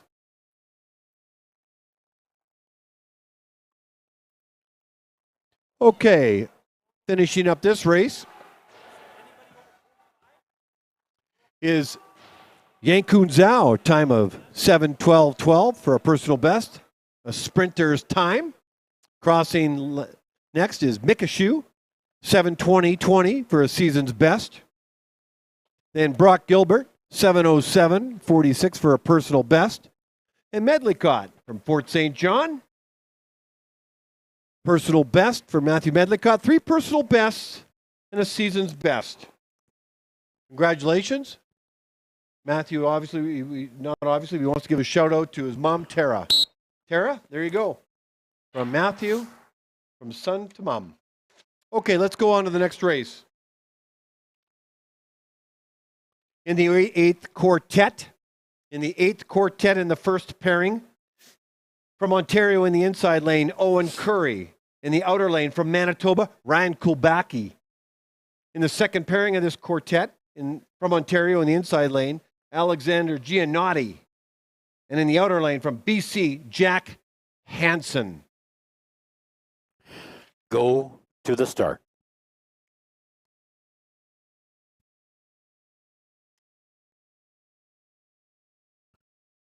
Ready.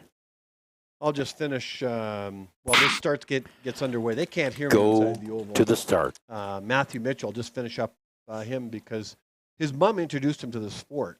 And his favorite distance was the one he just raced. God bless him, 5,000 meters, 12 and a half laps around a 400-meter track. Richard Stickle was his coach, I think, in fact, still is his coach. And he'd love to get to the Olympics. I mean, there's a dream in front of him. And so you know what? Just back to the shout out. Tara, if you're watching, Matthew says hi and thanks very much for all the support you've given him. And for introducing him to the 5,000-meter race. The opening 200 meters for Curry is 21:56, Kulbacki 21:36, Giannotti 21:69, and Hansen 21:05.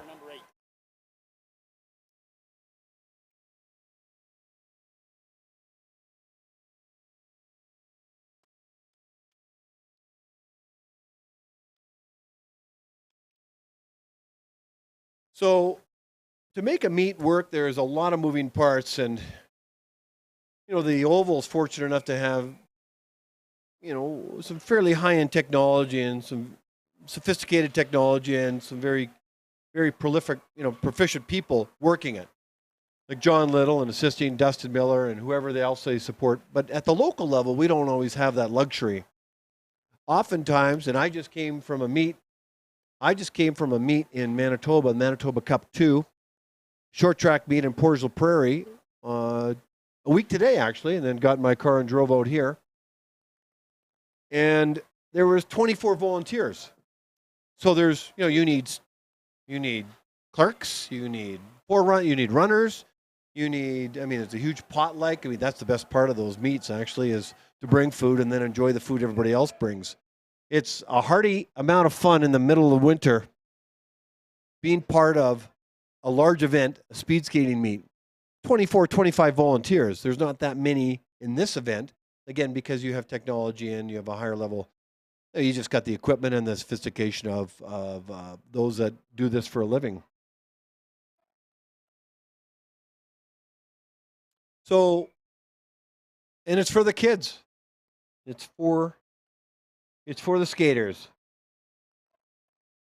I really should give a shout out to all the parents who make the sacrifices, who probably no different than when hockey players say, I want to thank mom and dad for driving me to the rink at 6 o'clock in the morning or driving me to all the small towns to play. It's no different, especially if you're in a,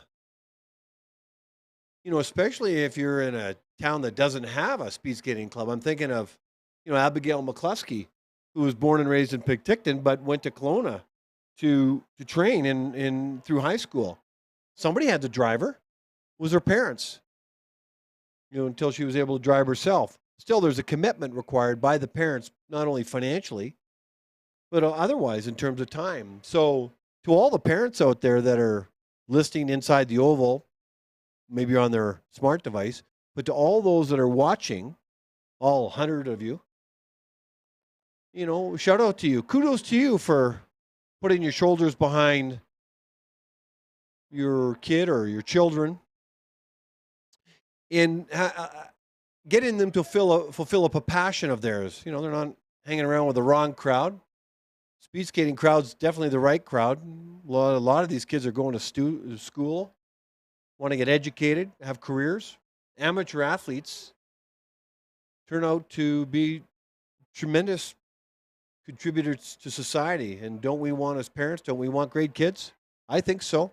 I mean, the fact that, a couple of my kids choose speed skating, that's fantastic. It wouldn't matter to me what they chose as long as they chose something, because athletics is a great character builder and gets you ready for the real world, which oftentimes isn't always so kind. And this sport brings you a whole set of adversity that I think prepares you for that, but a whole set of rewards on the other side of it. That coin has two sides. So Owen Curry, Ryan Kulbacki are on the ice in the first pairing, Alexander Giannotti and Jack Hansen in the second pairing. This is the 8th quartet of 13 quartets.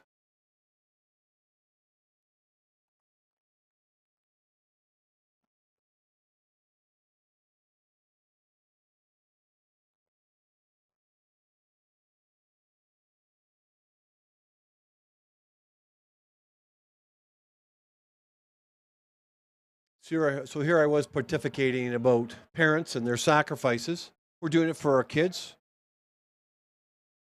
I love it. And the parents I talk to love it. And they're willing. Who knows where our kids are going to go? I mean, honest to goodness. It's a sport that if you don't have perspective and you're so focused on outcome, you'll be a very disappointed parent and a very disappointed skater. Delayed gratification is key, and it takes years to build an athlete, a speed skating athlete.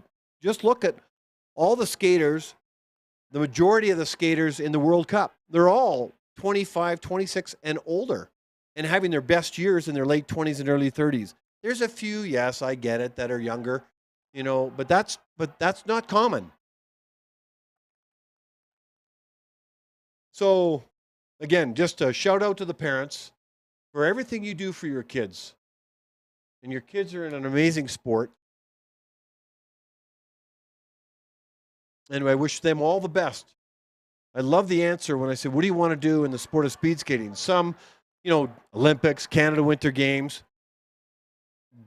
But I like the ones that come up and say, well, I'll take the sport as far as I can take it.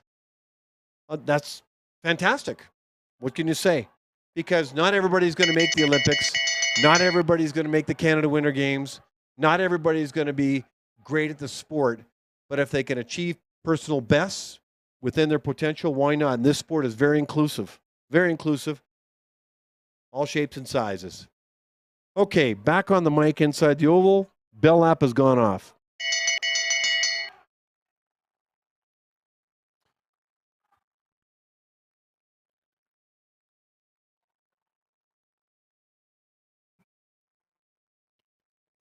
There are 4 skaters on the ice, and they're all bunched together.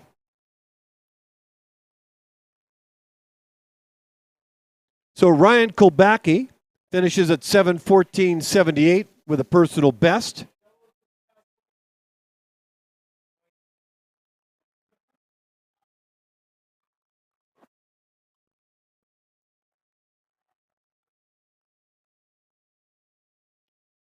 Jack Hansen, 7:18.64.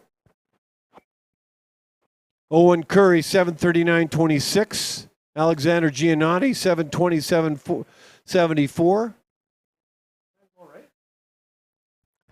Anyway, it looks like a mishmash out there, but a pile of personal bests for these 4. Congratulations. Let me go on to the next You dropped quartet. something on the ice, sir. The 9th quartet in the first pairing in the inside lane from Quebec, Yon Perron. In the outer lane from British Columbia, Paul Philippe Astor. And in the second pairing, doesn't in stay, the we'll take inside it lane off. from the USA, Jersey Is it going to Hitler. stay? And in the outer lane from Manitoba, Eric Kolbacki. Just take it off if it doesn't. Okay. Too much speed. Go to the start.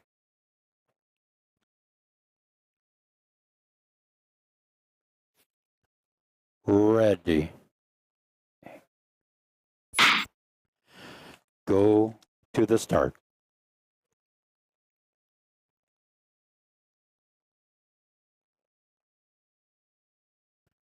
Ready.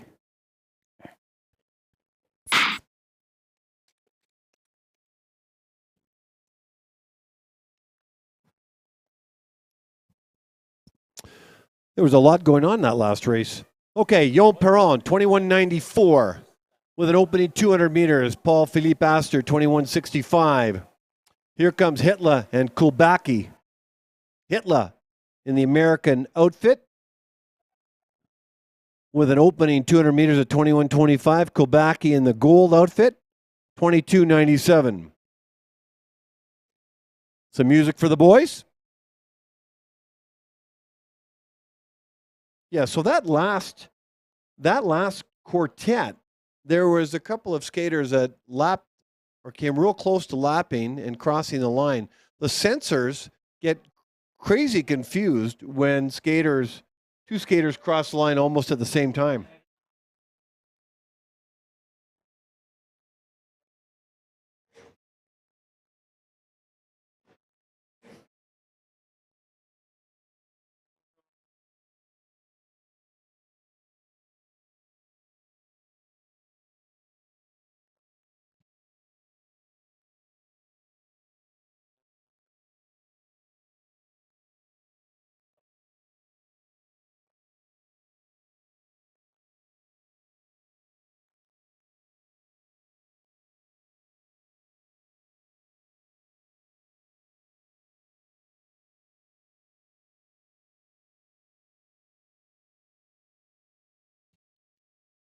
Okay, welcome back.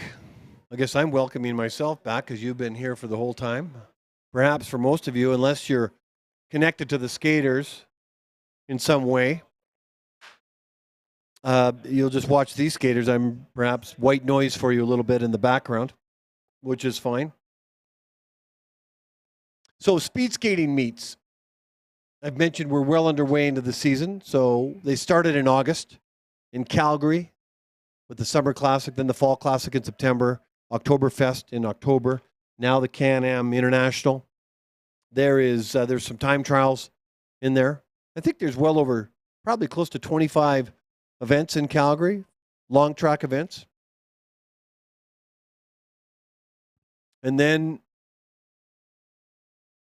in January, the international events start to heat up a bit more.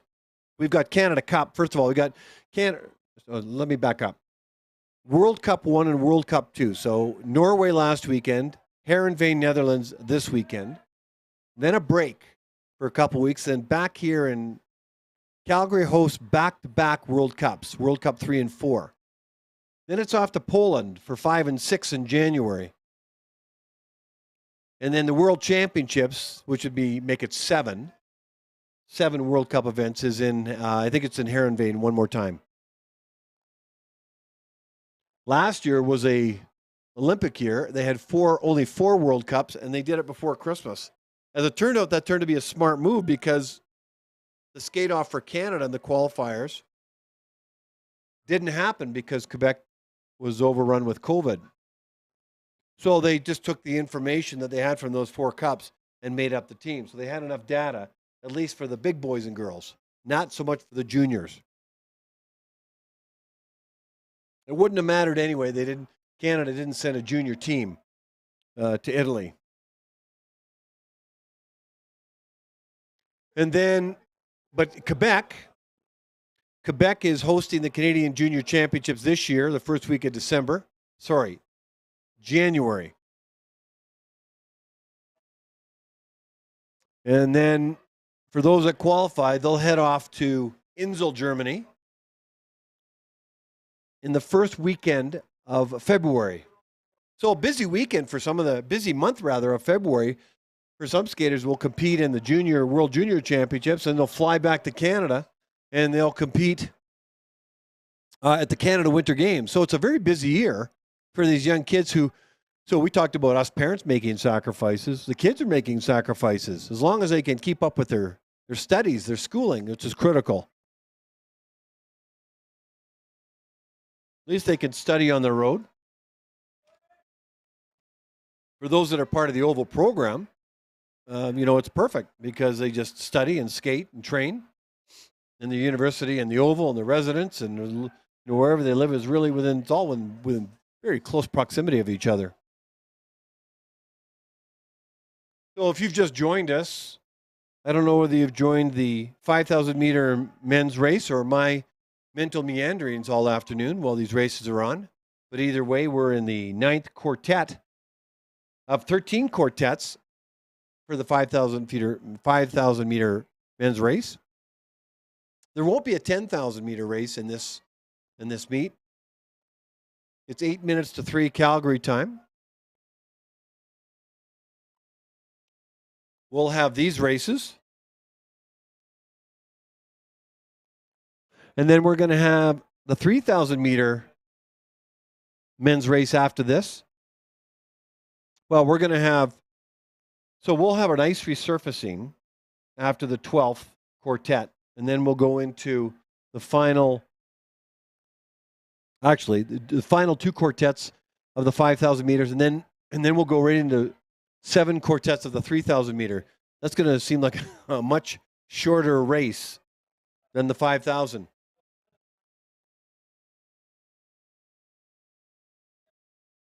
So you see some skaters getting passed on the ice, and that's for the lap counters, if you will, to keep track of.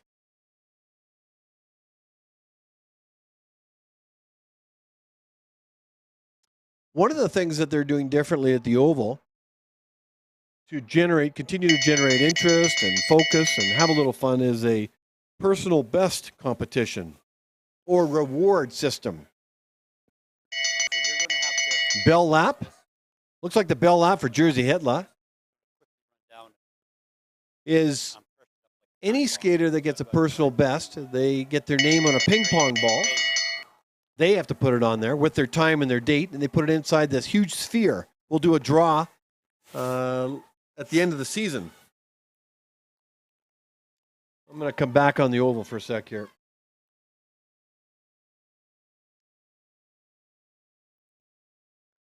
So crossing the line first of this 4 skaters, Yo Perron with a time of 7:30.32, personal best. Jerzy Hitler, 7:25 from the second pairing, 7:25.54. That's a season's best. So then Paul Philippe Astor has a personal best of 7:52.12. And with about 100 and 200 meters to go is Eric Kulbacki.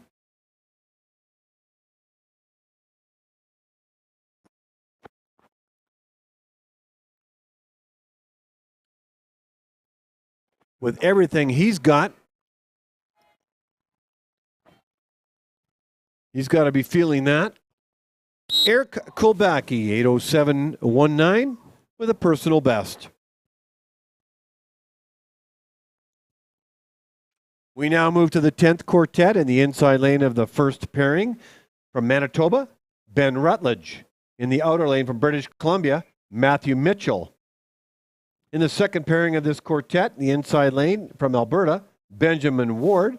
And in the outer lane from Alberta as well, Zachary Lacroix.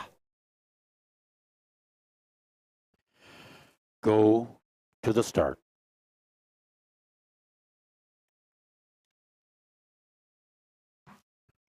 Ready. Go to the start.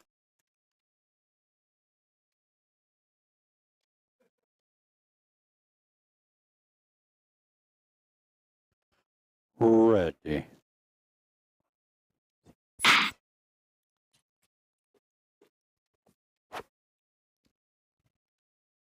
Opening time for Rutledge is 20.65. Matthew Mitchell, 20.7.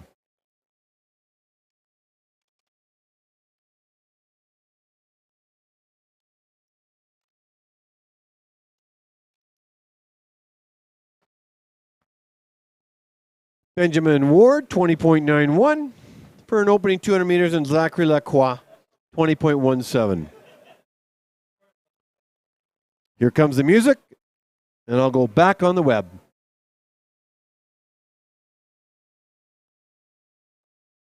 I probably should give a shout out, Jersey Hitler, his parents, Peter and Chris. They're Jersey Hitler's from Chicago, and I think it's called St. Charles, Illinois, near Chicago. I actually, Peter and Chris, if you're listening, a shout out from Jersey. I also, I thought I'd let you know that I have cousins that live in Northfield, Illinois. So I know a little bit about Chicago. A bit of Chicago inside of Winnipeg. A lot of the architecture inside of Winnipeg is really influenced by Chicago. In fact, they'll do movies in Winnipeg to depict what it's like in Chicago. Anyway, Jersey's mom, Chris, was a figure skater and influenced him to maybe get into skating or maybe into sport. And he just wants to get better. So he's an American up at the University of Calgary. And I mean, where do you go in the States? There's only two places, right? Milwaukee and Salt Lake.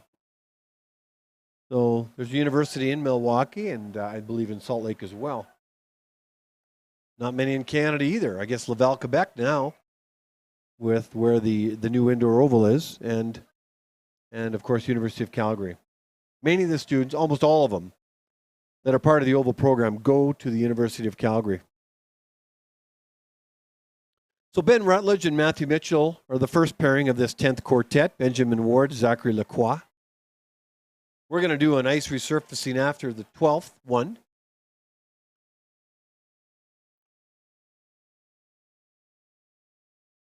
Rutledge is from Winnipeg. He would be considered a transfer athlete. He came from hockey, saw a flyer at a local club and said, I think I'll go try this out. Fell in love with it. I've watched him develop. I watched him join and develop, being that I'm from Manitoba. And he started with a hockey stride. We wrung that out of him. Took us a couple of years. And now he's got a speed skating stride. And he's got his sights set on making the national team. So he definitely has got a goal in mind for sure.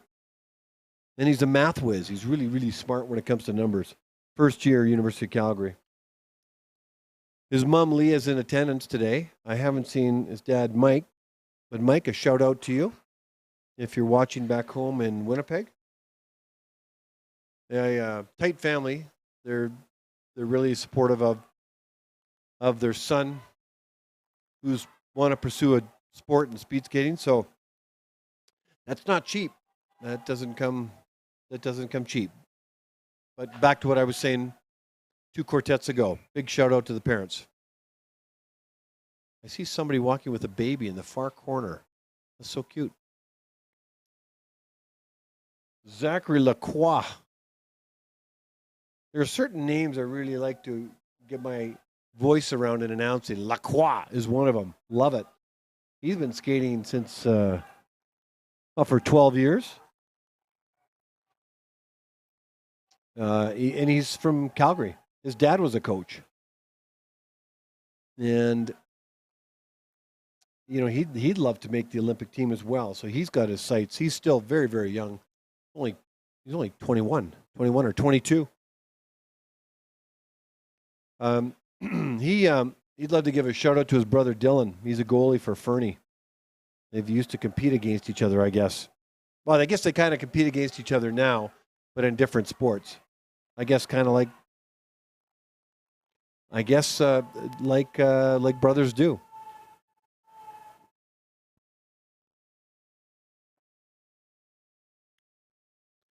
Ben Rutledge, Matthew Mitchell, Benjamin Ward, Zachary Lacroix. 12 and a half laps around a 400-meter oval, 13 meters in width.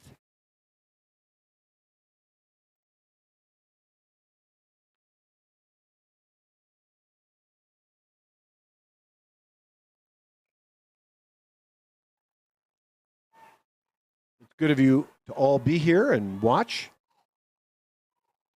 Hope you had a chance to watch some of the World Cup. Canada had a good day. I mean, anytime our athletes can medal, I would say that's a good day.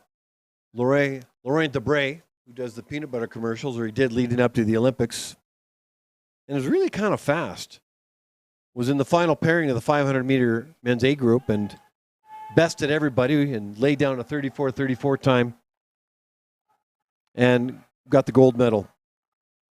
Awesome. Congratulations, Laurent. Yesterday, Evany Blondin got third in the mass start. Valerie Malte was in there, and Connor Howe was fifth in the mass start. I didn't know he was much of a mass starter, so there you go.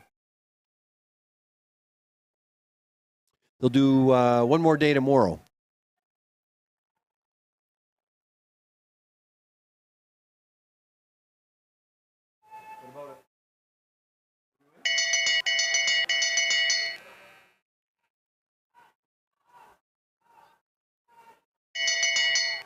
Let me call in this race now. Bell lap for Rutledge and Mitchell. Oh, yeah. Yeah.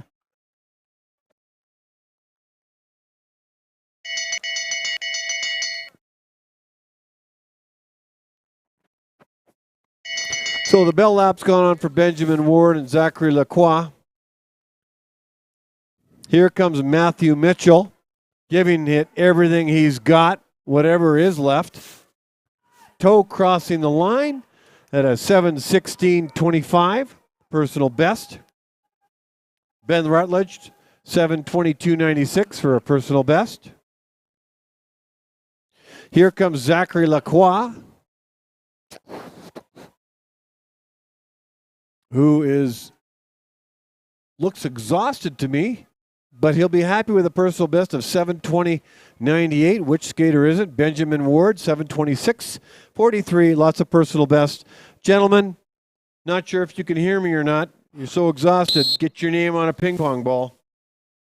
11th quartet, the first pair. In this quartet in the inside lane from Ontario, Joshua Sutherland. In the outer lane from Saskatchewan, Liam McKegg. And in the second pairing of this quartet in the inside lane from Alberta, Scott Anderson. And in the outer lane from Ontario, Connor Waters. Go to the start.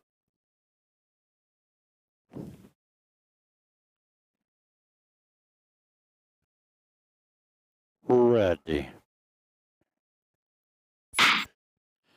And the women Go in the team pursuit, to the start. I just learned, John, team sprint rather, not team pursuit, team sprint. I take that back.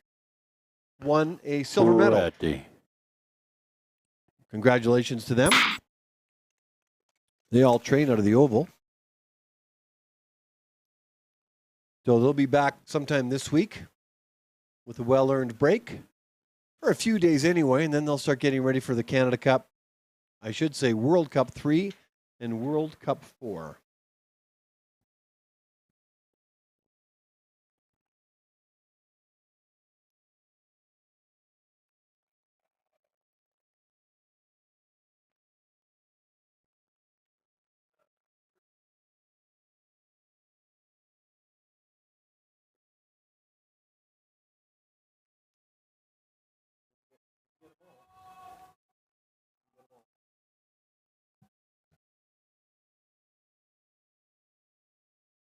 This is the 11th quartet.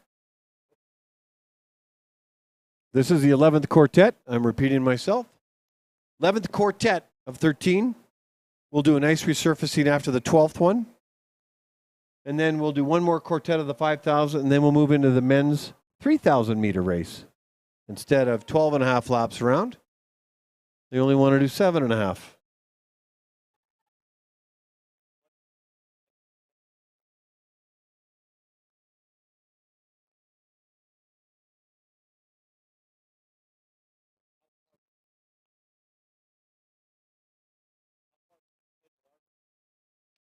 Right now. We start at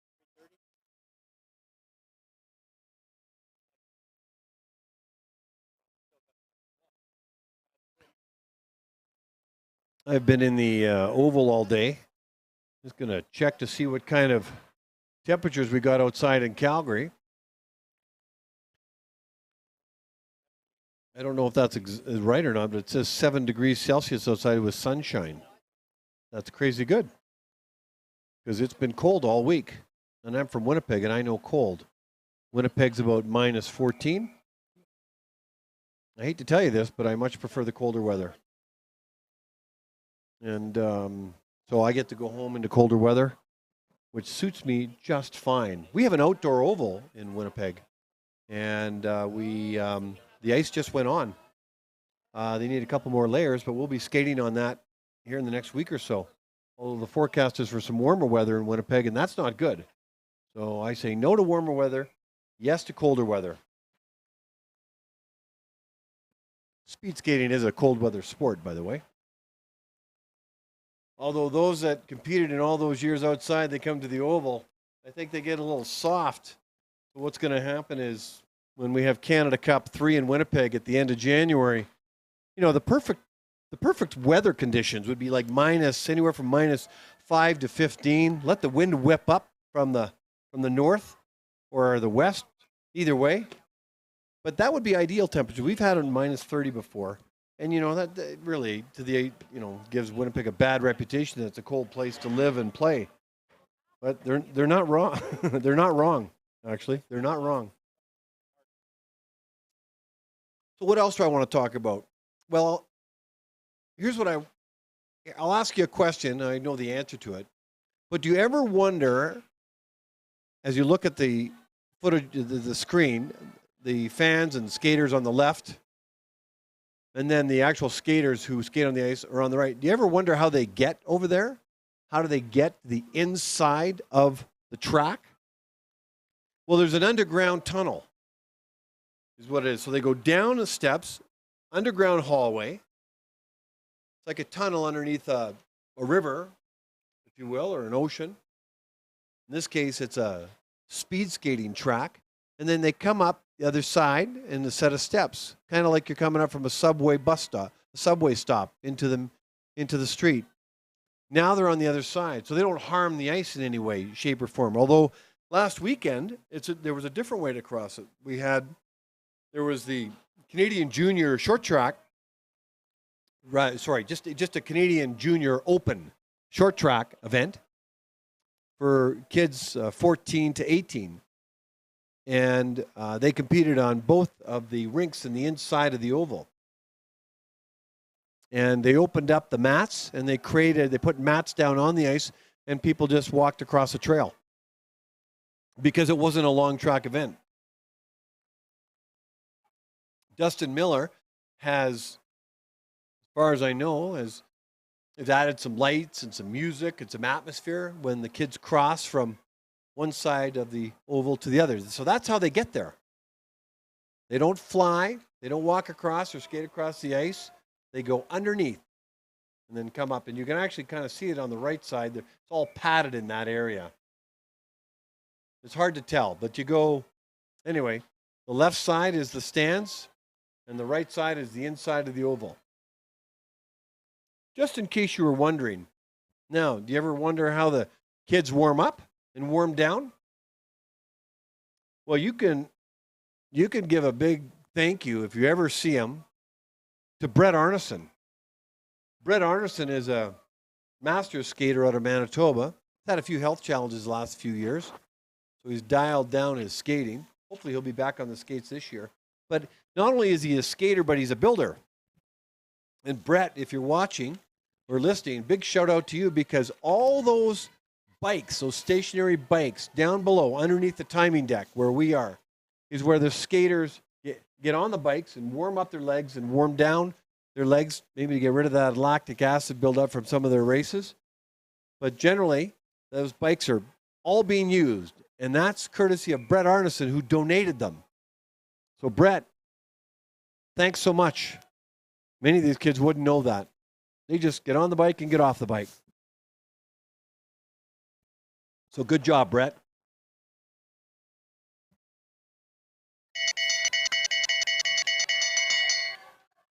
So we got the bell lap. I think I'll go back on the oval mic and turn off the music.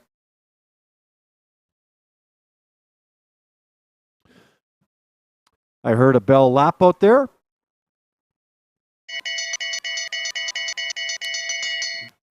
So we got bell laps for Scott Anderson and Connor Waters.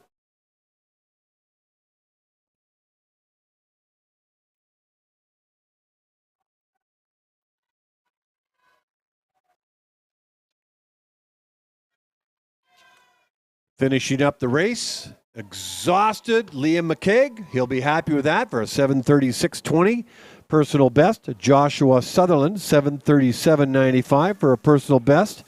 Here comes Scott Anderson crossing the line with a personal best of 7:34.76 and a season's best. Rather, Connor Waters has crossed the line with a personal best of 7:34.76. Scott Anderson with a season's best of 7:39.68. 3 more ping pong balls into that sphere. Okay, our last quartet before we have an ice resurfacing. In the first pairing of this quartet, in the inside lane from the US of A, Zachary Jensen. In the outer lane from Saskatchewan, Max Williams. In the second pairing from Alberta, in the inside lane, Merrick Showman. And in the outer lane from Alberta, Eric Angelazzi. Go to the start.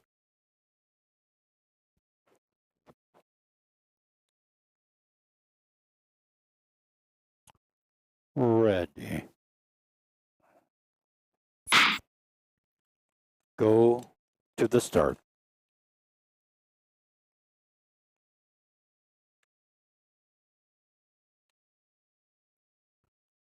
Ready.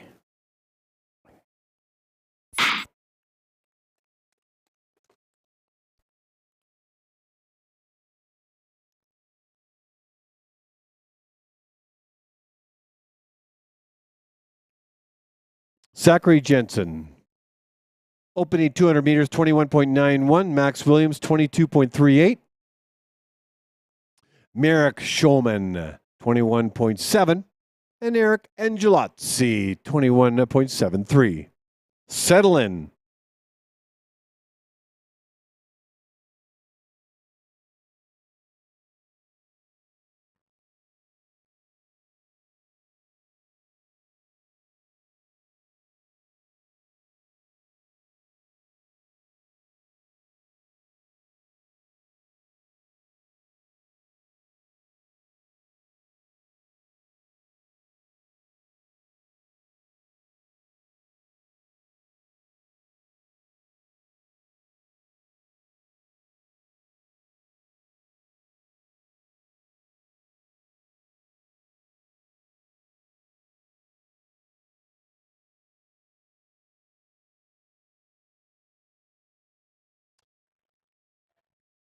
What can I share with you next? Let's talk about the Olympics, the next Olympics. The next Winter Olympics, I should say, is going to be in Milan, Italy, 2026. 2022 was in Beijing, as we all know. And we don't know where 2030 is going to be. There are 3 official bids in right now from Salt Lake City, from Sapporo, Japan, and Vancouver. Although Vancouver's having some challenges right now. So I'm not exactly sure where that's at. And there's about 4 or 5 other cities that are considering putting in an official bid. So the Olympic Committee won't make a decision until fall of 2023. So probably September, October is my guess.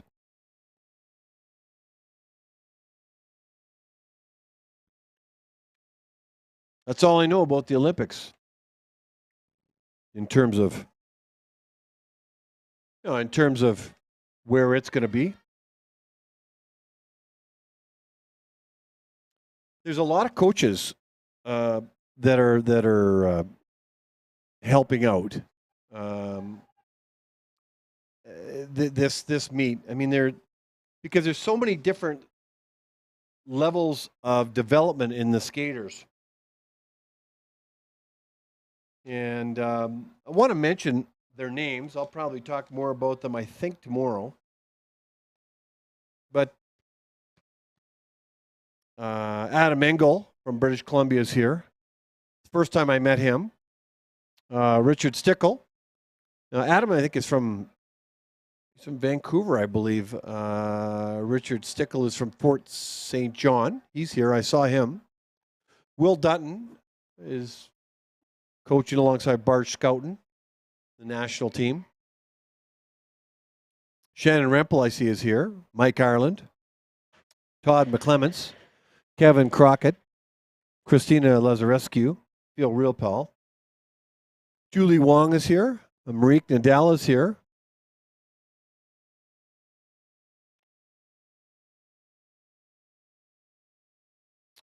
There's more. I see Stefan Waples is here. Stefan is down from Edmonton to assist.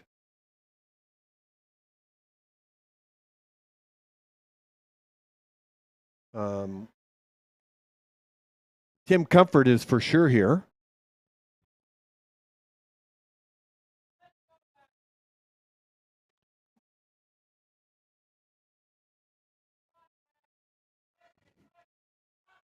I see Keegan Christ is also helping. Verna Kurgan from Moose Jaw. Met her for the first time, but she's been coaching for 35 years. I mentioned earlier that she's on her resume is she's coached Graham Fish, Marc-Andre Doyon, two of the and her kid started to skate many years ago, and she just looks like she really just enjoyed the sport. I mean, you see a lot of that actually. you see a ton of that. People get involved in the sport, and they just they get the bug. And they want to continue to help out.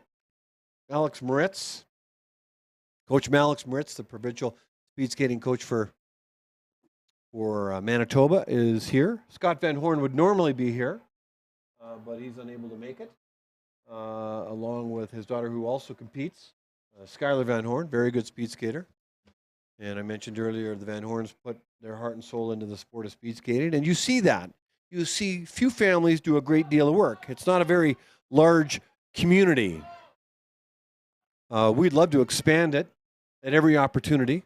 And the more, the merrier. And their interest is building. The pandemic has helped in terms of people looking for other options. Those are anyway. The coaches. Those are the coaches out of Manitoba.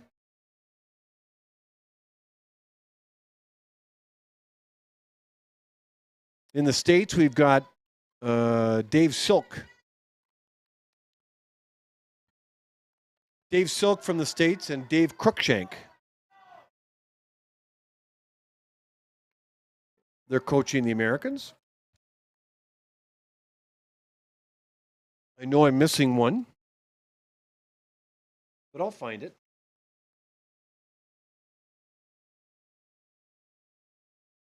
I got more paper up here to start a nice bonfire.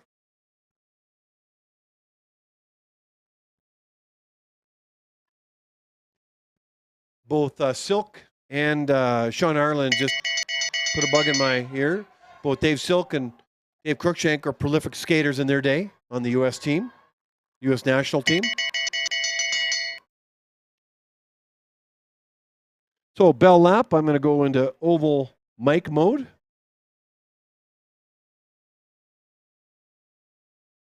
So we've got a bell lap here for Zachary Jensen and Max Williams. Merrick Schulman, Eric Angelozzi on the ice right now. Max Williams is crossing the line with a personal best of 7:51.29.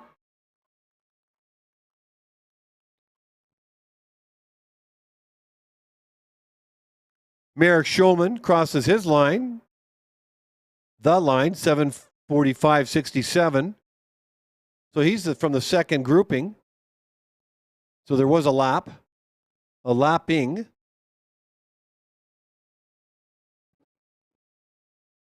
Zachary Jensen crossed the line at 7:57.11. And Eric Angelozzi with a burst of speed towards the end and an 8:15.43 for a personal best. And I was incorrect about Zachary. I was waiting for this. Now he crosses the line, 8:42.14. Zachary Jensen, 8:42.14. 3 personal bests out of this quartet. And now we move to an ice resurfacing. We come back here and finish up this quartet at a time of 3:40. One more 5,000-meter race, and then we move into 3,000-meter men's and 7 quartets for that. We'll see you then.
something going on up there. Oh, because the line. Okay.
Want me to whistle them in?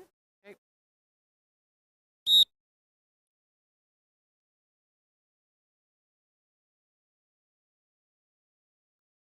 Go to the start.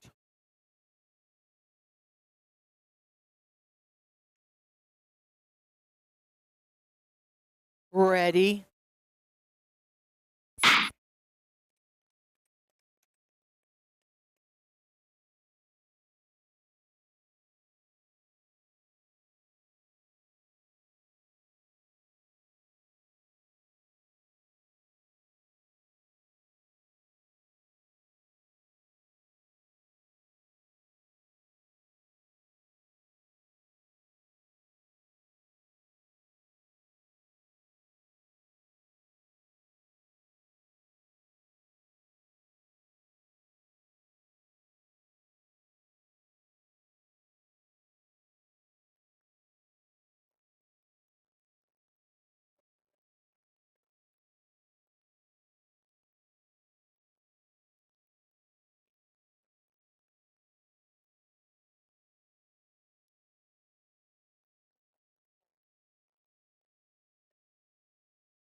Go to the start.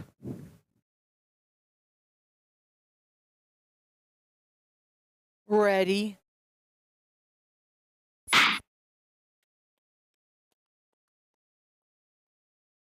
Go to the start.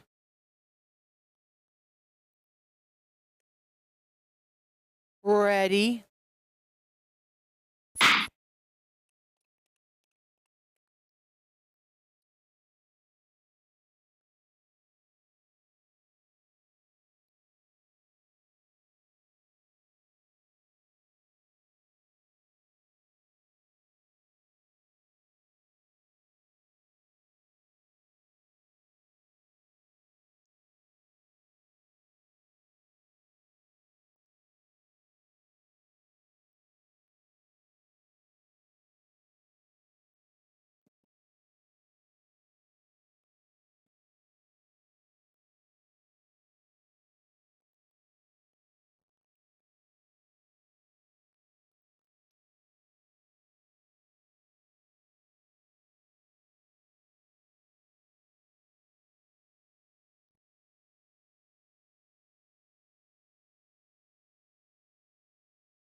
Go to the start.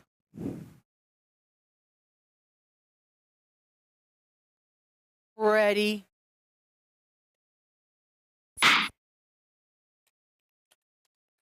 Go to the start.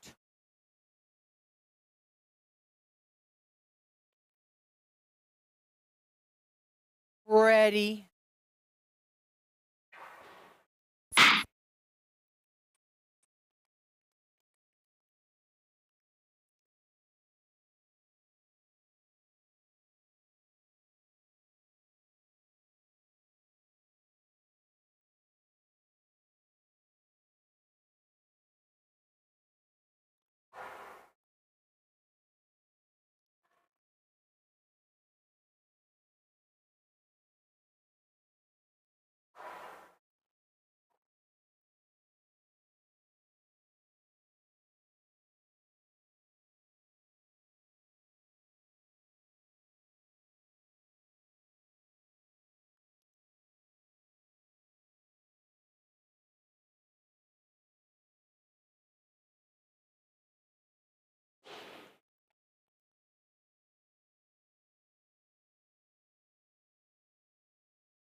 What? Fuck.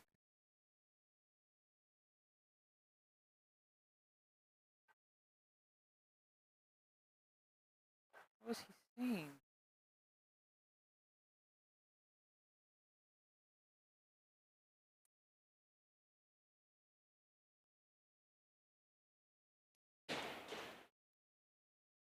Can't hear shit. I'm venting.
Go to the start.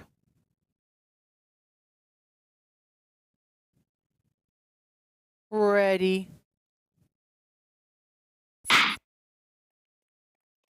Go to the start.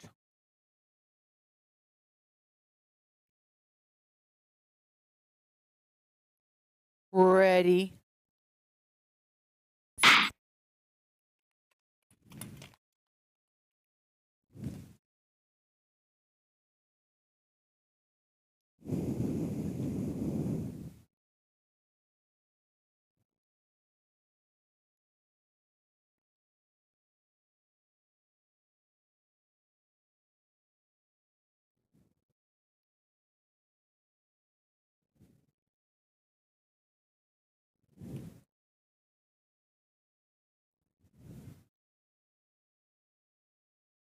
Jesus Christ. Speechless.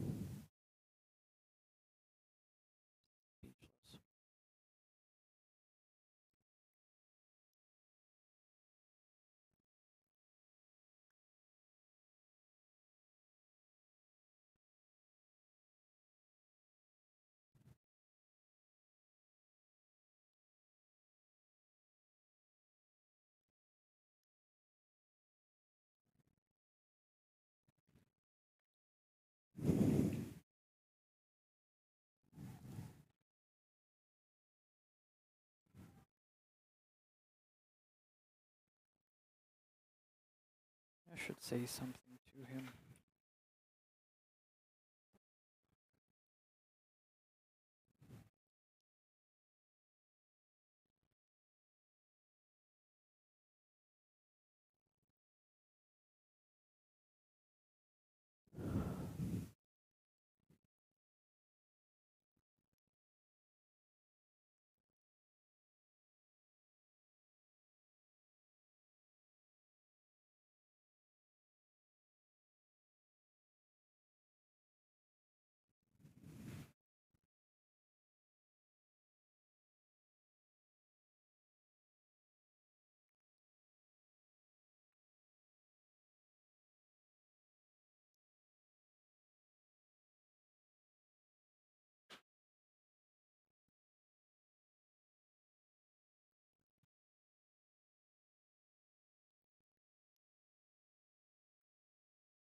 Go to the start.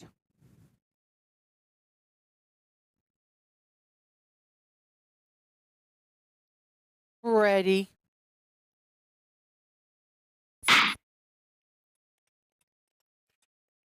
Go to the start.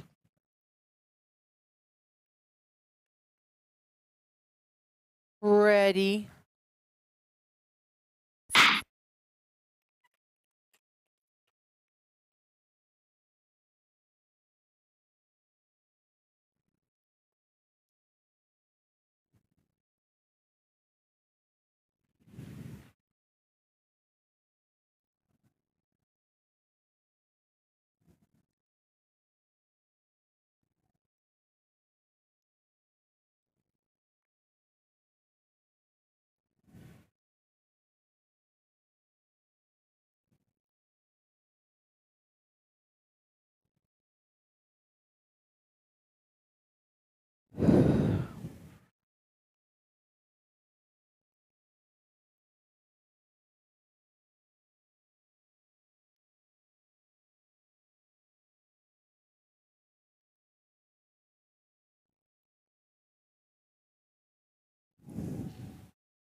Go to the start.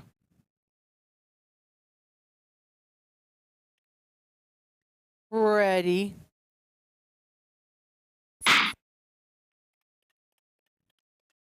Go to the start.